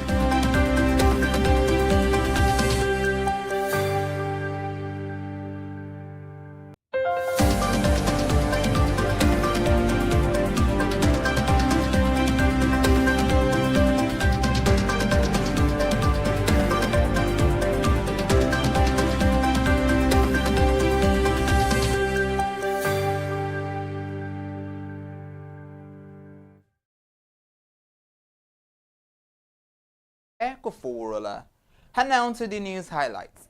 Nigeria's external reserves have risen to $53.11 billion, their highest level in over 17 years. The CBN says stronger foreign exchange inflows and petroleum export earnings drove the increase. The figure is just $14.2 million below the January 2009 record. Nigeria will officially return to FTSE Russell's frontier market status from September 21, 2026. Experts say the move could boost foreign portfolio investments and confidence in the Nigerian capital market. In another development, investors submitted 3.63 trillion naira for the 364-day treasury bill. The CBN reduced its top rate by 44 basis points to 17.15% and allotted 638 billion naira. The federal government has inaugurated a 17-member committee to address Nigeria's fish production deficit. The committee will focus on challenges including high feed costs, post-harvest losses, and limited access to financing. The government plans to cover 21 idle dams along the Sokoto-Badagry Highway into renewable power assets. The initiative is expected to support electricity supply to surrounding communities. In another development, the Transmission Company of Nigeria has secured more than $1.4 billion in loan and grants for electricity grid expansion. Officials say the funding has helped raise national wheeling capacity above 80,700 megawatts. Independent petroleum marketers say pump prices have risen to between 1,250 naira and 1,300 naira per litre. The development follows a rise in the gantry price of Dangote Petroleum Refinery to 1,200 naira per litre. FAN has restored boat operations at Nigerian airport following intervention by Aviation Minister Festus Keyamo. The decision follows e-hailing drivers to resume passenger pickups. The Manufacturers Association of Nigeria has called on Lagos State to introduce a unified tax code to eliminate duplicate levies and reduce business costs. Microsoft co-founder Bill Gates has warned that rapid AI adoption could cause major disruptions to global labor markets. He is urging governments to prepare frameworks to support workers affected by technological change. For more economy, business, and consumer news, visit ConsumerHalla.ng and follow us across all our social media platforms on Facebook, TikTok at ConsumerHalla. ConsumerHalla TV resumes on Monday at 8 a.m. Thank you for watching. I am Iremofe Koforola. Have a beautiful weekend.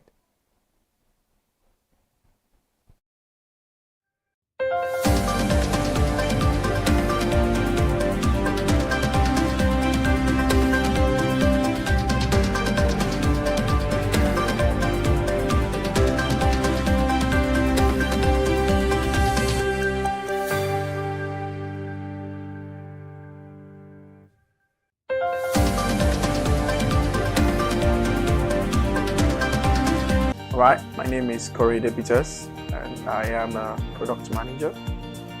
So this is a very innovative idea, and first off, everybody is a consumer, and so this is the voice of the consumer, and this is the voice that is going to be heard. For the first time, the consumers in this country are going to be able to express their ideas and to get to know your rights, to know what belongs to you.